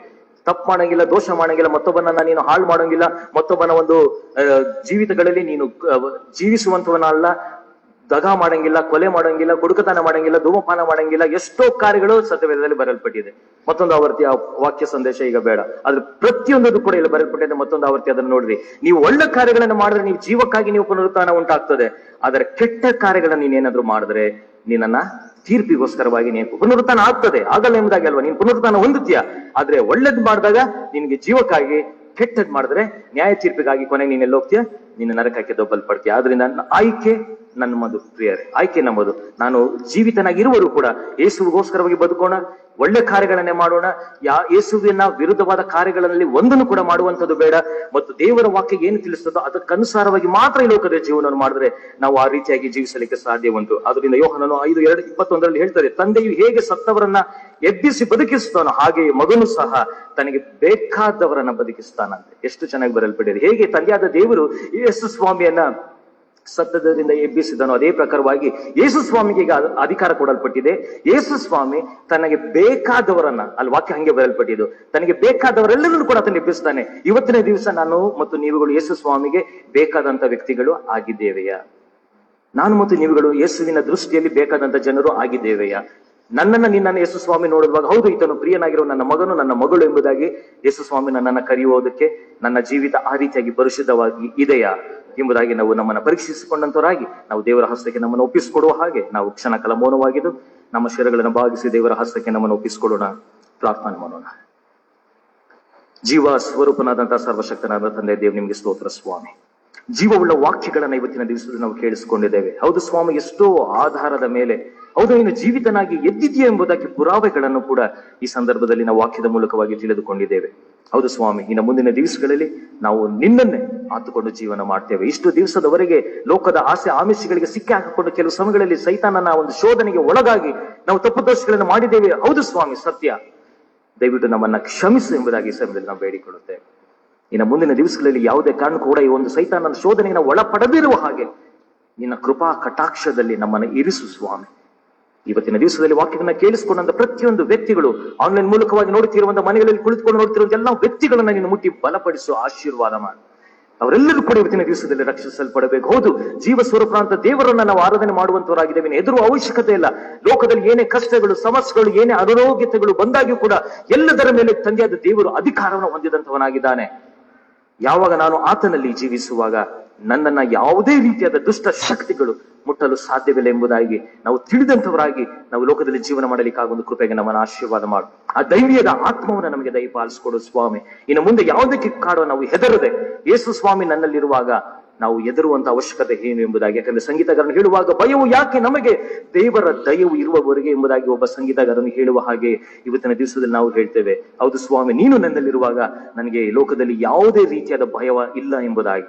ಇನ್ನು ಮುಂದಿನ ದಿವಸಗಳಲ್ಲಿ ನಾವು ಏನೇ ಸಂಕಷ್ಟಗಳ ಸಂದಿಗ್ಧಗಳ ಪರಿಸ್ಥಿತಿಗಳು ಇದ್ದಾಗ್ಯೂ ಕೂಡ ಯೇಸು ನನ್ನ ಬಳಿಯಲ್ಲಿ ಇದ್ದಾನೆ ಎಂಬ ದೃಢ ವಿಶ್ವಾಸದಲ್ಲಿ, ನಂಬಿಕೆಯಲ್ಲಿ ನಾವು ಎಲ್ಲವನ್ನ ನಾವು ನಿನ್ನ ಹೆಸರಿನ ಮೂಲಕವಾಗಿ ಎದುರಿಸುತ್ತಾ ನೀನು ಬರುವ ದಿವಸದವರೆಗೂ ಕೂಡ ನಿನ್ನ ಒಂದು ಸಾಕ್ಷಿಯನ್ನ ಕಾಪಾಡಿಕೊಂಡು ಹೋಗಲಿಕ್ಕಾಗುವ ಹಾಗೆ ನಮ್ಮೆಲ್ಲರಿಗೆ ಬೇಕಾದಂತ ಜ್ಞಾನ, ಬಲ, ಶಕ್ತಿ, ಆರೋಗ್ಯವನ್ನ, ಧೈರ್ಯವನ್ನ, ಆದರಣೆಯನ್ನ, ಶಾಂತಿ, ಸಮಾಧಾನವನ್ನ ಹೇರಳುವಂತ ರೀತಿಯಲ್ಲಿ ನಮ್ಮೆಲ್ಲರಿಗೆ ದಯಪಾಲಿಸಿಕೊಡು ಎಂಬುದಾಗಿ ಯೇಸು ಸ್ವಾಮಿಯ ಮೊದಲ ನಾಮದಲ್ಲಿ ಬೇಡಿಕೊಳ್ಳುತ್ತೇವೆ. ಆಮೆನ್.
ನಾವೆಲ್ಲರೂ ಎದ್ದು ನಿಂತುಕೊಂಡು ನಾವು ನಂಬಿರುವಂತಹ ನೈಸಿಯದ ವಿಶ್ವಾಸ ಸೂತ್ರವನ್ನ ಒಟ್ಟಾಗಿ ನಾವು ಹೇಳಿಕೊಳ್ಳೋಣ. ಆರಾಧನಾ ಕ್ರಮ ಪುಸ್ತಕ 26ನೇ ಪುಟ 26ನೇ ಪುಟದಲ್ಲಿರುವಂತಹ ನೈಸಿಯದ ವಿಶ್ವಾಸ ಸೂತ್ರ.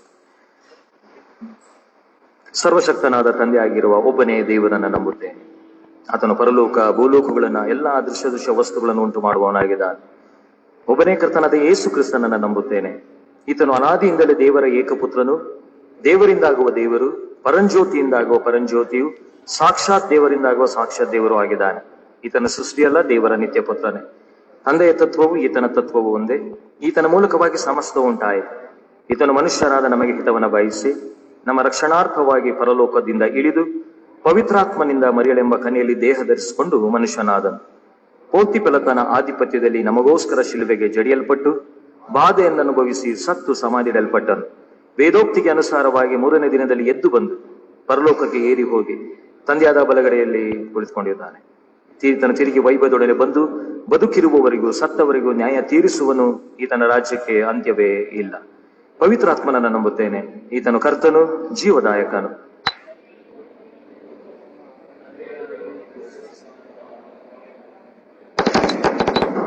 ಪ್ರವಾದಿಗಳ ಮೂಲಕ ನುಡಿದವನು ಆಗಿದ್ದಾನೆ.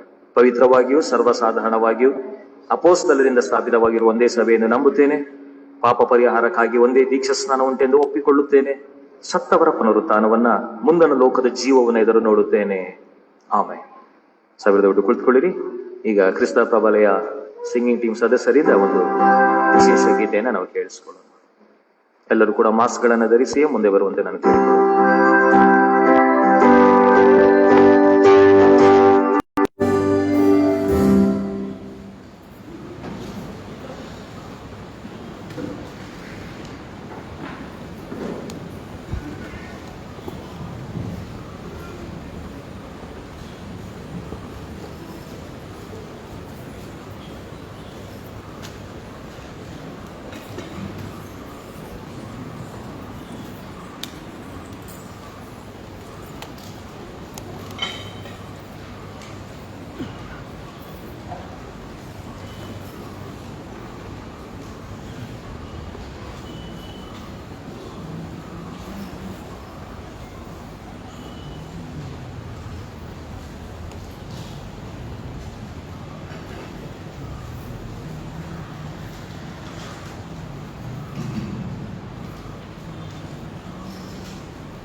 ಹಾಗೆ ನಮ್ಮ ಎಲ್ಲ ವಿಶೇಷ ಗೀತೆಗಳಿಗೆ ಸಂಗೀತ ಸಂಯೋಜನೆಯನ್ನು ಮಾಡುತ್ತಿರುವ ಅಭಿಷೇಕವಾದರೂ ಸಹ ಎಲ್ಲರ ಪರವಾಗಿ ಕೃತಜ್ಞತೆ ಸಲ್ಲಿಸುತ್ತೇನೆ.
ಉತ್ತಮವಾಗಿರುವಂಥ ಎಲ್ಲ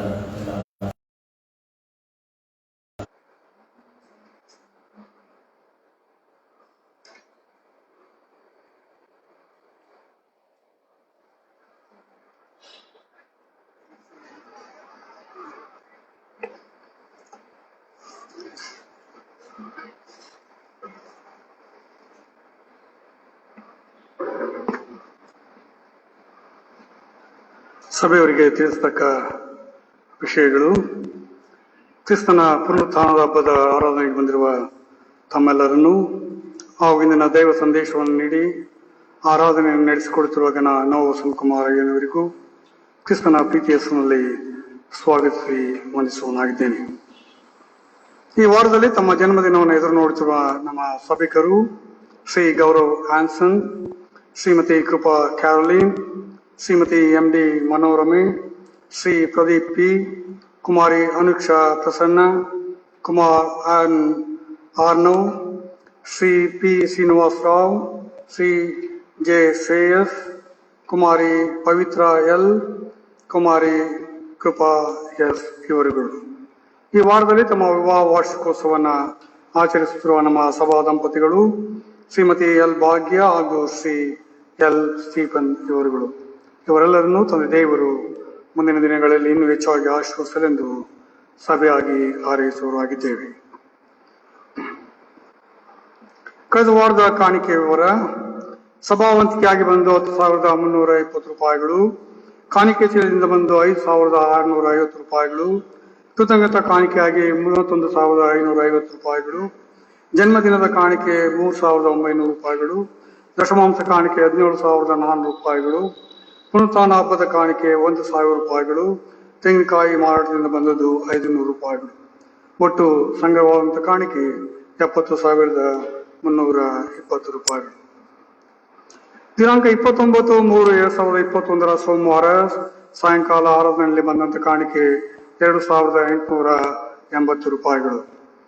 ದಿನಾಂಕ 30/3/2021 ಮಂಗಳವಾರ ಬಂದಂಥ ಕಾಣಿಕೆ 7,815 ರೂಪಾಯಿಗಳು. ದಿನಾಂಕ 31/3/2021 ಬುಧವಾರ ಬಂದಂಥ ಕಾಣಿಕೆ 7,980 ರೂಪಾಯಿಗಳು. ದಿನಾಂಕ 1/4/2021 ಗುರುವಾರ ಬಂದಂಥ ಕಾಣಿಕೆ 12,715 ರೂಪಾಯಿಗಳು. ದಿನಾಂಕ 2/4/2021 ಶುಭ ಶುಕ್ರವಾರದಂತ ಬಂದಂಥ ಕಾಣಿಕೆ 14,072 ರೂಪಾಯಿಗಳು. ಮಹಿಳಾ ಅನ್ಯೋನ್ಯ ಕುಡದಿಂದ ಬಂದಂಥ ಕಾಣಿಕೆ 1,000 ರೂಪಾಯಿಗಳು. ಕಾಣಿಕೆಯನ್ನು ನೀಡುವವರು ದೇವಾಲಯದ ಹೊರಗಡೆ ಹಾಗೂ ಸಭಾಶಾಲಾ ಕಟ್ಟಡದ ಹೊರಗಡೆ ಕಾಣಿಕೆಯ ಪೆಟ್ಟಿಗೆ ನೀಡಲಾಗಿದೆ. ಕಾಣಿಕೆಯನ್ನು ನೀಡುವವರು ಕಾಣಿಕೆ ಪೆಟ್ಟಿಗೆಯಲ್ಲಿ ಸಮರ್ಪಿಸುವಂತೆ ಕೋರಲಾಗಿದೆ. ಹಾಗೂ ಪುನರುತ್ಥಾನ ಹಬ್ಬದ ವಿಶೇಷ ಕೃತಜ್ಞತಾ ಕಾಣಿಕೆಯ ಲಕೋಟೆಯನ್ನು ಸಹ ಕಾಣಿಕೆ ಪೆಟ್ಟಿಗೆಯಲ್ಲಿ ಹಾಕುವಂತೆ ಕೋರಲಾಗಿದೆ. ದೇವಾಲಯಕ್ಕೆ ಬಾರದೇ ಇರುವವರು ಹಾಗೂ ಕಾಣಿಕೆಯನ್ನು ನೀಡಲು ಇಚ್ಛಿಸುವವರು ಆನ್ಲೈನ್ ಮುಖಾಂತರ ಬ್ಯಾಂಕ್ ಖಾತೆಗೆ ವರ್ಗಾಯಿಸಬಹುದು. ದೃಢೀಕರಣಕ್ಕೆ ಸೇರುವವರು ತಮ್ಮ ಹೆಸರುಗಳನ್ನು ಆದಷ್ಟು ಬೇಗ ನೀಡುವಂತೆ ಕೋರಲಾಗಿದೆ. ಈ ದಿನ ಕ್ರಿಸ್ತನ ಪುನರುತ್ಥಾನದ ಹಬ್ಬದ ಆರಾಧನೆಯಲ್ಲಿ ವಿಶೇಷ ಗೀತೆಯನ್ನು ಆಡಿದಂಥ ಗಾಯನ ಮಂಡಳಿಯವರಿಗೆ ಸಭೆಯ ಪರವಾಗಿ ಹಾಗೂ ಸಭಾಪಾಲನಾ ಸಮಿತಿಯ ಪರವಾಗಿ ವಂದಿಸಿ ಪುನರುತ್ಥಾನದ ಹಬ್ಬದ ಶುಭಾಶಯಗಳನ್ನು ಕೋರುವನಾಗಿದ್ದೇನೆ. ನಮ್ಮ ಸಭಾಪಾಲಕರಾದ ನೋವು ಸಂಕುಮಾರ ಅಯ್ಯನವರಿಗೂ ಹಾಗೂ ಅವರ ಕುಟುಂಬದವರಿಗೂ ಸಭೆಯ ಪರವಾಗಿ ಹಾಗೂ ಸಭಾಪಾಲನಾ ಸಮಿತಿಯ ಪರವಾಗಿ ಪ್ರೀತಿಯ ವಂದನೆಗಳನ್ನು ತಿಳಿಸಿ ಕ್ರಿಸ್ತನ ಪುನರುತ್ಥಾನದ ಹಬ್ಬದ ಶುಭಾಶಯಗಳನ್ನು ತಿಳಿಸುವನಾಗಿದ್ದೇನೆ. ಇಡೀ ನಮ್ಮ ಸಭೆಯವರೆಲ್ಲರಿಗೂ ಸಭಾಪಾಲನಾ ಸಮಿತಿಯ ಪರವಾಗಿ ಕ್ರಿಸ್ತನ ಪುನರುತ್ಥಾನದ ಹಬ್ಬದ ಶುಭಾಶಯಗಳನ್ನು ತಿಳಿಸುವನಾಗಿದ್ದೇನೆ. ಆರಾಧನೆ ಹಂತದಲ್ಲಿ ಕರ್ತನ ಪವಿತ್ರ ರಾತ್ರಿ ಭೋಜನ ಸಂಸ್ಕಾರವಿರುವುದರಿಂದ ಪೂರ್ಣ ಸಭಾಂಗಗಳು ಇದರಲ್ಲಿ ಪಾಲ್ಗೊಳ್ಳುವಂತೆ ಕೋರಲಾಗಿದೆ. ಮುಂದಿನ ಭಾನುವಾರ ಬೆಳಗ್ಗೆ 9 ಗಂಟೆಗೆ ಸರಿಯಾಗಿ ಆರಾಧನೆಯನ್ನ ನಡೆಸಲಾಗುವುದು.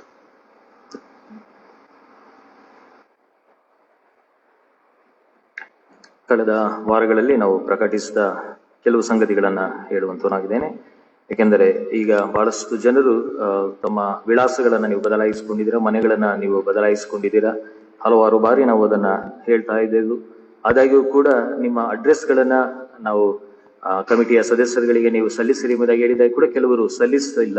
ಆದ ಕಾರಣ ನಿಮ್ಮ ಒಂದು ಪುನರುತ್ಥಾನ ಹಬ್ಬದ ಸಭಾಪಾಲಕರ ಸಂದೇಶವಾಗಲಿ ಅಥವಾ ಗ್ರೀಟಿಂಗ್ಸ್ ಗಳಾಗಲಿ ಅವೆಲ್ಲವೂ ಕೂಡ ಮತ್ತೆ ಹಿಂತಿರುಗಿ ಬರುವಂತವರಾಗಿದೆ. ಆದ್ದರಿಂದ ಅದೆಲ್ಲವನ್ನು ಕೂಡ ನಾವು ಟೇಬಲ್ ಮೇಲೆ ನಾವು ಇಟ್ಟಿದ್ದೇವೆ.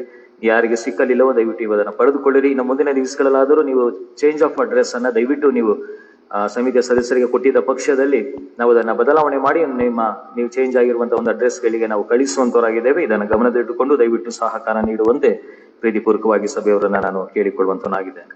ಮುಂಬರುವಂತ ವಾರದಿಂದ ನಾವು ಕಳೆದ ಬಾರಿ ನಿಮಗೆ ತಿಳಿಸಿದ ಹಾಗೆ ನೂತನ ಆರಾಧನಾ ಕ್ರಮ ಪುಸ್ತಕಗಳನ್ನ ನಾವು ಈಗಾಗಲೇ ಹಲವಾರು ಜನರು ನೀವು ಪಡೆದುಕೊಂಡಿದ್ದೀರಾ. ಪಡೆದುಕೊಳ್ಳದೇ ಇರುವಂತವರು ಆರಾಧನೆ ತರುವಾಯ ನೀವು ಪಡೆದುಕೊಳ್ಳಬಹುದು. ಆದ್ದರಿಂದ ಆ ಮುಂದಿನ ವಾರದಿಂದಲೇ ನಾವು ಒಂದು ನೂತನ ಆರಾಧನಾ ಕ್ರಮವನ್ನ ನಾವು ಪಾಲಿಸುವಂತವರಾಗಿದ್ದೇವೆ. ಅದರಿಂದ ಮುಂದಿನ ವಾರದಿಂದ ನೀವು ಆ ಆರಾಧನಾ ಕ್ರಮ ಪುಸ್ತಕವನ್ನ ನೀವು ಆರಾಧನೆಗೆ ತರುವಂತೆ ನಾನು ಪ್ರೀತಿಪೂರ್ವಕವಾಗಿ ನಿಮ್ಮೆಲ್ಲರನ್ನು ಕೂಡ ನಾನು ಕೇಳಿಕೊಳ್ಳುತ್ತೇನೆ. ಮತ್ತು ಗುಡ್ ಫ್ರೈಡೆ ಸಂದರ್ಭಗಳಲ್ಲಿ ನಾವು ನಿಮಗೆ ತಂಪು ಪಾನೀಯಗಳನ್ನೆಲ್ಲವನ್ನು ಕೂಡ ನಾವು ನೀಡಿದಂತದನ್ನ ನೀವೆಲ್ಲಂತವರಾಗಿದ್ದೀರಿ. ಮಿಕ್ಕಂತ ಕೆಲವು ತಂಪು ಪಾನೀಯಗಳನ್ನ ನಾವು ದತ್ತು ತೆಗೆದುಕೊಂಡಿರುವಂತ ಬಿಡಿಗಾನಲ್ಲಿ ಸಭೆ ಮತ್ತು ಚಿಕ್ಕ ಕಾಡೇನೆಲ್ಲ ಸಭೆ ಮತ್ತು ರಾಜನಕುಂಟೆಯಲ್ಲಿರುವಂತಹ ಮತ್ತೊಂದು ಆಶ್ರಮಕ್ಕೆ ನಾವು ಅಲ್ಲಿರುವಂತ ಮಕ್ಕಳಿಗೆ ನಾವು ಅದನ್ನ ನೀಡಿದ್ದೇವೆ ಎಂಬುದಾಗಿ ಈ ಮೂಲಕವಾಗಿ ನಾನು ನಿಮಗೆ ತಿಳಿಸಿಕೊಡುವಂತವರಾಗಿದ್ದೇನೆ. ಮತ್ತು ಕಳೆದ ಬಾರಿ ನಾವು ಅಂದುಕೊಂಡಿದ್ದೆವು ಈ ಒಂದು ವರ್ಷ ಮಾಡಲಿಕ್ಕೆ ಸಾಧ್ಯವಾಗುತ್ತದೋ ಇಲ್ಲವೋ ಎಂಬುದಾಗಿ. ಆದರೆ ದೇವರ ದಯೆಯಿಂದ ದೇವರು ನಮಗೆ ಒಂದು ಸಂತೋಷ ದಿವಸದಲ್ಲಿ ಆಲಯದಲ್ಲಿ ಬಂದು ದೇವರ ಪುನರುತ್ಥಾನ ಹಬ್ಬವನ್ನು ಆಚರಿಸಲಿಕ್ಕಾಗುವ ಒಂದು ಕೃಪೆಗೆ ದಯಪಾಲಿಸಿಕೊಟ್ಟಿದ್ದಾರೆ. ಮತ್ತು ಹಲವಾರು ಜನರಿಗೆ ಒಂದು ಇಷ್ಟವಾದಂತ ಒಂದು ಸಂಗತಿ ಏನೆಂದರೆ, ಯಾವುದೇ ಸಭಾಪಾಲಕರು ಬಂದಾಗ ಕೂಡ ಸಭಾಪಾಲಕರು ಬಾಗಿಲಿನ ಬಳಿಯಲ್ಲಿ ನಿಂತುಕೊಂಡು ಅವರಿಗೆ ಶುಭವನ್ನ ಕೋರಿ ಅವರಿಗೆ ವಿಶ್ ಮಾಡಿ ಹೋದ್ರೆ ಅವರಿಗೆ ಒಂದು ಸಂತೋಷ ಎಂಬುದಾಗಿ ಬಹಳಷ್ಟು ಜನರು ಅದನ್ನ ನನಗೂ ಕೂಡ ಕೇಳಿಕೊಂಡಿದ್ದಾರೆ. ಆದರೆ ಈ ಒಂದು ಸಂದಿಗ್ಧ ಪರಿಸ್ಥಿತಿಯಲ್ಲಿ ಆ ಕಾರ್ಯಗಳನ್ನು ಮಾಡುವಂಥದ್ದು ಬೇಡ ಎಂಬುದಾಗಿ ನೆನೆಸಿದೆವು. ಆದರೆ ಈ ಒಂದು ದಿವಸದಲ್ಲಿ ನಾವು ಹೊರಗಡೆ ನಿಲ್ಲುವಾಗ ಎಲ್ಲರಿಗೂ ಕೂಡ ರಿಕ್ವೆಸ್ಟ್ ಏನಿಂದಾಗಿ ಹೇಳುವಾಗ ಯಾರು ಕೂಡ ಹ್ಯಾಂಡ್ ಶೇಕ್ ಮಾಡುವಂತದನ್ನ ದಯವಿಟ್ಟು ಮಾಡಬೇಡಿರಿ. ಇರುವಂತ ಸ್ಥಳದಲ್ಲಿ ನಾವು ಬಾಗಿಲು ಬಳಿ ನಿಂತುಕೊಳ್ಳುವಾಗ ನಾವು ನಮಸ್ಕಾರ ಮಾಡುವುದರ ಮೂಲಕವಾಗಿ ಶುಭವನ್ನ ಕೋರಿ ನಾವೆಲ್ಲರೂ ಕೂಡ ನಮ್ಮ ಮನೆಗೆ ಹಿಂತಿರುಗೋಣ. ಮತ್ತು ಇನ್ನು ಮುಂದಿನ ವಾರದಲ್ಲಿ ಕೂಡ ಅದನ್ನ ನಾವು ಅಭ್ಯಾಸವನ್ನ ಮುಂದುವರಿಸುವಂತವರಾಗಿದ್ದೇವೆ. ಆರಾಧನೆ ತರುವಾಯ ಯಾರು ಕೂಡ ಆಲಯದ ಪ್ರಿಮಿಸ್ ನಲ್ಲಿ ಇರಬಾರದು. ಯಾಕಂದ್ರೆ ನಮ್ಗೆ ಇದೊಂದು ಅವಕಾಶವನ್ನ ದೇವರು ದಯಪಾಲಿಸಿಕೊಟ್ಟಿದ್ದಾರೆ. ಅದನ್ನ ಸದುಪಯೋಗ ಪಡಿಸಿಕೊಳ್ಳಬೇಕು. ಯಾವುದೇ ಕಾರಣ ಕೂಡ ಮತ್ತೆ ಅದು ಹಾನಿ ಆಗದೆ ನೋಡಿಕೊಳ್ಳಬೇಕು. ಮುಗಿದ ತಕ್ಷಣವೇ ದಯವಿಟ್ಟು ಸಭಿಕರೆಲ್ಲರೂ ಕೂಡ ನೀವು ನಿಮ್ಮ ಮನೆಗಳಿಗೆ ಸಮಾಧಾನದಿಂದ ಹಿಂತಿರುಗುವಂತೆ ನಾನು ಪ್ರೀತಿಪೂರ್ವಕವಾಗಿ ನಿಮ್ಮೆಲ್ಲರನ್ನು ಕೂಡ ನಾನು ವಿನಂತಿಸುವಂತನಾಗಿದ್ದೇನೆ. ಕಳೆದ ವಾರಗಳಲ್ಲಿ ಜನ್ಮದಿನವನ್ನ ಕಂಡಂತವರಿಗೋಸ್ಕರವಾಗಿ, ವಿವಾಹ ವಾರ್ಷಿಕೋತ್ಸವನ ಕಂಡಂತವರಿಗೋಸ್ಕರವಾಗಿ ಮತ್ತು ಇವತ್ತಿನ ದಿವಸದಲ್ಲಿ ಅರ್ಪಿಸುವಂತ ಕಾಣಿಕೆಗಳಿಗೋಸ್ಕರವಾಗಿ ಸ್ವಲ್ಪ ಸಮಯ ನಾವು ಪ್ರಾರ್ಥನೆಯಲ್ಲಿ ನಾವು ಅದನ್ನ ದೇವರ ಹಸ್ತಕ್ಕೆ ಒಪ್ಪಿಸಿಕೊಳ್ಳೋಣ. ಪರಿಶುದ್ಧನು ಪರಿಶುದ್ಧನು ಪರಿಶುದ್ಧನು ದೂತಗಣಗಳ ಒಡೆಯನಾದಂತ ಸರ್ವಶಕ್ತನ ಅಂತ ದೇವರೇ, ಹೇಗೋ ಸ್ವಾಮಿ ನೀನು ಲೋಕದಲ್ಲಿ ಜೀವಿಸುವಂತವನಾಗಿದ್ದಿ, ನಮ್ಮ ಮಧ್ಯದಲ್ಲಿ ಇದ್ದಿ, ನಮ್ಮ ಪ್ರಾರ್ಥನೆ ವಿಜ್ಞಾಪನೆಗಳಿಗೆ ನೀನು ಕಿವಿಗೊಟ್ಟು ಆಲಿಸುವಂತವನಾಗಿದೆ. ಅದಕ್ಕೆ ಸದುತ್ತರವನ್ನು ಕೂಡ ಕೊಡುವಂತ ದೇವರಾಗಿದ್ದಿ ಎಂಬುದಾಗಿ ನಮಗೆ ಗೊತ್ತುಂಟು ಸ್ವಾಮಿ. ಆ ಒಂದು ವಿಶೇಷವಾದಂತ ನಂಬಿಕೆಯಲ್ಲಿ, ನಿರೀಕ್ಷೆಯಲ್ಲಿ ನಾವು ಇನ್ನೂ ಕೂಡ ಮುಂದಿನ ದಿವಸಗಳಲ್ಲಿ ನಾವು ಲೋಕದಲ್ಲಿ ಜೀವಿಸುವಂತವರಾಗಿದ್ದೇವೆ. ಪ್ರಮುಖವಾಗಿ ಕಳೆದ ವಾರಗಳಲ್ಲಿ ನಮ್ಮ ಜೀವಿತಗಳಲ್ಲಿ ನೀವು ಮಾಡಿದಂತ ಎಲ್ಲ ಉಪಕಾರಗಳಿಗಾಗಿ ಸ್ತೋತ್ರ. ಆ ಉಪಕಾರಗಳನ್ನು ಎನಿಸುವವರಾಗಿದ್ಕೊಂಡು ಬರಿಗೈಲಿ ನಿಮ್ಮ ಆಲಯಕ್ಕೆ ಬಾರದೆ ನೀವು ಕೊಟ್ಟದರಲ್ಲಿ ಅಲ್ಪವೊಂದ ನಾವು ಕಾಣಿಕೆಯನ್ನು ಸಮರ್ಪಿಸುವಂತವರಾಗಿದ್ದೇವೆ. ಅರ್ಪಿಸುವಂತ ಎಲ್ಲ ಕಾಣಿಕೆಗಳನ್ನ ನೀವು ಆಶೀರ್ವಾದ ಮಾಡಿರಿ. ಆ ಮೂಲಕವಾಗಿ ಆ ಒಂದು ಕಾಣಿಕೆಗಳೆಲ್ಲೂ ಕೂಡ ನಿಮ್ಮ ಸೇವೆಗೋಸ್ಕರ ಉತ್ತಮದ ರೀತಿಯಲ್ಲಿ ಉಪಯೋಗವಾಗಲಿಕ್ಕಾಗುವ ಒಂದು ಕೃಪೆಗೆ ನೀವು ನಡೆಸಿ.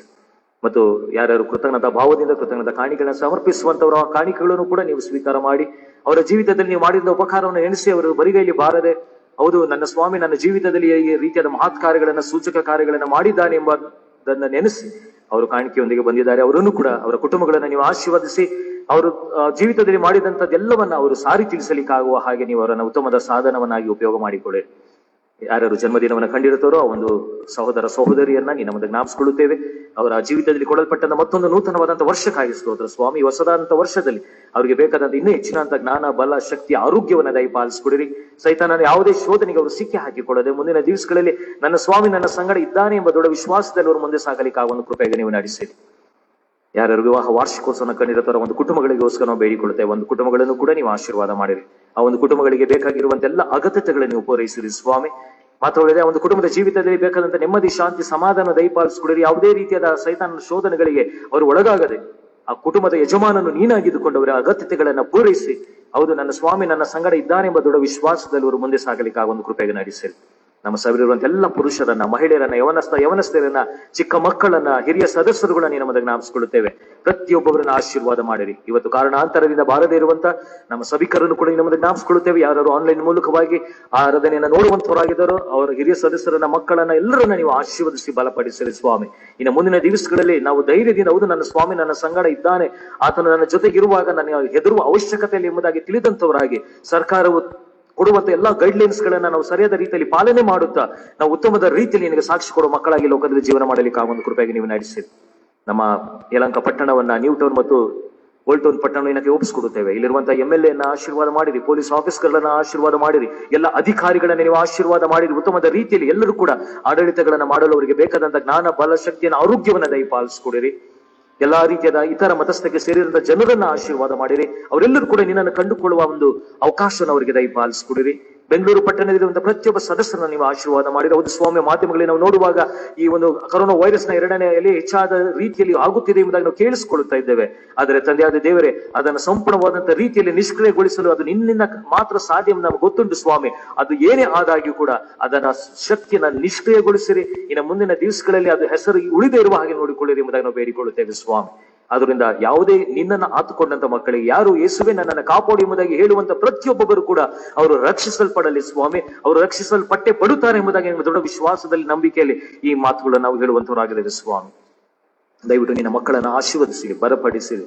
ತಂದೆ ದೇವರೇ, ಈ ಎಲ್ಲಾ ರೀತಿಯ ಸಂದಿಗ್ಧ ಪರಿಸ್ಥಿತಿಯಿಂದ ಆದಷ್ಟು ಬೇಗನೆ ನಾವು ಹೊರಬರಲಿಕ್ಕೆ ಆಗುವ ಕೃಪೆಗೆ ನಮ್ಮನ್ನು ಆಶೀರ್ವಾದ ಮಾಡಿರಿ. ಇವತ್ತಿನ ದಿವಸದಲ್ಲಿ ಎಷ್ಟೋ ಸಭೆಗಳಲ್ಲಿ ಆರಾಧನೆ ನಡೀತಿಲ್ಲ ಸ್ವಾಮಿ, ಆದರೆ ನಮಗಾದರೂ ಒಂದು ಅವಕಾಶ ದಯಪಾಲಿಸಿಕೊಟ್ಟದಕ್ಕಾಗಿ ಸ್ತೋತ್ರ. ಅದನ್ನ ಸರಿಯಾದ ರೀತಿಯಲ್ಲಿ ಸದುಪಯೋಗ ಪಡಿಸಿಕೊಂಡಂತವರಾಗಿ ಮುಂದೆ ಸಾಗಲಿಕ್ಕೆ ಆಗುವ ಕೃಪೆಗೆ ನಮ್ಮನ್ನು ಆಶೀರ್ವಾದ ಮಾಡಿರಿ. ಬೇರೆ ಎಲ್ಲ ಆಲಯಗಳು ಕೂಡ ಆದಷ್ಟು ಬೇಗನೆ ತೆರೆಯಲ್ಪಡಲಿಕ್ಕೆ ಆಗುವ ಕೃಪೆಗೂ ಕೂಡ ನೀವು ನಡೆಸಿರಿ ಎಂಬುದಾಗಿ ಬೇಡಿಕೊಳ್ಳುತ್ತೇವೆ. ಮಾತೊಳದೆ ತಂದೆ ದೇವರೇ, ನಮ್ಮ ರಾಜ್ಯವನ್ನು ಆಳುತ್ತಿರುವಂತಹ ಮುಖ್ಯಮಂತ್ರಿಯವರನ್ನ, ಮಂತ್ರಿಮಂಡಲದ ಎಲ್ಲ ಸದಸ್ಯರುಗಳನ್ನ ಮತ್ತು ನಮ್ಮ ದೇಶದ ಪ್ರಧಾನಮಂತ್ರಿಯವರನ್ನ, ಅವರೆಲ್ಲ ಸಂಸದರನ್ನ ನಿನ್ನ ಹಸ್ತಕ್ಕೊಪ್ಪಿಸಿಕೊಡ್ತೇವೆ. ಇಡೀ ದೇಶದಲ್ಲಿ ತಂದೆಯವರೇ ಶಾಂತಿ ಸಮಾಧಾನ ಇರಬೇಕು ಸ್ವಾಮಿ. ಆ ನಿಟ್ಟಿನಲ್ಲಿ ಸಾಗಬೇಕಾದರೆ ನಿನ್ನನ್ನು ಆತುಕೊಂಡು ಜೀವಿಸಿದರೆ ಮಾತ್ರ ಸಾಧ್ಯ ಎಂಬುದಾಗಿ ನಿನ್ನ ವಾಕ್ಯದಲ್ಲಿ ನಾವು ಬಲ್ಲಂತವರಾಗಿದ್ದೇವೆ. ಅದರಿಂದ ನಮ್ಮ ದೇಶಕ್ಕೆ ಶಾಂತಿ ಸಮಾಧಾನ ಕೊಡಿ. ನಾವು ಜೀವಿಸುವವರೆಗೂ ಕೂಡ ನೆಮ್ಮದಿಯಿಂದ, ಶಾಂತಿ ಸಮಾಧಾನದಿಂದ ಈ ಒಂದು ದೇಶದಲ್ಲಿ ನಾವು ಜೀವನ ಮಾಡಲಿಕ್ಕೆ ಆಗುವ ಕೃಪೆಗೆ ನಮ್ಮನ್ನು ನಡೆಸಿರಿ. ಎಲ್ಲ ಸಂದಿಗ್ಧ ಪರಿಸ್ಥಿತಿಯಿಂದ ನಮ್ಮನ್ನು ದೂರ ಮಾಡಿರಿ. ಹಲವಾರು ಕಡೆ ಚುನಾವಣೆಗಳು ನಡೀತಾ ಇದೆ ಸ್ವಾಮಿ, ಎಲ್ಲೂ ಕೂಡ ಅಹಿತಕರವಾದಂತಹ ಘಟನೆಗಳು ನಡೆಯದೇ ಇರುವ ಹಾಗೆ ನೋಡಿಕೊಳ್ಳಿರಿ. ಒಳ್ಳೆಯ ಅಧಿಕಾರಿಗಳು ಅಧಿಕಾರಕ್ಕೆ ಬರಲಿಕ್ಕೆ ಆಗುವ ಕೃಪೆಗೆ ನೀವು ನಡೆಸಿರಿ. ನಮ್ಮ ಪ್ರಪಂಚವನ್ನ ನಿನ್ನ ಕೈಗೊಪ್ಪಿಸಿಕೊಡುತ್ತೇವೆ. ಇರುವಂತ ಎಲ್ಲ ದೇಶಗಳನ್ನ ನೀವು ಆಶೀರ್ವಾದ ಮಾಡಿರಿ. ಎಲ್ಲರೂ ಕೂಡ ನಿನ್ನನ್ನು ಕಂಡುಕೊಳ್ಳಲಿಕ್ಕೆ ಆಗುವ ಕೃಪೆಗೆ ನಡೆಸಿರಿ ಸ್ವಾಮಿ. ಇವತ್ತಿನ ದಿವಸ ಎಷ್ಟೋ ಜನರು, ಹೌದು, ಪುನರುತ್ಥಾನ ಹೊಂದಿದಂತ ಯೇಸು ಸ್ವಾಮಿಯೇ ನನ್ನ ಜೀವದ ರಕ್ಷಕನು ಎಂಬುದಾಗಿ ಹೇಳಿಕೊಂಡು ಜೀವಿಸುವಂತವರೆಲ್ಲರೂ ಕೂಡ ರಕ್ಷಿಸಲ್ಪಡಲಿ. ಲೋಕದಲ್ಲಿ ಸೇವೆ ಮಾಡುವಂತೆಲ್ಲ ನಿನ್ನ ಸೇವಕ ಕುಟುಂಬಗಳನ್ನ, ಅಧಿಕಾರಿಗಳನ್ನ, ಬಿಷಪ್ರನ್ನ, ಸಭಾಪಾಲಕರುಗಳನ್ನ ಎಲ್ಲರ ನಮ್ಮನ್ನು ಜ್ಞಾಪಿಸಿಕೊಳ್ಳುತ್ತೇವೆ ಸ್ವಾಮಿ. ನಾವೆಲ್ಲರೂ ಕೂಡ ಒಟ್ಟಾಗಿ ನಿನ್ನ ಒಂದು ಶುಭವಾರ್ತೆಯನ್ನು ಸಾರುತ್ತಾ ನಾವು ಜೀವಿಸುವವರೆಗೂ ಕೂಡ ಈ ಒಂದು ಸುವಾರ್ತೆನ ಸಾರುತ್ತಾ ಈ ಲೋಕದಲ್ಲಿ ಜೀವನ ಮಾಡಲಿಕ್ಕೆ ಆಗುವ ಕೃಪೆಗೆ ನಮ್ಮನ್ನ ಉತ್ತಮವಾದ ಸಾಧನವನ್ನಾಗಿ ಉಪಯೋಗಿಸಿಕೊಳ್ಳಿರಿ. ಮುಂಬರುವಂತ ವಾರವೆಲ್ಲ ನೀವೇ ನಮ್ಮ ಸಂಗಡಿಗನಾಗಿದ್ಕೊಂಡು ಬೇಕಾದಂತ ಸೂಕ್ತ ರಕ್ಷಣೆಯನ್ನ ದಯಪಾಲಿಸಿಕೊಟ್ಟು ನೆಮ್ಮದಿ, ಶಾಂತಿ, ಸಮಾಧಾನದಿಂದ ಈ ಲೋಕದಲ್ಲಿ ಜೀವನ ಮಾಡಲಿಕ್ಕೆ ಆಗುವ ಕೃಪೆಗೆ ನಮ್ಮನ್ನ ನಡೆಸಿರಿ ಎಂಬುದಾಗಿ ಯೇಸು ಸ್ವಾಮಿಯರ ಮೊದಲ ನಾಮದಲ್ಲಿ ಎಲ್ಲಾ ಪ್ರಾರ್ಥನೆ ವಿಜ್ಞಾಪನೆಗಳನ್ನು ಬೇಡಿಕೊಳ್ಳುತ್ತೇವೆ. ಆಮೇಲೆ ನಾವು ಕರ್ತನ ಭೋಜನ ಸಂಸ್ಕಾರವನ್ನ ನಾವು ಸ್ವೀಕಾರ ಮಾಡುವುದಕ್ಕೆ ಸಿದ್ಧತೆಗೊಳ್ಳುವ ಹಾಗೆ ನಾವೆಲ್ಲರೂ ಎದ್ದು ನಿಂತುಕೊಂಡು ಹಾಡುವ ಸಂಗೀತಗಳಲ್ಲಿ 273ನೇ ಸಂಗೀತವನ್ನು ಹಾಡಿಕೊಳ್ಳುತ್ತಾ ನಾವು ಸಿದ್ಧತೆ ಮಾಡಿಕೊಳ್ಳೋಣ. 273ನೆಯ ಸಂಗೀತ, ಈ ಮೇಜ ಸೇರ ಯೇಸುವೆ. Thank you.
ಸಹೋದರರೇ, ನಾವೆಲ್ಲರೂ ಒಂದಾಗಿರುವುದು ಎಷ್ಟು ಒಳ್ಳೆಯದು, ಎಷ್ಟು ರಮ್ಯವಾದುದು.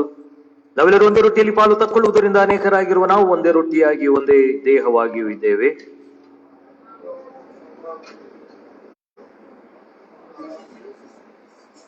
ನಾವು ದೇವರಿಗೆ ಸ್ತೋತ್ರವಾಗಲಿ ಎಂಬುದಾಗಿ ನಾವು ನಮಸ್ಕರಿಸುವುದರ ಮೂಲಕವಾಗಿ ನಾವು ಸಮಾಧಾನ ವಂದನೆಯನ್ನ ಸ್ವೀಕರೋಣ. ದೇವರಿಗೆ ಸ್ತೋತ್ರವಾಗಲಿ.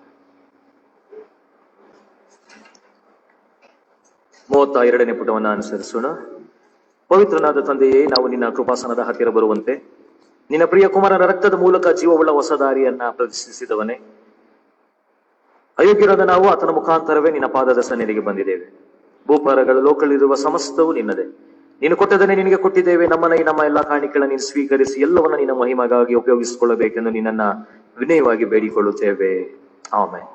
ಯೇಸುವೇ, ದಯಾಳುವಾದ ಮಹಾಯಾಜಕನೇ, ಅಂದು ನಿನ್ನ ಶಿಷ್ಯರ ಮಧ್ಯೆ ಬಂದಂತೆ ಇಂದು ನಮ್ಮ ಮಧ್ಯೆ ಬಂದು ರೊಟ್ಟಿ ಮುರಿಯುವುದರಲ್ಲಿ ನಾವು ನಿನ್ನ ಗುರುತು ಹಿಡಿಯುವಂತೆ ಅನುಗ್ರಹಿಸು. ತಂದೆಯೊಂದಿಗೂ ಪವಿತ್ರಾತ್ಮನೊಂದಿಗೂ ಕೂಡಿ ಏಕದೇವರಾಗಿ ಸದಾ ಜೀವಿಸಿ ಆಳುವ ನಿನಗೆ ಸ್ತೋತ್ರ. ಆಮೆನ್. ಕರ್ತನು ನಿಮ್ಮೊಂದಿಗಿರಲಿ. ನಿಮ್ಮ ಹೃದಯಗಳನ್ನ ಮೇಲೆತ್ತಿರಿ. ನಮ್ಮ ಕರ್ತನಾದ ದೇವರಿಗೆ ಕೃತಜ್ಞತಾ ಸ್ತುತಿ ಮಾಡುವ. ನಾವು ಕುಳಿತುಕೊಂಡು ಮುಂದಿನ ಭಾಗವನ್ನ ಅನುಸರಿಸೋಣ.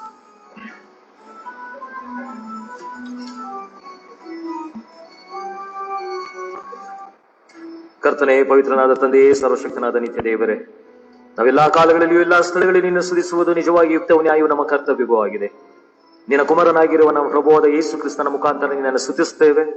ಆತನ ಮೂಲಕ ನೀನು ಪರಲೋಕ ಭೂಲೋಕಗಳನ್ನು ಉಳಿದಿರುವ ಸಮಸ್ತವನ್ನು ಉಂಟು ಮಾಡಿ ನಿನ್ನ ಸ್ವರೂಪದಲ್ಲಿ ಮನುಷ್ಯನನ್ನ ನಿರ್ಮಿಸಿ ಅವನು ಪಾಪದಲ್ಲಿ ಬಿದ್ದ ಮೇಲೆ ಅವನನ್ನು ವಿಮೋಚಿಸಿ ನೂತನ ಸೃಷ್ಟಿಯ ಪ್ರಥಮ ಫಲವಾಗುವಂತೆ ಮಾಡಿದಿ.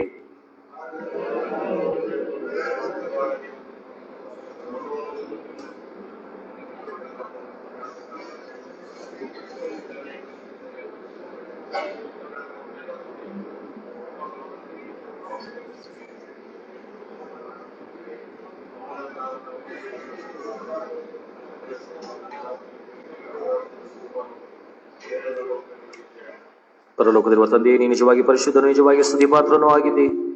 ನೀನು ಮನುಷ್ಯರ ಮೇಲೆ ಅಪಾರ ಕರುಣೆ ನೀತು ನಿನ್ನ ಏಕ ಕುಮಾರನಾಗಿರುವ ಯೇಸು ಕ್ರಿಸ್ತನನ್ನ ನಮ್ಮ ಸ್ವರೂಪವನ್ನು ಧರಿಸಿಕೊಳ್ಳುವುದಕ್ಕೂ ನಮ್ಮ ವಿಮೋಚನೆಗಾಗಿ ಶಿಲುಬೆಯ ಮೇಲೆ ಮರಣ ಹೊಂದುವುದಕ್ಕೂ ಕೊಟ್ಟದಕ್ಕಾಗಿ ನಿನಗೆ ಅನಂತ ಸ್ತೋತ್ರವಾಗಲಿ. ಆತನಲ್ಲಿ ತನ್ನನ್ನು ಒಂದೇ ಸಾರಿ ಸಮರ್ಪಿಸಿಕೊಂಡು ಆತನು ಮಾಡಿದ ಯಜ್ಞರೂಪವಾದ ಪ್ರಾಯಶ್ಚಿತ್ತವು ಸಂಪೂರ್ಣವಾದದ್ದು, ದೋಷರಹಿತವಾದದ್ದು, ಲೋಕದವರೆಲ್ಲರ ಪಾಪವನ್ನು ಪರಿಹರಿಸುವುದಕ್ಕೆ ಸಾಮರ್ಥ್ಯವುಳ್ಳದು ಆಗಿದೆ. ಆತನು ತನ್ನ ಅಮೂಲ್ಯ ಮರಣದ ಜ್ಞಾಪಕಾರ್ಥವಾಗಿ ಸಂಸ್ಕಾರವನ್ನು ಸ್ಥಾಪಿಸಿ ತಾನು ತಿರುಗಿ ಬರುವ ತನಕ ಇದನ್ನು ಆಚರಿಸುತ್ತಿರಬೇಕೆಂದು ತನ್ನ ಪರಿಶುದ್ಧ ಸುವಾರ್ತೆಯಲ್ಲಿ ನಮಗೆ ಆಜ್ಞಾಪಿಸಿದನು. ಅದು ತಾನು ಹಿಡಿದುಕೊಳ್ಳಲ್ಪಟ್ಟಂತ ರಾತ್ರಿಯಲ್ಲಿ ಆತನು ರೊಟ್ಟಿಯನ್ನ ತೆಗೆದುಕೊಂಡು ಸ್ತೋತ್ರ ಮಾಡಿ ಮುರಿದು ತನ್ನ ಶಿಷ್ಯರಿಗೆ ಕೊಟ್ಟು ತೆಗೆದುಕೊಂಡು, ತಿನ್ನಿರಿದೆ, ನಿಮಗೋಸ್ಕರ ಕೊಟ್ಟಿರುವ ನನ್ನ ದೇಹ, ನನ್ನನ್ನು ನೆನೆಸಿಕೊಳ್ಳುವುದಕ್ಕೋಸ್ಕರ ಹೀಗೆ ಮಾಡಿರಿ ಅಂದನು. ಊಟವಾದ ಮೇಲೆ ಆತನು ಅದೇ ರೀತಿಯಾಗಿ ಪಾತ್ರೆಯನ್ನ ತೆಗೆದುಕೊಂಡು ಸ್ತೋತ್ರ ಮಾಡಿ ಅವರಿಗೆ ಕೊಟ್ಟಿದ್ದನ್ನು, ಎಲ್ಲರೂ ಕುಡಿಯಿರಿ, ಇದು ನನ್ನ ರಕ್ತ, ಇದು ಹೊಸ ಒಡಂಬಡಿಕೆ ರಕ್ತ, ಇದು ಪಾಪಗಳ ಕ್ಷಮೆಗಾಗಿ ನಿಮಗೋಸ್ಕರವೂ ಜನರಿಗೋಸ್ಕರವೂ ಸುರಿಸಲ್ಪಡುವ ರಕ್ತ. ನೀವು ಇದರಲ್ಲಿ ಪಾನ ಮಾಡುವಾಗೆಲ್ಲ ನನ್ನನ್ನು ನೆನೆಸಿಕೊಳ್ಳುವುದಕ್ಕೋಸ್ಕರ ಪಾನ ಮಾಡಿರಿ ಅಂದನು. ಆಮೆನ್.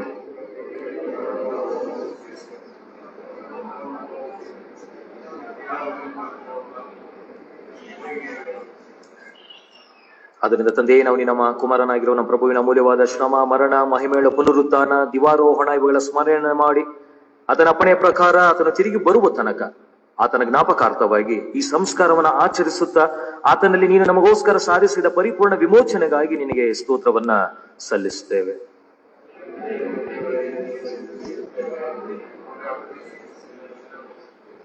ಕನಿಕರವುಳ್ಳ ತಂದೆಯೇ, ನಮ್ಮ ಪ್ರಾರ್ಥನೆಯನ್ನು ಆಲಿಸಿ ನಿಮ್ಮ ಪವಿತ್ರಾತ್ಮನ ಮುಖಾಂತರ ನಮ್ಮನ್ನ ನಿನ್ನ ದಾನಗಳಾದ ಈ ರೊಟ್ಟಿಯನ್ನ, ಈ ಒಂದು ದ್ರಾಕ್ಷಾರಸವನ್ನ ನೀವು ಪ್ರತಿಷ್ಠೆಪಡಿಸಿ ನಾವು ರೊಟ್ಟಿಯನ್ನು ಮುರಿದು ತಿನ್ನುವಾಗ ಕ್ರಿಸ್ತನ ದೇಹದಲ್ಲಿ ಪಾಲುಗಾರರಾಗುವಂತೆಯೂ, ನಾವು ದೇವ ಸ್ತೋತ್ರ ಮಾಡಿ ಪಾತ್ರೆಯಲ್ಲಿ ಪಾಲು ಮಾಡುವಾಗ ಕ್ರಿಸ್ತನ ರಕ್ತದಲ್ಲಿ ಪಾಲುಗಾರರಾಗುವಂತೆಯೂ ಅನುಗ್ರಹಿಸಿ ನಾವು ಆತನಲ್ಲಿ ಒಂದಾಗಿ ಕ್ರಿಸ್ತನ ನಂಬಿಕೆಯಿಂದಾಗುವ ಐಕ್ಯವನ್ನು ಹೊಂದಿ ಶಿರಸ್ಸಾಗಿರುವ ನಮ್ಮ ಪ್ರಭುವಾದ ಕ್ರಿಸ್ತನ ಪ್ರಮಾಣವನ್ನು ಮುಟ್ಟುವ ತನಕ ಎಲ್ಲಾ ವಿಷಯಗಳಲ್ಲಿ ಬೆಳೆಯುತ್ತಾ ಬರುವಂತೆ ದಯಪಾಲಿಸು.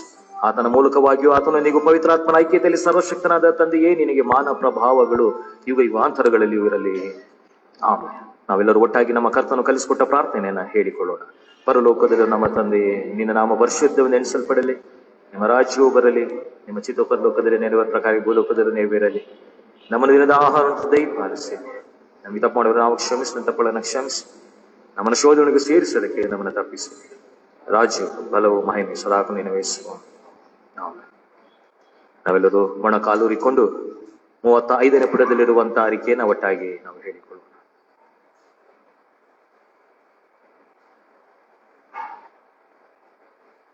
ಕರ್ತನೇ ಕರುಣಾ ಸಾಗರನೇ, ನಾವು ಸ್ವನಿಧಿಯಲ್ಲಿ ನಂಬಿಕೆ ಇಟ್ಟು ನಿನ್ನ ಮೇಜಿನ ಬಳಿಗೆ ಬರುವುದಕ್ಕೆ ವಿಧವಾಗಿ ಪ್ರಕಟವಾಗುವ ನಿನ್ನ ಮಹಾಕಾರುಣ್ಯಕ್ಕೆ ನಂಬಿಕೆ ಮೇಜಿನ ಬೀಳುವಂತೆ ಗುರುಗಳನ್ನು ಆರಿಸಿಕೊಳ್ಳುವ ಸಲುವಾಗಿ ನೀನಾದರೂ ಸದಾ ತಲೆಗೊಳಿಸುವುದೇ ಬಾಬುಗಳ ಕರ್ತನಾಗಿರುತ್ತದೆ.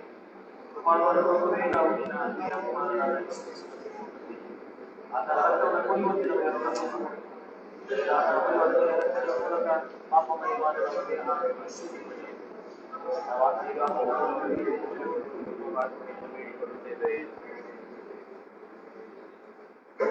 ನಾವು ಮುರಿಯುವ ಈ ರೊಟ್ಟಿಯನ್ನು ಕ್ರಿಸ್ತನ ದೇಹದ ಸಹಭಾಗಿತ್ವವಲ್ಲವೇ?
ದೇವಜನರಿಗೋಸ್ಕರ ದೇವರ ವಸ್ತುಗಳು ಸಿದ್ಧವಾಗಿದೆ. ಇದನ್ನ ನಿಮ್ಮ ಬಳಿಯಲ್ಲಿ ಸಮಿತಿ ಸದಸ್ಯರು ಹಂಚುವಾಗ ನಾವು ಹಾಡುವ ಸಂಗೀತಗಳಲ್ಲಿ 104ನೇ ಸಂಗೀತವನ್ನ ನಾವು ಪ್ರಾರ್ಥನಾ ಪೂರ್ವಕವಾಗಿ ಹಾಡಿಕೊಂಡು ಅದನ್ನ ನಾವು ಸ್ವೀಕಾರ ಮಾಡೋಣ. ನಾವೆಲ್ಲರೂ ಒಟ್ಟಾಗಿ ನಾವು ಕ್ರಿಸ್ತನ ದೇಹ ರಕ್ತವನ್ನ ನಾವು ಸ್ವೀಕಾರ ಮಾಡಿಕೊಳ್ಳೋಣ. 104ನೆಯ ಸಂಗೀತ.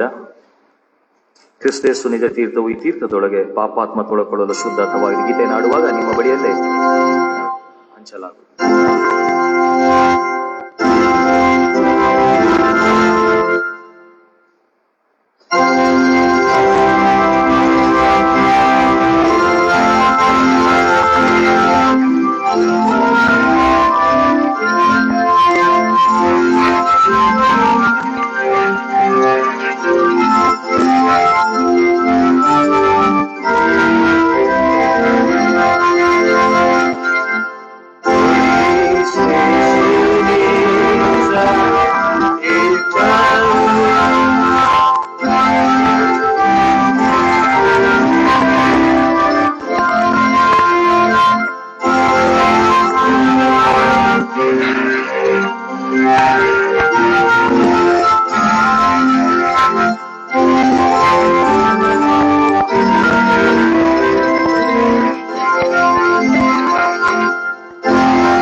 ನಮ್ಮೆಲ್ಲರಿಗೋಸ್ಕರವಾಗಿ ನಮ್ಮ ಪಾಪಗಳ ಮೋಕ್ಷಕ್ಕೋಸ್ಕರವಾಗಿ ಶಿಲುಬೆ ಮೇಲೆ ಬಲಿಪಟ್ಟ ಯೇಸು ಕ್ರಿಸ್ತನ ದೇಹವು ಆತನೇ ಜೀವಕೊಡುವ ಕೃಪೆಯಾಗಿದೆ ವಿಶ್ವಾಸದಿಂದ ನಾವು ಸ್ವೀಕಾರ ಮಾಡಿದ್ದೇವೆ.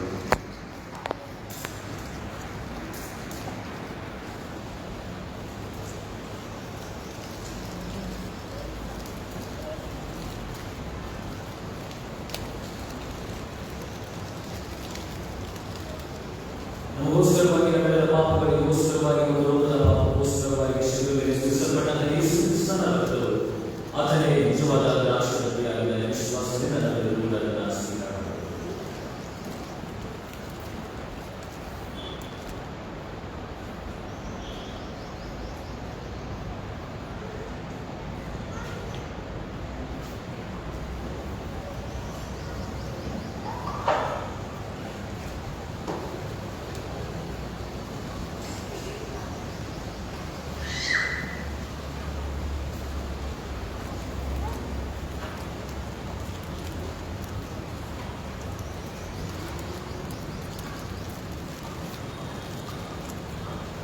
ಕ್ರಿಸ್ತನ ದೇಹದ ಸಂಸ್ಕಾರವನ್ನು ಹೊಂದಿದಂತ ನಾವೆಲ್ಲರೂ ಕೂಡ ಆತನಿಗೆ ಉಪಕಾರವನ್ನು ಸಲ್ಲಿಸುವ ಭಾಗ್ಯವನ್ನು ಎದುರುಕೊಂಡು 37ನೇ ಪದದಲ್ಲಿರುವಂತಹ ಉಪಕಾರ ಸ್ತುತಿಯನ್ನು ಮಾಡಿಕೊಳ್ಳೋಣ.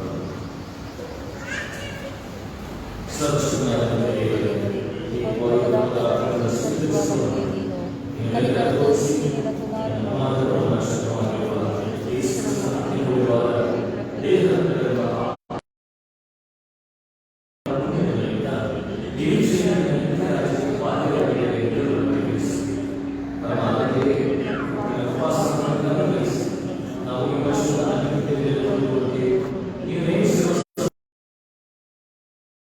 ಪವಿತ್ರಾತ್ಮನೊಂದಿಗೂ ಕೂಡಿರುವ ಆತನಿಗೆ ಸಕಲ ಮಾನ ಮಹಿಮೆಗಳು ಸದಾ ಇರಲಿ. ಆಮೆನ್. ಸ್ತೋತ್ರವು, ಪ್ರಭಾವವು, ಜ್ಞಾನವು, ಕೃತಜ್ಞತಾ ಸ್ತುತಿಯು, ಮಾನವು, ಬಲವು, ಶಕ್ತಿಯು ನಮ್ಮ ದೇವರಿಗೆ ಯುಗ ಯುಗಾಂತರಗಳಲ್ಲಿಯೂ ಇರಲಿ. ಆಮೆನ್. ವಿಶ್ವಾಸದಿಂದ ಅಂತ್ಯಾಶೀರ್ವಾದ ಹೊಂದಿಕೊಳ್ಳೋಣ. ಎಲ್ಲಾ ಗ್ರಹಿಕೆಯನ್ನು ಮೀರುವ ದೇವ ಶಾಂತಿಯು ದೇವರ ಮತ್ತು ನಮ್ಮ ಕರ್ತನಾಗಿರುವ ಯೇಸು ಕ್ರಿಸ್ತನ ಜ್ಞಾನದಲ್ಲಿಯೂ ಪ್ರೀತಿಯಲ್ಲಿಯೂ ನಿಮ್ಮ ಹೃದಯಗಳನ್ನ ಮನಸ್ಸುಗಳನ್ನ ನೆಲೆಗೊಳಿಸಿ ಕಾಯಲಿ. ಜಯಪ್ರದನಾದಂಥ ಯೇಸು ಕ್ರಿಸ್ತನ ತಂದೆಯಾದ ದೇವರು, ಕುಮಾರನಾದಂಥ ದೇವರು, ಪವಿತ್ರಾತ್ಮನಾದಂಥ ದೇವರು ಇವರೆಲ್ಲರ ಆಶೀರ್ವಾದ ನಮ್ಮೊಟ್ಟಿಗೆ, ನಮ್ಮ ಕುಟುಂಬಗಳೊಟ್ಟಿಗೆ, ನಮ್ಮ ಸಭೆಯೊಟ್ಟಿಗೆ, ಇಡೀ ಲೋಕದಲ್ಲಿರುವಂತಹ ಎಲ್ಲಾ ಆತನ ವಿಶ್ವಾಸಿಗಳೊಟ್ಟಿಗೆ ಇಂದಿನಿಂದ ನಿರಂತರವಿದ್ದು ಕಾಯ್ದು ಕಾಪಾಡಿ ನಡೆಸಲಿ.